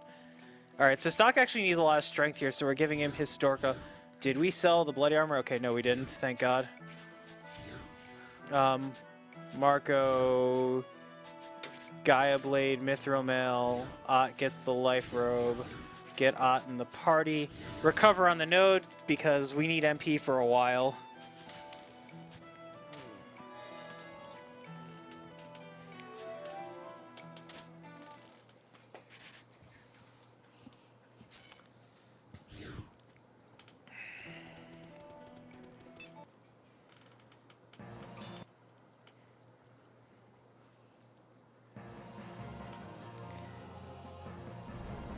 Okay, so this fight, the heavy grinder grate's really easy to kill. We gave Stock the extra attack so that he can one-shot this little appendage of Heises, I guess we can call it. And we need a 6-turn combo to kill him after that. So we're basically going to need 1 turn for healing. So this fight should be pretty straightforward. Use a healing fruit or a tourniquet or a first aid kit, actually. and then just kill them.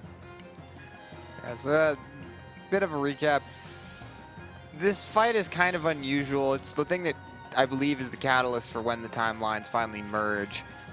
You go back quite a ways for a node that you haven't actually, like, when you look at the map of the way the nodes are charted out, you'll see that they'll have like this line that trails off and it doesn't quite connect to anything. You've had this one connected to Chapter 3 for a very long time. This is just another way to see that we can lay traps on places we've already laid traps on as long as the spaces were empty to begin with. So we're just like combo locking in between the traps here. Nice. Okay, now we're on the final part of Endgame. We're fighting through all this room with all these cubes. This is the most frustrating part of the entire game for me because we're so close to the candy. We're so close to the final bosses. But we got to fight through so many cubes and random encounters before we get there. All right, well, hopefully this $10 donation will make that a little easier for you. $10 from Anonymous saying, I made sure to finally beat Bravely Default so I can watch the speedrun spoilerless. That said, let's have that name swap go on by donating and hit that 60K mark. Come on, people. Yeah. Oh, man, we're at 60K. Yeah, Woo! we did it! Okay, let me find that donation. It's here somewhere. Rip headphone There it users. is. Send that to Reader. All right. Yeah, we got $250 from Shipleg. Nothing much to say. Thanks for all the hard work and the great entertainment for a great cause. These marathons are things I look forward to all year. Keep up the great work. Money is to the runner's choice. Oh, man, let's keep switching those names, guys. Let's do it. Troll Nation. I kind of half want to say we owe a formal apology to Opta Jr. Okay, this is actually scary. We didn't mean to run into this random encounter. I got too hyped.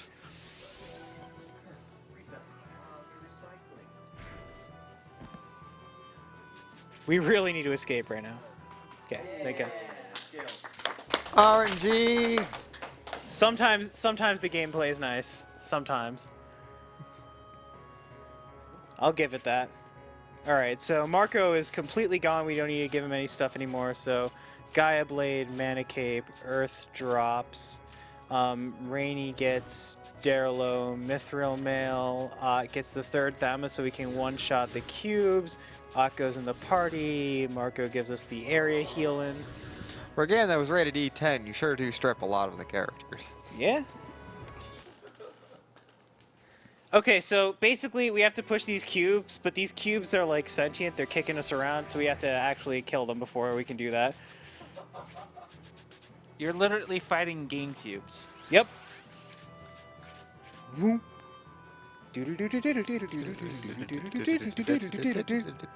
Dumb. There we go.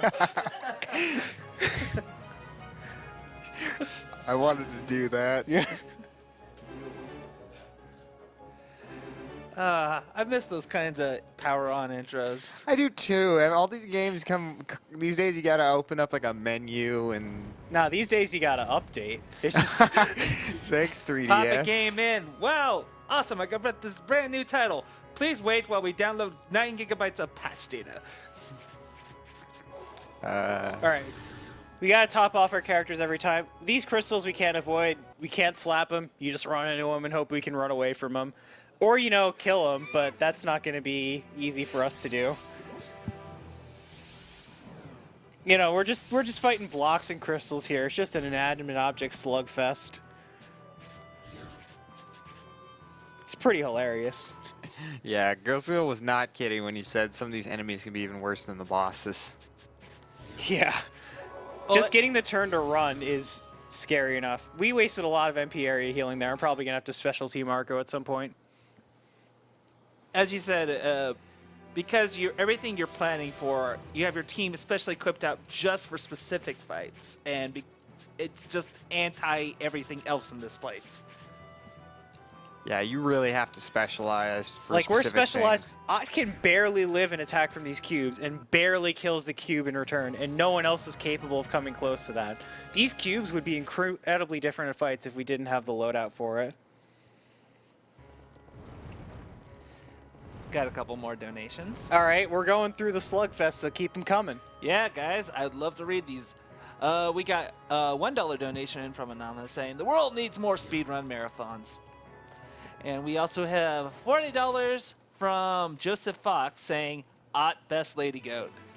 Yeah, she's the best lolly goat. Can't ever deny it. Oh man, look at that 13 health. She's carrying.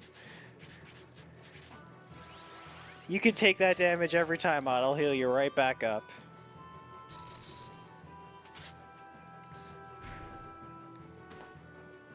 Killing cubes.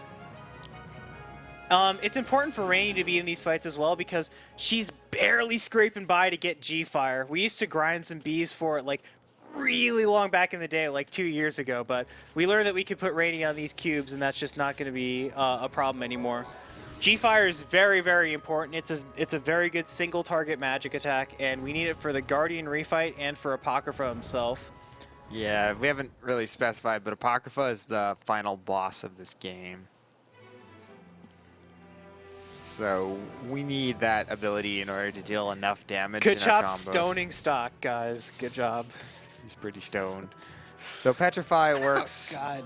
It's basically a kill. It's basically dead.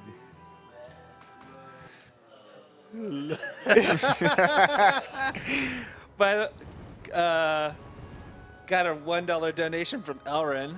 Oh man, what up, Elrin? Someone Yo, screaming, Elrin. ghost ears, please. I can still hear it ringing. Yo, Elrin, how's it going? We also got $5 from Strawberry White Block saying, great job on the run so far. Ghost, glad I got to catch Endgame. Runner's choice for my donation. All right, let's go for some more trolling. Thank you very much, Ventazy.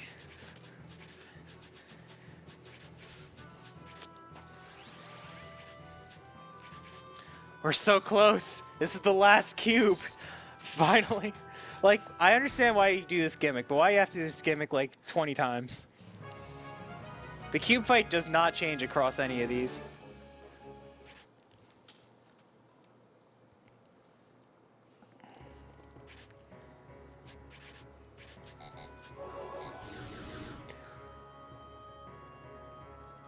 Alright, we got one more fight to run from, and it's probably the hardest fight to run from in the entire room, which obviously makes it really scary.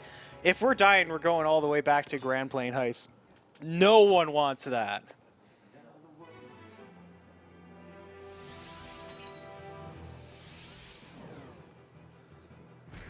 Oh! Okay, no volcano crash. Run, run. Yeah, Thank God. You've had really good runs so far, I gotta say. Yeah, they're usually not that bad, but they can scare me. They're like, ugh. Yeah, like, well, I mean, you've been able to run because if you can't run, it says you can't escape, and I Yeah. don't think I've seen that once this run. No, it's happened. La Tormenta, remove Mithril Mail, stock needs... Where's stock? Stock needs the Mithril Mail, Ott needs the Mana Cape, and the Wing Armlet on 3. We get Gafka in the party here. We probably need to give Marco an Herbal Tea or something, and then just area heal us. Yeah, we were going to need to do that. Alright, this is the final boss gauntlet. We gotta fight 4 people from our past, and we gotta take them all down, then fight Apocrypha.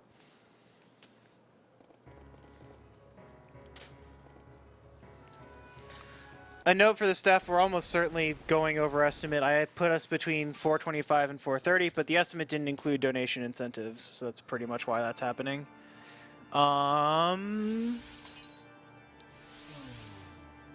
Okay, so Ott's got a turn break here, so we can stop Helomades from getting a guaranteed instant kill on a party member, which really lowers our tempo.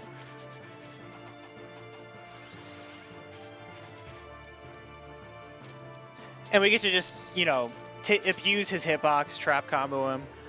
And again, the real boss fight here is the crystals. We're going to take advantage of the fact that Wind God Strike is an AoE physical attack, and just straight combo to the finish here.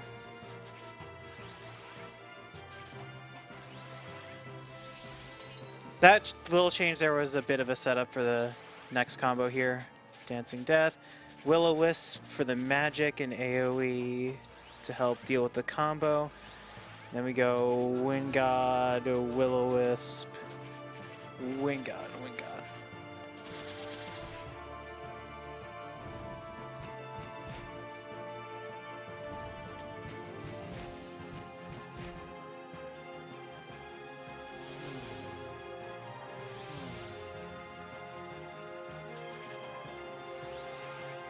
Does Gafka not have the Deathclaw on or something?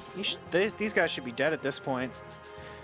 I'll use another Herbal Tea on him to make sure he can have a second Wind God Strike. I'm gonna have to check his loadout.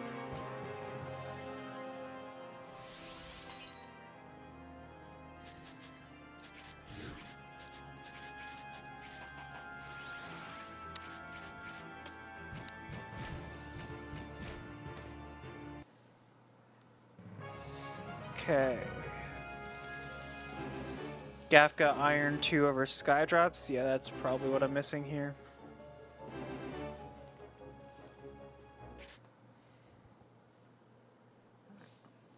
Cool. So let's go here. Yeah, Thalma Iron. He's got the Deathclaw on. That's cool. So all we really need to do is recover and save for Garland. And I actually have a turn break for him because we missed the turn break on Heist. So we get to recover some of that time. This fight gets to be real clean and easy now.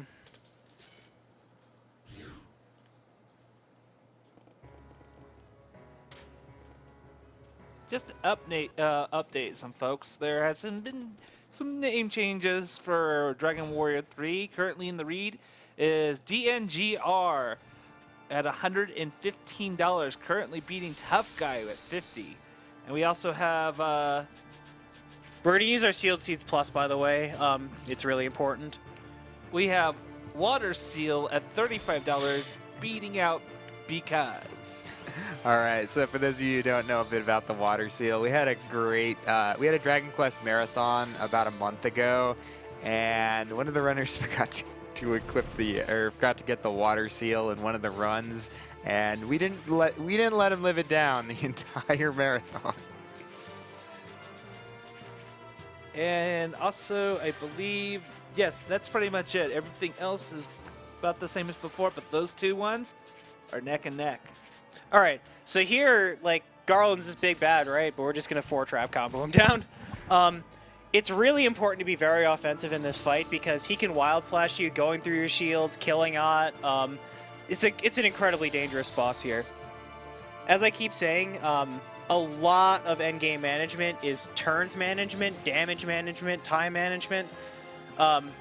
Like, we already know the combos that are going to kill him. It's just a matter of whether we can make it there or not. At this point, would you call it management? The hell? That's like the first time I've ever seen Ghost stumped at something like that. My job is done. All right, we've got an extra turn here. We're using tourniquets because we don't need to take risks on crits or anything like that. That's just silly. We need to use the Might Herb here. Might Herb on Gafka, Dancing Death.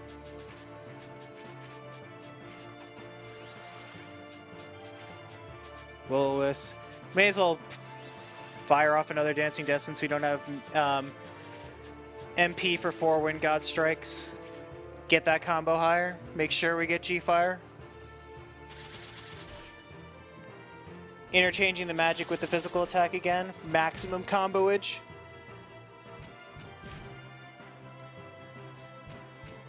Okay. Next, we're going to take down the Guardian.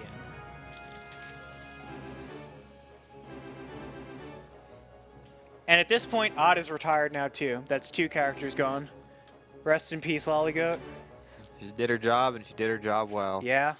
Yeah, unfortunately, she's a little bit too fragile for the next couple fights. And she doesn't do anything. Okay, so stock needs the Life Robe, Wing on 1. Rainy needs Bloody Armor, Thalma, Earth Chops, Flowering. Gafka's still got that. So Rainy and Rosh are our party here. So we need a tankier version of Odd here for Dancing Deaths, and that's why we picked up Haste Mode. That's why we have Rosh on the field. We're ready to go.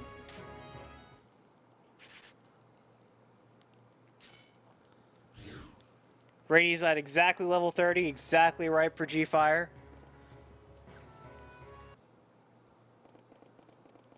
Okay, Guardian, come on. This is our last paralysis wing. This is the last time we have to prey on the wings. But not the last time we have to prey on AI behavior. Another spider. At least it's the very last one. Ah, Rosh doesn't have something We we have need. to see it again. no.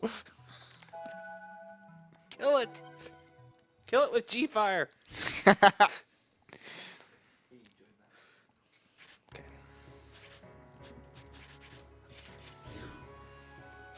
Yeah, he would rather not have get poisoned for some reason.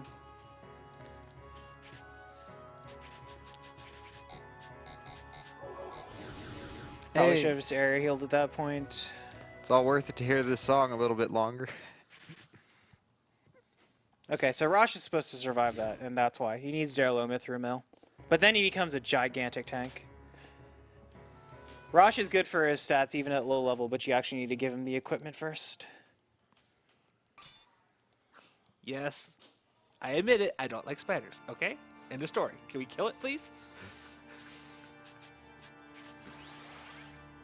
Okay, Deadly's fine.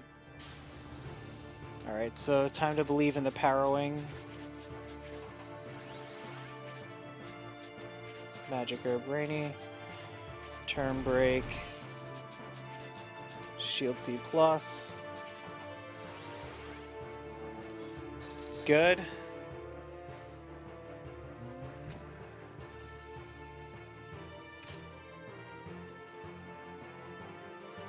Alright. I'll take this opportunity to heal us then. I could Tourniquet stock, that's better. Stock needs to do something every turn to dilute the combo and make it more Rainy-centric.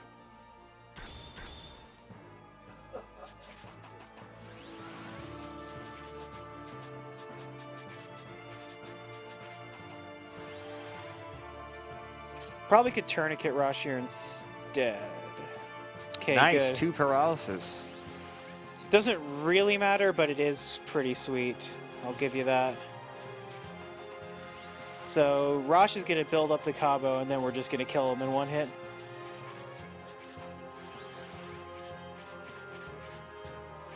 So, Ozzy, you're gonna get your wish. Please, faster. No, we gotta sit through the whole combo, man. No.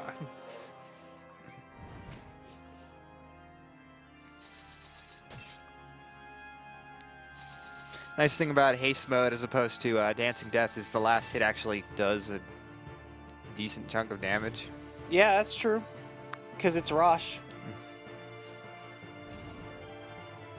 Look at this 5,000 health getting burned through like nothing.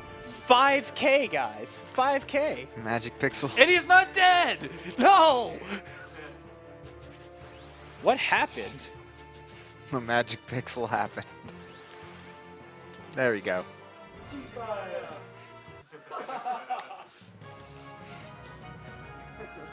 Okay, so Apocrypha's the final boss, but this next guy is like the real final boss. Viola is a real pain. She's got friends with her, but she's got 4 of them, and they're all pretty lethal. Much more lethal than the other crystals that existed. Okay, so stock needs triple sky drops into Mana Cape. Gafka needs the Sprig, and the Flowering from Rainy.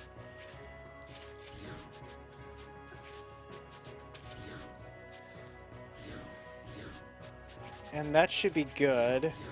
I'll give Rosh the Leaf Ring as well.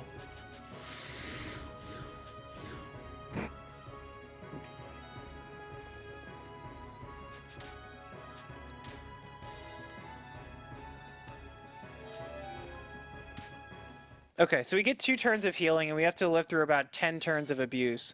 Then we're gonna Gafka dunk 3 guys in at the same time, and then 5-turn combo the other 2. The old strats for this used to be very interesting and very complicated. Use Stock's Mana Burst, use Ott and Rainy, the squishiest characters possible. It was a nightmare. This is a lot better, but the fight is still scary. Ooh, single targeting Gafka is absolutely not what I want to see. Ooh. Okay, we in there. There's a certain point at which you gotta let go and free your mind. You have to believe that it's gonna work out. Okay, Viola move forward. That's a waste of a turn. Pretty sure we have to waste our second heal turn here. Pretty sure that has to happen.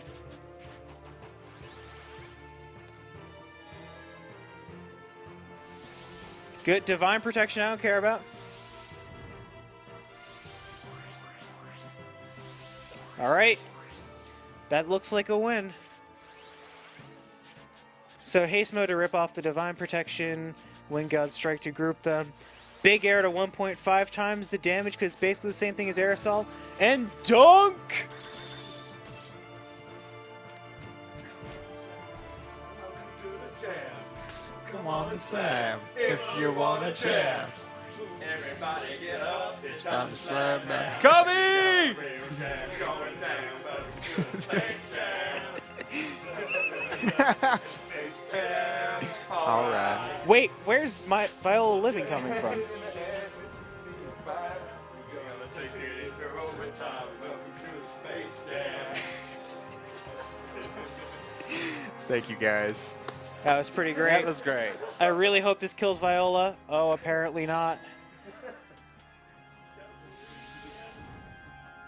You gotta believe in the power of the Chaos Dunk. Don't go anywhere that goes. I know what you're thinking. Well, that sucked. Oh no! You got this, guys. Don't worry. Yes, It's okay. We get to see that animation again. that's true. We get to Space Jam again.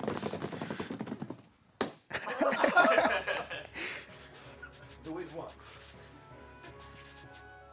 I was sure he'd need this. So, I guess that'll mean Rosh can have a Sprig Ring.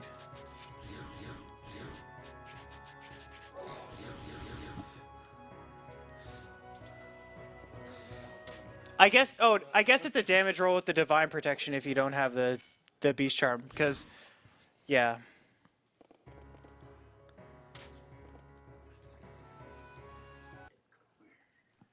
Alright.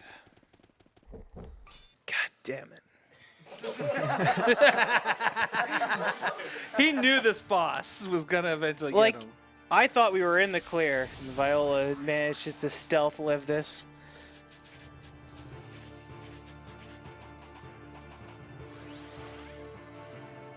Get our turn of healing. Oh, please no single target Gafka.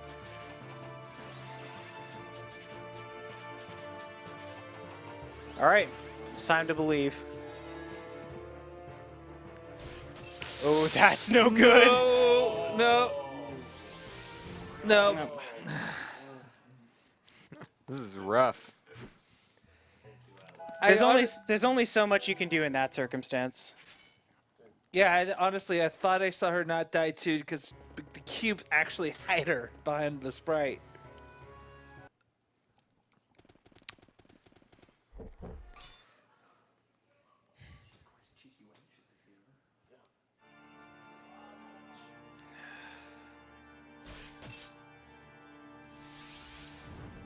Okay. Actually, Stock Stock usually doesn't die, but he can't die either. Ouch. No one's allowed to die. That's the rule.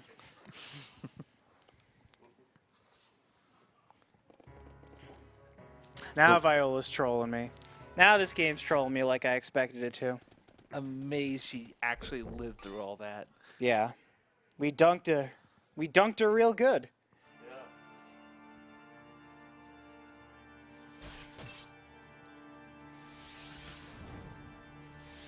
Curse? Yeah, you want to see Curse. That's not damaging. Yeah, okay. Stock's the one healing anyway. I'm gonna go for one change. That was poorly advised. Oh, Viola. Because you expect them to hit, like, either an AoE, like, or hitting Stock or Gafka or something like that. I just didn't expect Rosh to get killed there. You have to be able to, like, take that kind of risk and meet out the healing, right? Because they could, if you heal too early, they're just going to blow you out in the second phase. Yeah, this game usually doesn't treat you that bad. No, it doesn't. No, it does not. Okay, she moved forward. That's something. Come on, buddy. Okay, that's a good start. We can healing fruit this.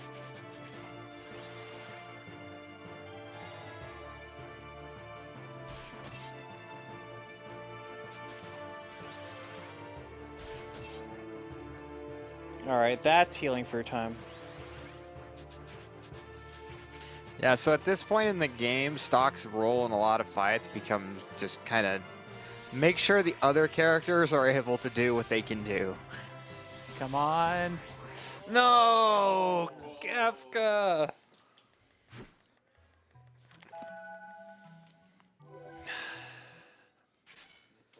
What a good video game. Yeah, this is unreal. This is actually unreal. I believe.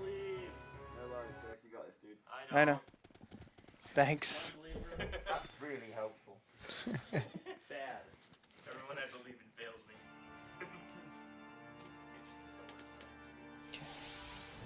Okay, she moved forward. Yeah, I mean, moving forward's good right then. Yeah, you know, those skills, those mad hops. But, like, everything else she does now will be more damage. Which means I gotta heal again.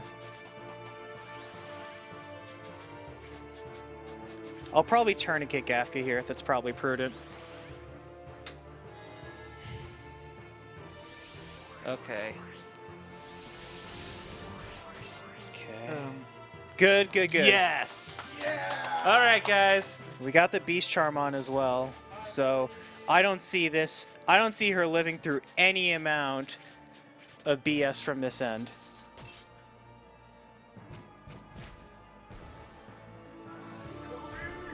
Yeah. Ready?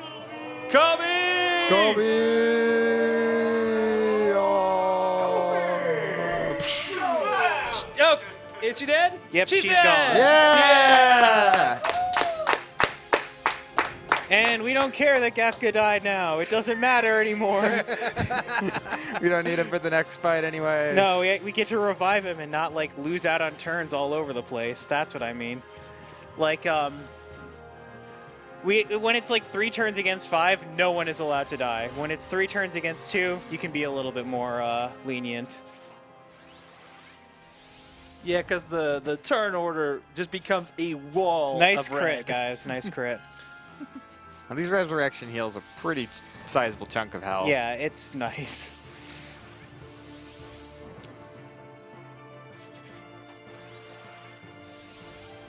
Okay, that's a win.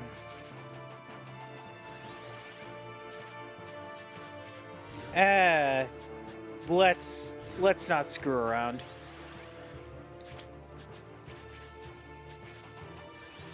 We're gonna make sure this is a win, because we need 3 Rosh turns.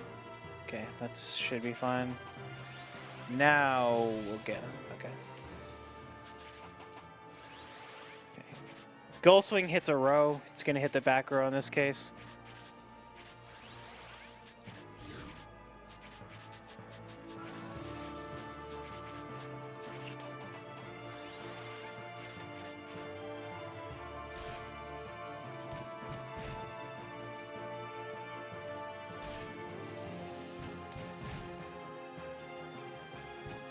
All right, cool.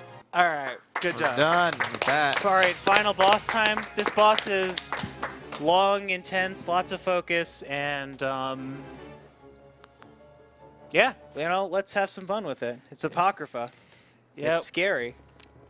We also got a $120 donation from Ice Knight saying, Yo, Ice Knight.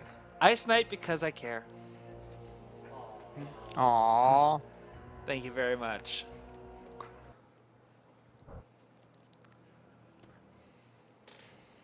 Okay, so equip everything off of Rosh and Gafka. Aruka's getting Luminous Dress, Sprig, Flower. Rainy's getting the Mithril Mail.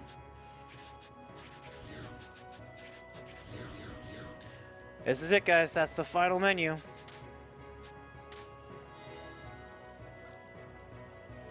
Alright, now in this first part, we have to kill the book. We gotta kill the Black Chronicle. And to do that, we have to deal damage to it by pushing the Heist clone into the Black Chronicle, then comboing it down to death. So yeah, the final party we bring in for this is Stock, Erica, and Rainy.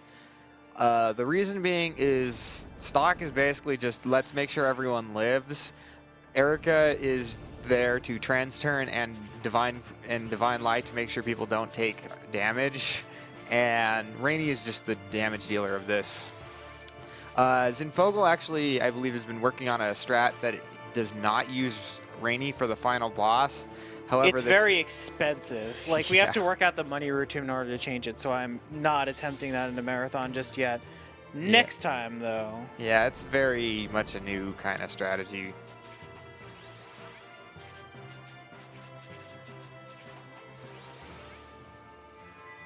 And unlike the last couple ones, this heist is like actually a real threat. Okay, to remind you guys, Divine Light protects you from the next 2 hits you're going to take. So I'm in my head constantly counting bubbles, making sure we can do this. We're setting up a nice, like, 9 or so turn combo is what we need.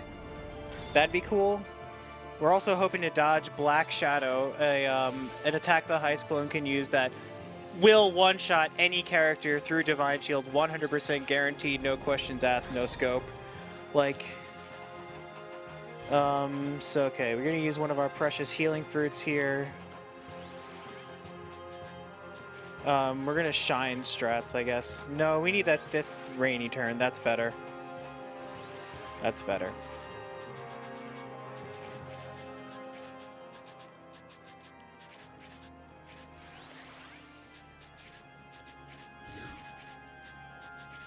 Do you have any quick last-minute donations? Let me double check here.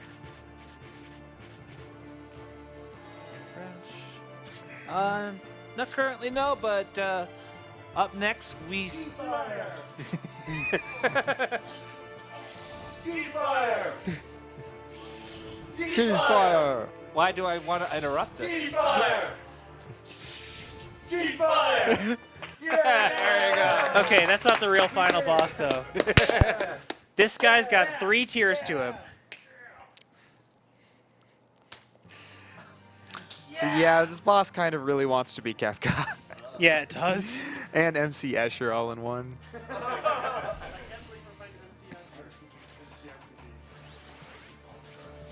Alright, so first priority here is to make sure that I've got my MP set up. We're looking to have long combos with a lot of Divine Light. Okay.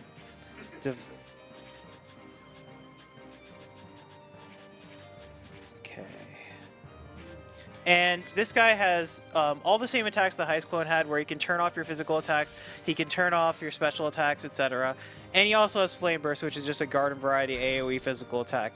I hate Flame Burst. It can really pressure you out of Divine Shields, so that's why I'm using Healing Fruit in this situation. We're also looking to set up for the second phase, which is the status phase of Apocrypha. Civil change is on not much consequence. Yeah, this boss is not especially hard for casual playthrough, but when we're in the low level 30s with a level 25 Erica, it requires a very precise set of planning. But it can be done. And you're about to see that. Who needs this? Stock needs a shield. Alright, get ready for some G-Fires. G-Fire! G-Fire! G-Fire! G-Fire!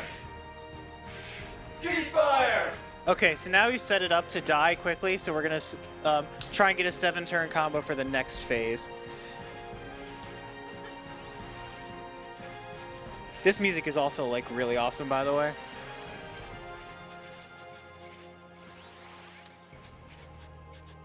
Another specialty for Rainy. Really hope we don't get pressured out with flame bursts here.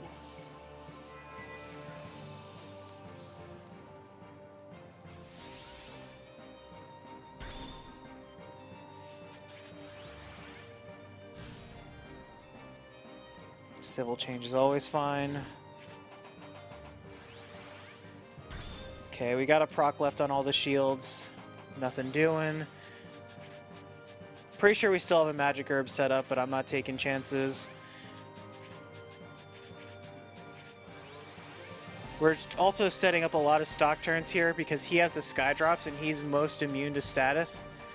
And we're praying to God, because this is the status phase, that we don't get like super trolled here.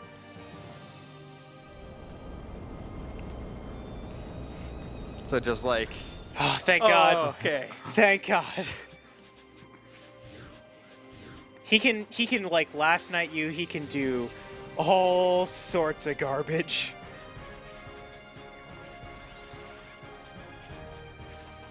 so instead of another G-Fire, we use Frozen Hell for the first attack of this combo. Frozen Hell's a mana burst that's basically your combo mana burst.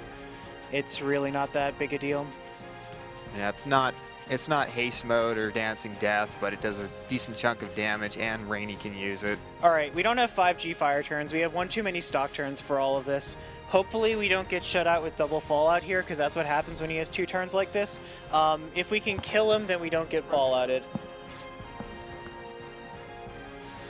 G-Fire! Building up the combo. I think we got it. G-Fire! Maybe not. G-Fire! G-Fire! Nope, he's gonna fall it. He's gonna do it. So Rainy's probably dead here, but everyone else should still have a proc on their shield. Okay, that's scary. We really need to hold on here. Oh boy. All right, we're gonna Divine Water Stock and pray, but we are past the worst of it. If we can hang on to our hats here, then we win. Stock is the most important character to revive right now. Okay, Grand Chaos, it's fine, it's fine, it's fine. We're gonna have Stock, Res Rainy. We just need more characters alive. We need war-worn bodies. Good job, guys. Never mind.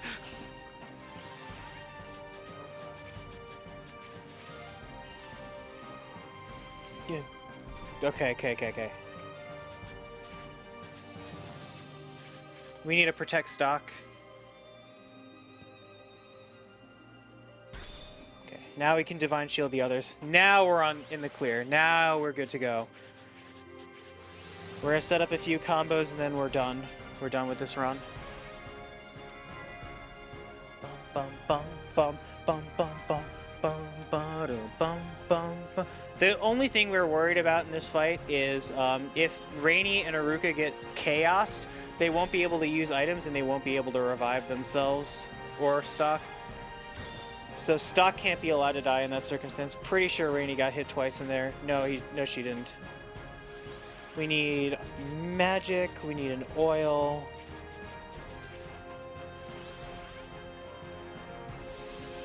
Also good to keep in mind here is that Divine Shield is a buff and that it goes away after a certain amount of time, which is really confusing to figure out when you have magic herbs up and stuff.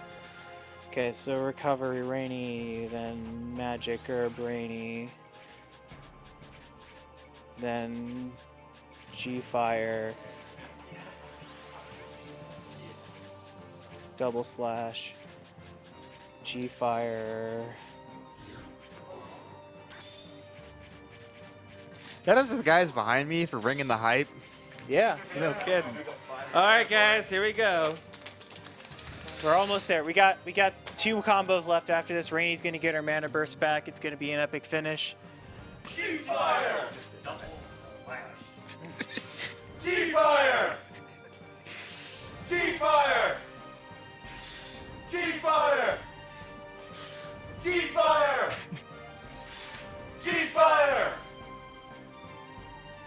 Double turns. Okay, we need 2 more shields.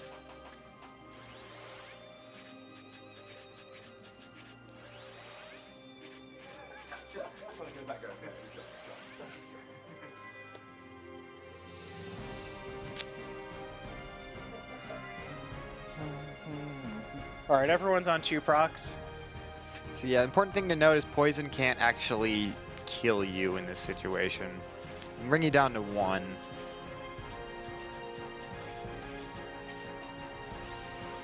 Yeah, I'm leaving the curse on Aruka. I just want to have Rainy not statused at all, and not both players cursed at the same time. What is this triple Apocrypha turn? Are you kidding me?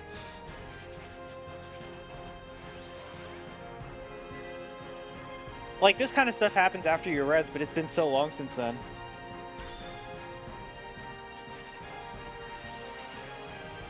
Death Cloud, okay. That's probably worth a Panacea Plus.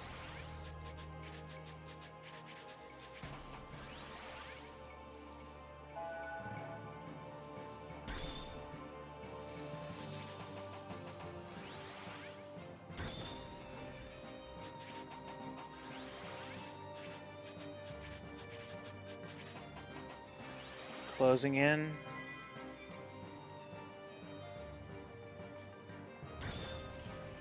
Alright, Magic Herb.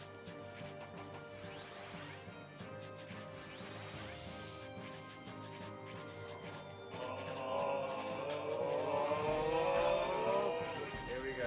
Oh, baby.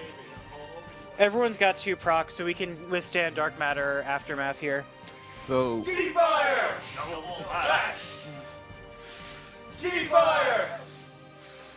G-Fire! G-Fire! G-Fire! G-Fire! all right, so You guys are great. Yeah. so time is on the fade out after the final combo is finished, correct? Yes. Something like that.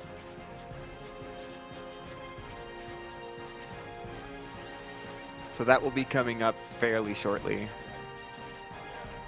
Alright, yeah, this is going to be the last combo here. Assuming nothing bad happens to us right now. Okay, we're fine, we're fine. Come on.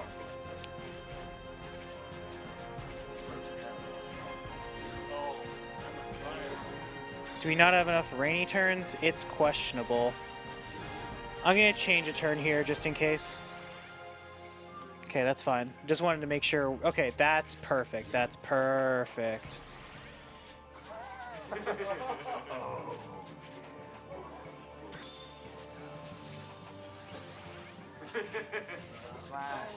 Look at me! Yes! All right. Wheel! Get ready, pokies! Pokies! Poke, poke, poke, poke. Frozen hell! Double slash. G-Fire! No. We're getting curse damage here. G-Fire! G-Fire! G-Fire! One more. Overkill. G-Fire! All right, time. Yeah!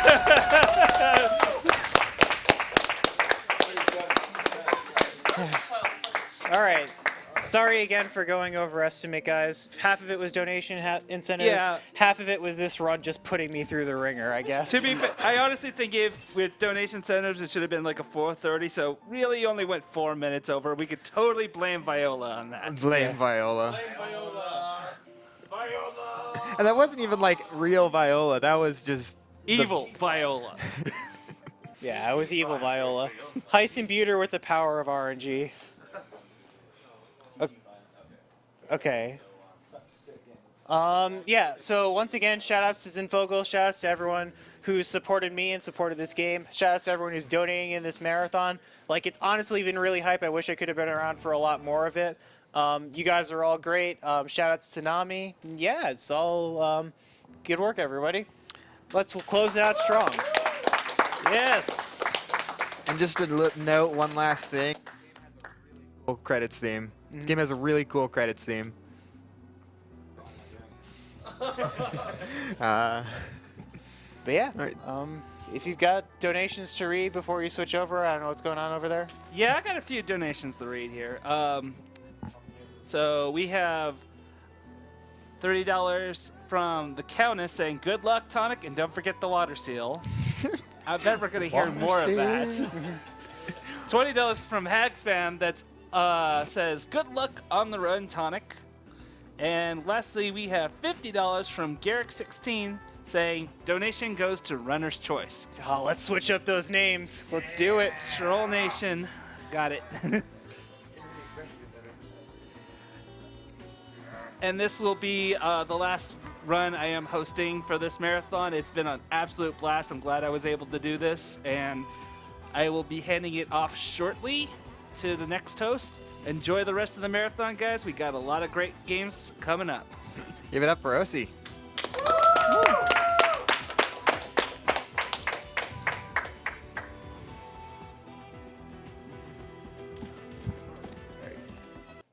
I think we're going to call it here and cut to a quick ad. Please stick around.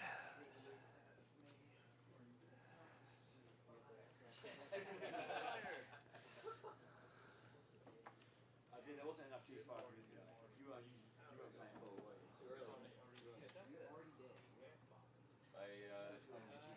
Set my alarm for 8:30.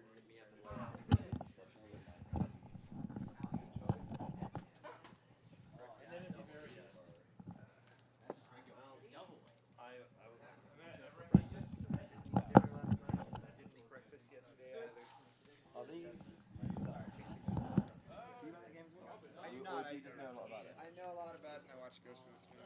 As soon as I saw the game on the schedule, I was like, all right, I need to follow this guy.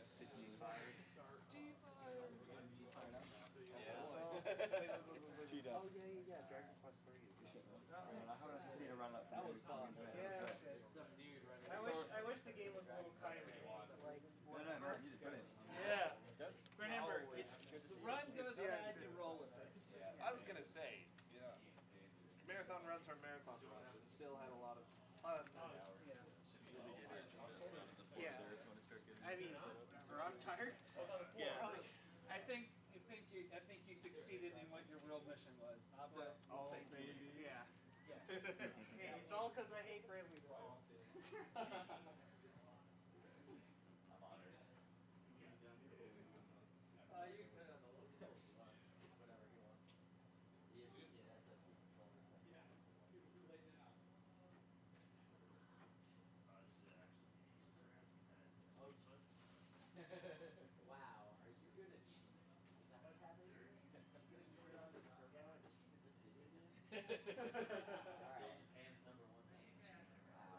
I'm leaving. I'm not gonna be partying to this.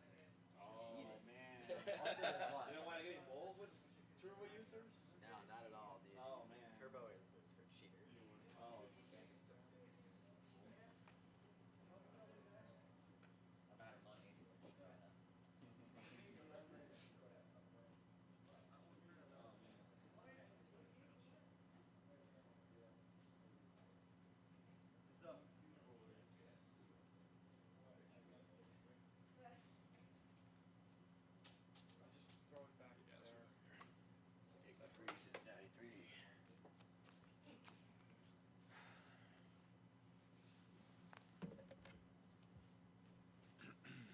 Remember to follow Geek Ghostwheel for more G-Fire. Is the console on? And the G is for Ghostwheel. Yeah, Ghostfire. Guys, is console on? Or... It is now.